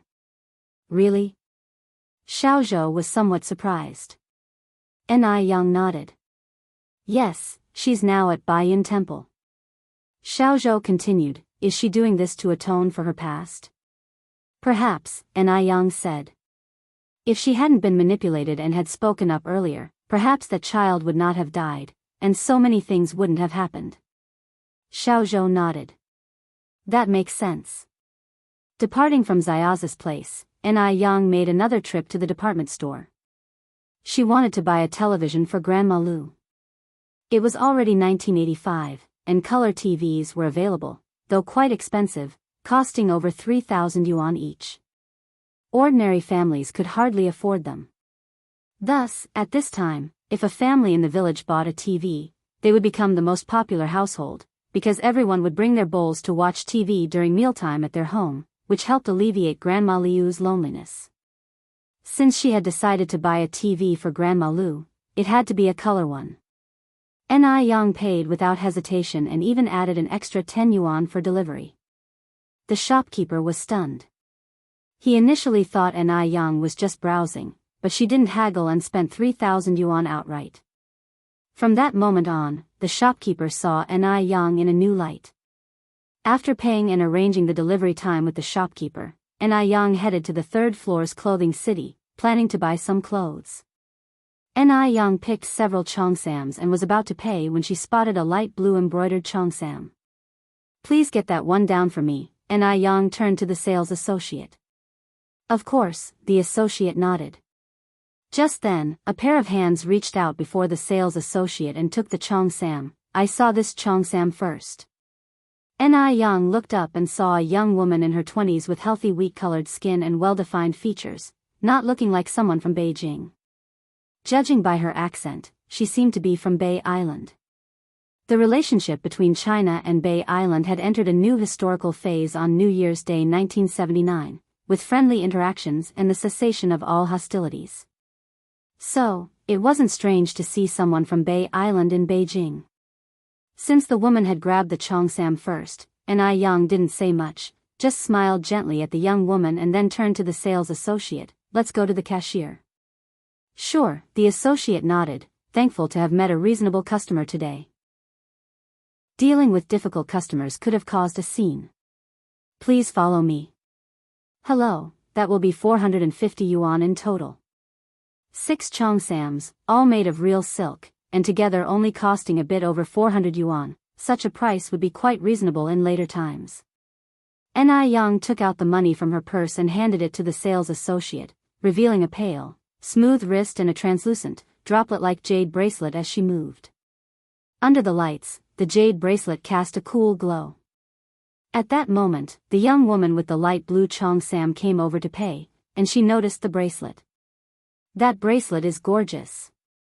It would look even more beautiful on her." "Wait." The young woman narrowed her eyes. "Wait, why does that bracelet look familiar?" It seemed like she had seen it before. Yes. She remembered. She had seen this bracelet in old family photos at home. "Hey. Where did you get this bracelet from?" The young woman approached N.I. Yang, her tone somewhat aggressive. Judging by how N.I. Yang had spent just over 400 yuan on several cheongsams, she didn't seem like someone who could afford such an expensive bracelet.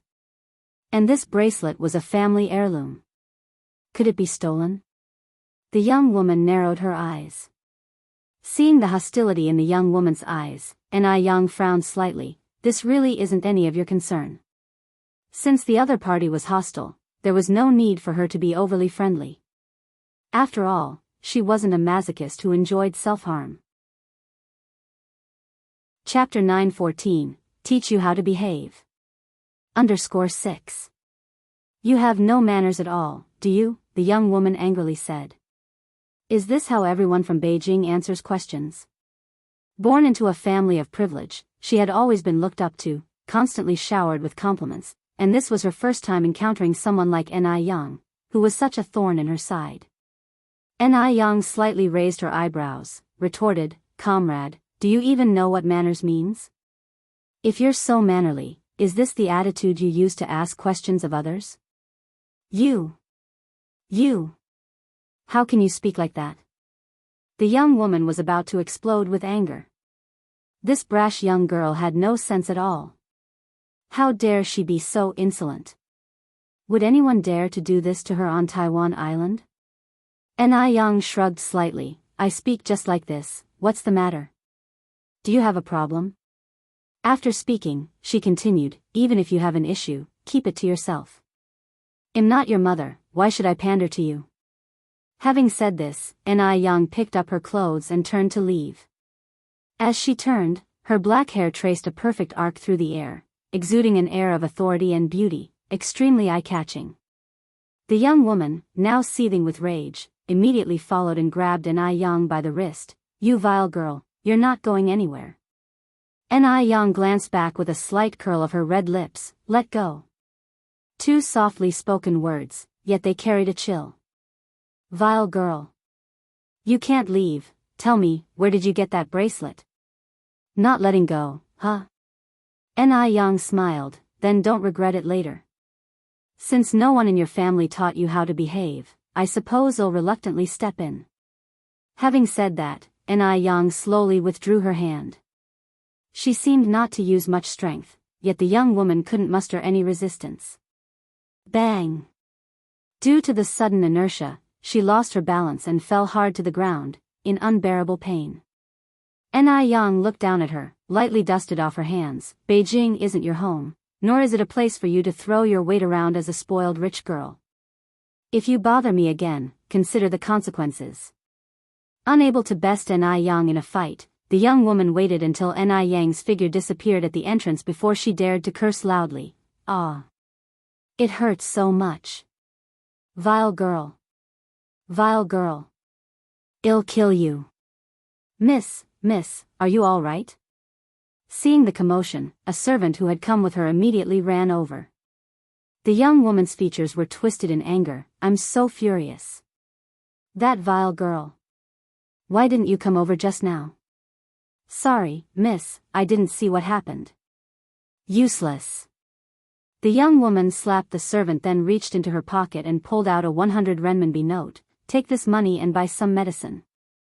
Nowadays, everyone is equal, and servants have rights. Employers can't just beat them as they please. But money can solve anything. The servant took the money and caught up with the young woman. Miss, wait for me. As long as the pay was right, even getting beaten up 100 times a day wouldn't matter. And this was 100 yuan, equivalent to 3 months of her salary. The young woman ran outside the mall, but Yang was nowhere to be seen. Fuming, she got into a sedan and slammed the car door shut. Back to the mansion. Okay. Seeing her so angry, the driver subconsciously shrank his neck. The young lady was not an easy one to please. The small sedan sped all the way to a very luxurious mansion and stopped in front. The young woman ran inside, crying, Brother! Brother! Someone's bullying me. Who? Who dares to bully my precious little sister? A man, around 25 or 26 years old, walked out from the house. He was Lu Qi, and the crying person was his sister, Lu Ru. Because of work, their family of 3 had moved from Taiwan Island to Beijing, and they had already been in Beijing for over a month.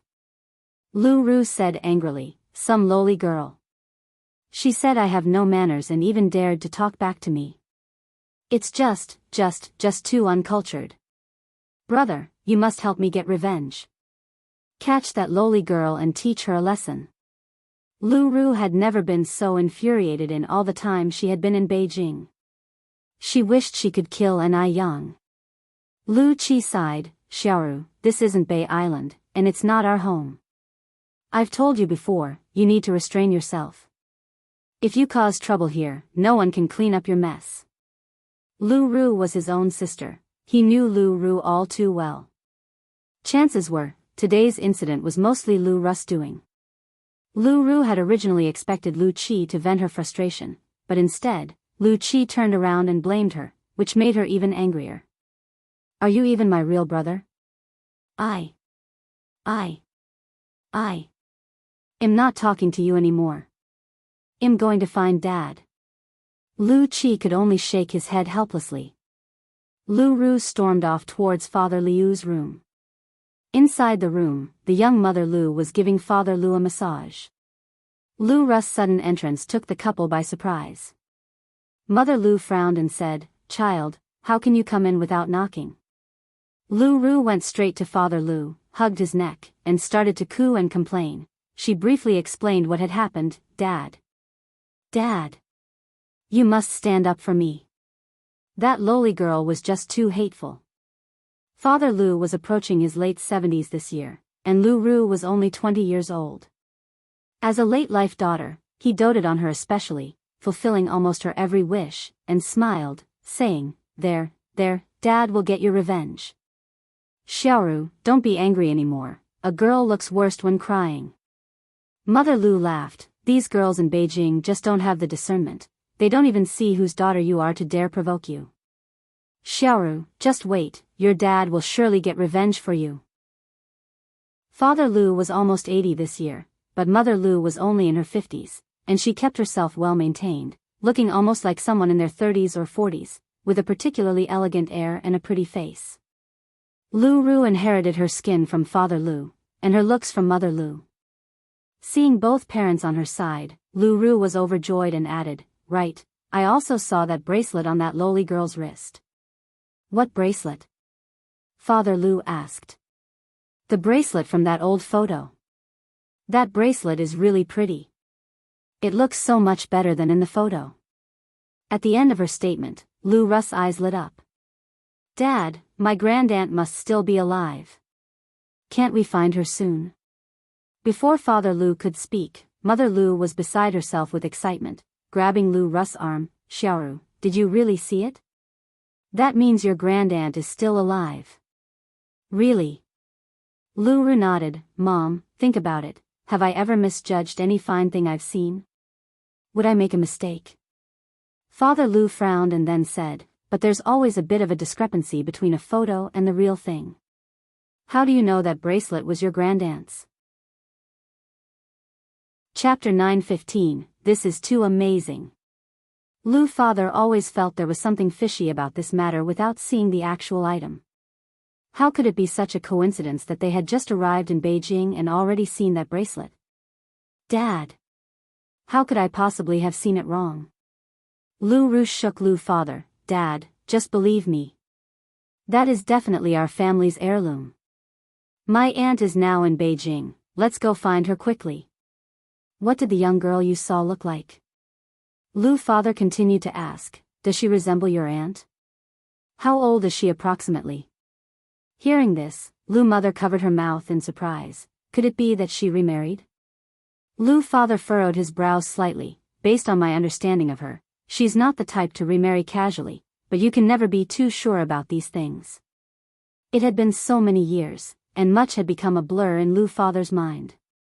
After thinking hard, Lu Ru spoke. "That despicable girl seemed about 18 or 19, pretty, okay looking, I guess. But I feel she doesn't look like my aunt when she was younger." Lu Ru was very vain, always considering herself the world's #1 beauty. There truly weren't many people who could gain her approval of being okay looking.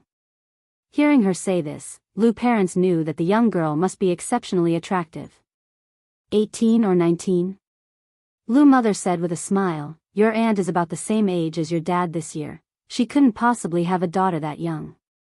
Women are different from men. Women go through menopause around the age of 50, after which they can no longer have children. As long as a man is physically strong, even at 80 or 90, he still has the ability to father children."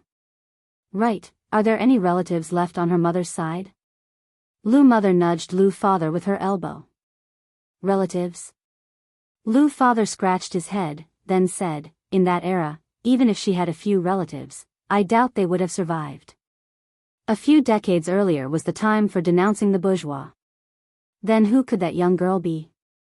Lu mother went on. "Could it be that she fell on hard times and had to sell the bracelet?" "Sell? I think it's more likely she stole it," Lu Ru said, curling her lip. Lu father added, "We can't jump to conclusions yet. By the way, Xiaoru, where does that young girl live? Let's go have a look now."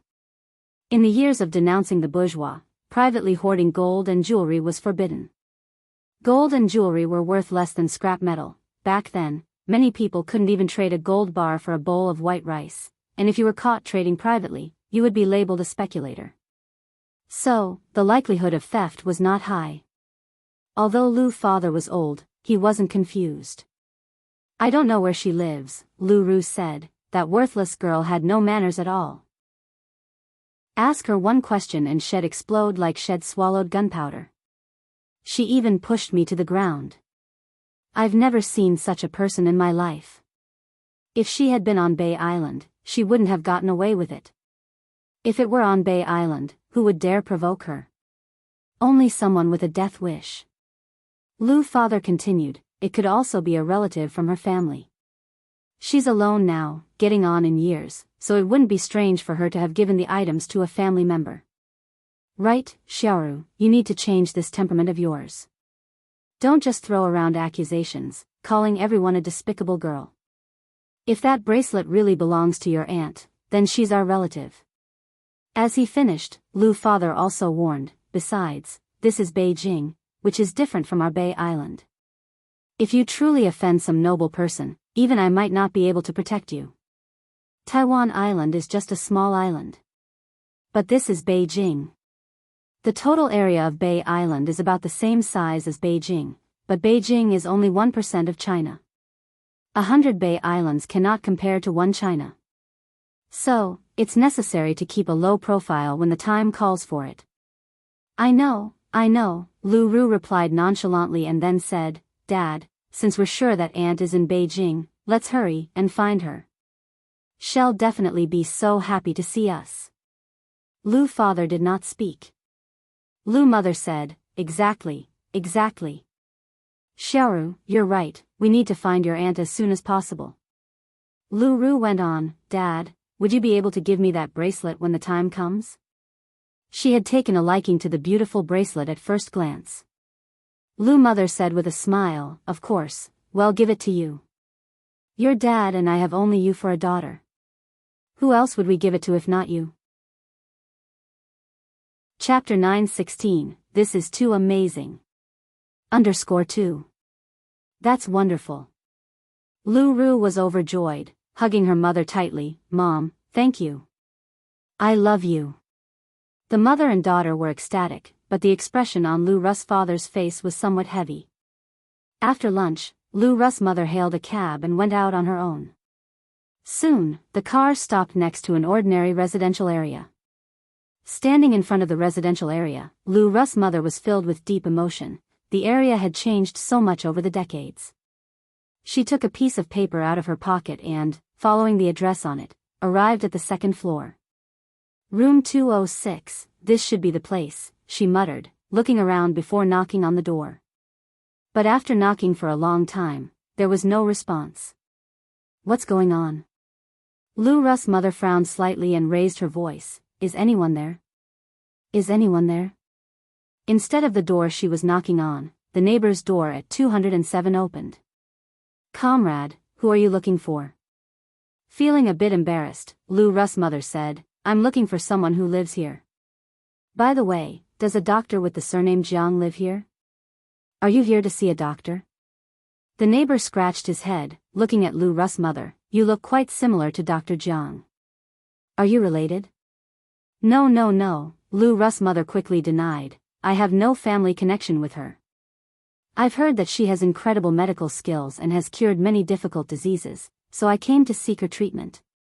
I see, the neighbor nodded, then added, Dr. Jiang hasn't been around for quite a long time. We have no idea where she went. In this era, communication was not well developed, and there was no internet. Since Dr. Jiang was not arrested here, the neighbors had no idea she had been jailed, let alone that she had been executed. Lu Ru's mother frowned slightly, then continued, How long has it been since you last saw her?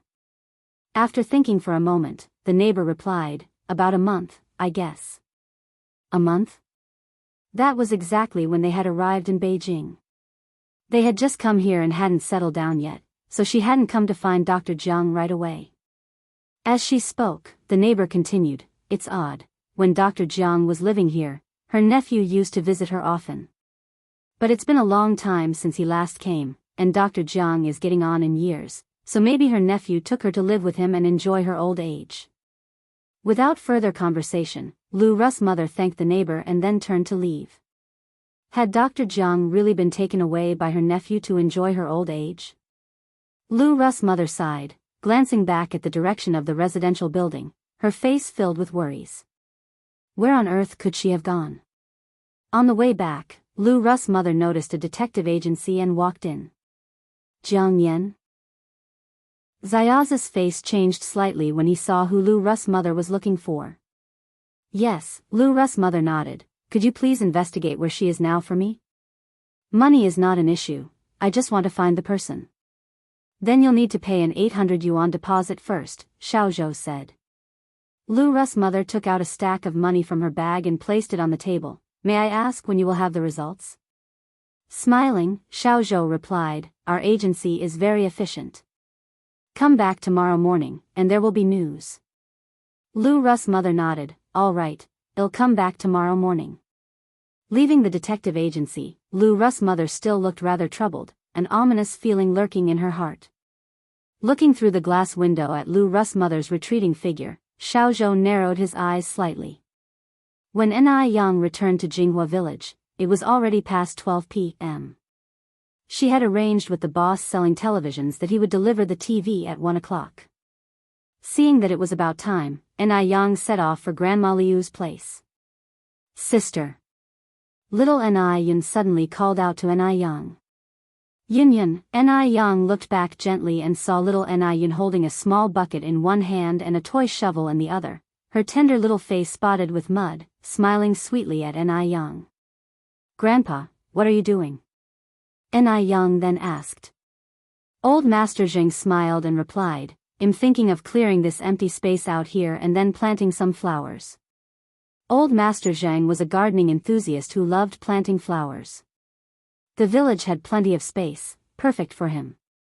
He saw a vacant plot next to the house and, not wanting it to go to waste, decided to turn it into a flower garden.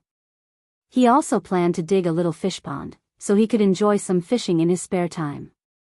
Ni Yang nodded, then added, if you need any help, just call me. I'm heading over to Grandma Liu's for a bit. Chapter 9:17, This is Too Amazing. _3. Upon hearing this, little Ni Yun quickly threw away the small shovel and patted his chest, saying, Sister. I can help Grandpa. I'm really great. Elder Zheng laughed and said, Yes, Yun can help me, Yang, you don't need to worry about me anymore. Go ahead and do your thing. Ni Yang arrived at Grandma Liu's house. Grandma Liu was bathing her cat on the balcony. At the time, it was rare in the countryside for people to bathe their cats, but Grandma Liu was such a particular person. Due to her aristocratic birth, she always carried an inherent dignity. Even though she was down on her luck now, that dignity was still preserved. Meow, meow, meow. Grandma Liu had not yet seen Ni Yang. It was the little cat that saw her first. Yang is here. Seeing Ni Yang, Grandma Liu smiled happily. Grandma Liu, you're bathing Depang.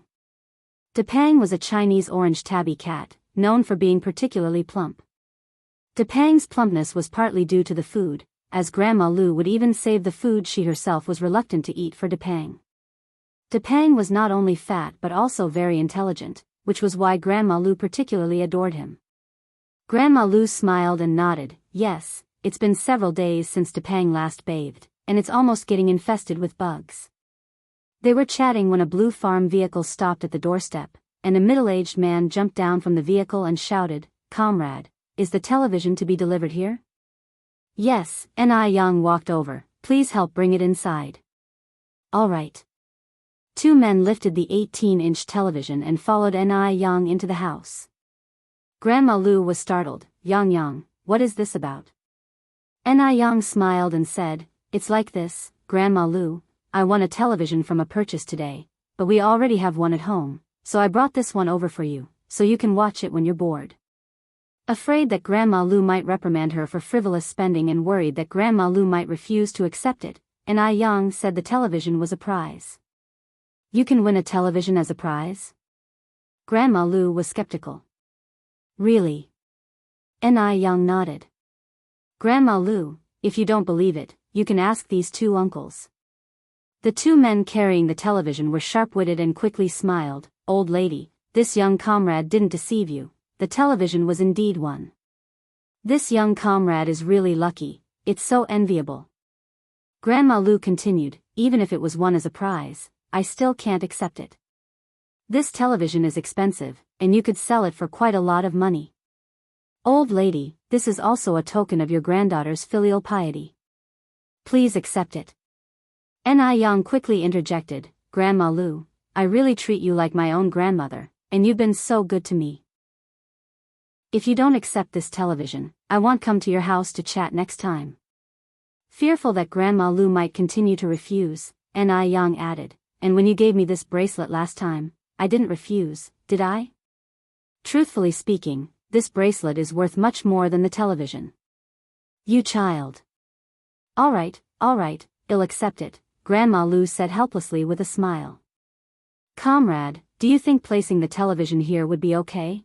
one of the movers asked, pointing to a long table in front of the living room. In the countryside, almost every household has a long table in front of the living room. It's not exactly called a table. In some places, it's referred to as a coffee table, though it's different from a typical coffee table, and in other areas, it's called a console table. The table is usually used to hold clocks, vases, and other ornaments. That's fine, Yang nodded. The two men placed the television on the long table, connected the power, and colorful images immediately appeared on the screen. At that moment, the popular TV series, Travels of the Prowess Shadow, was playing on the television. Grandma Lu exclaimed, "People nowadays are really capable, managing to squeeze humans into such a small, square box like this. Who would have dared to imagine this in the past?" Yang nodded, yes. Then, Yang taught Grandma Lu how to operate the television.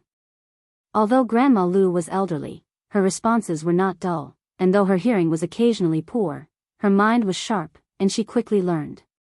With the television now there, the once somewhat quiet courtyard immediately became lively. You're tuning in to the Carefree Valley YouTube channel. Don't forget to subscribe and join us on this journey to catch the most captivating stories.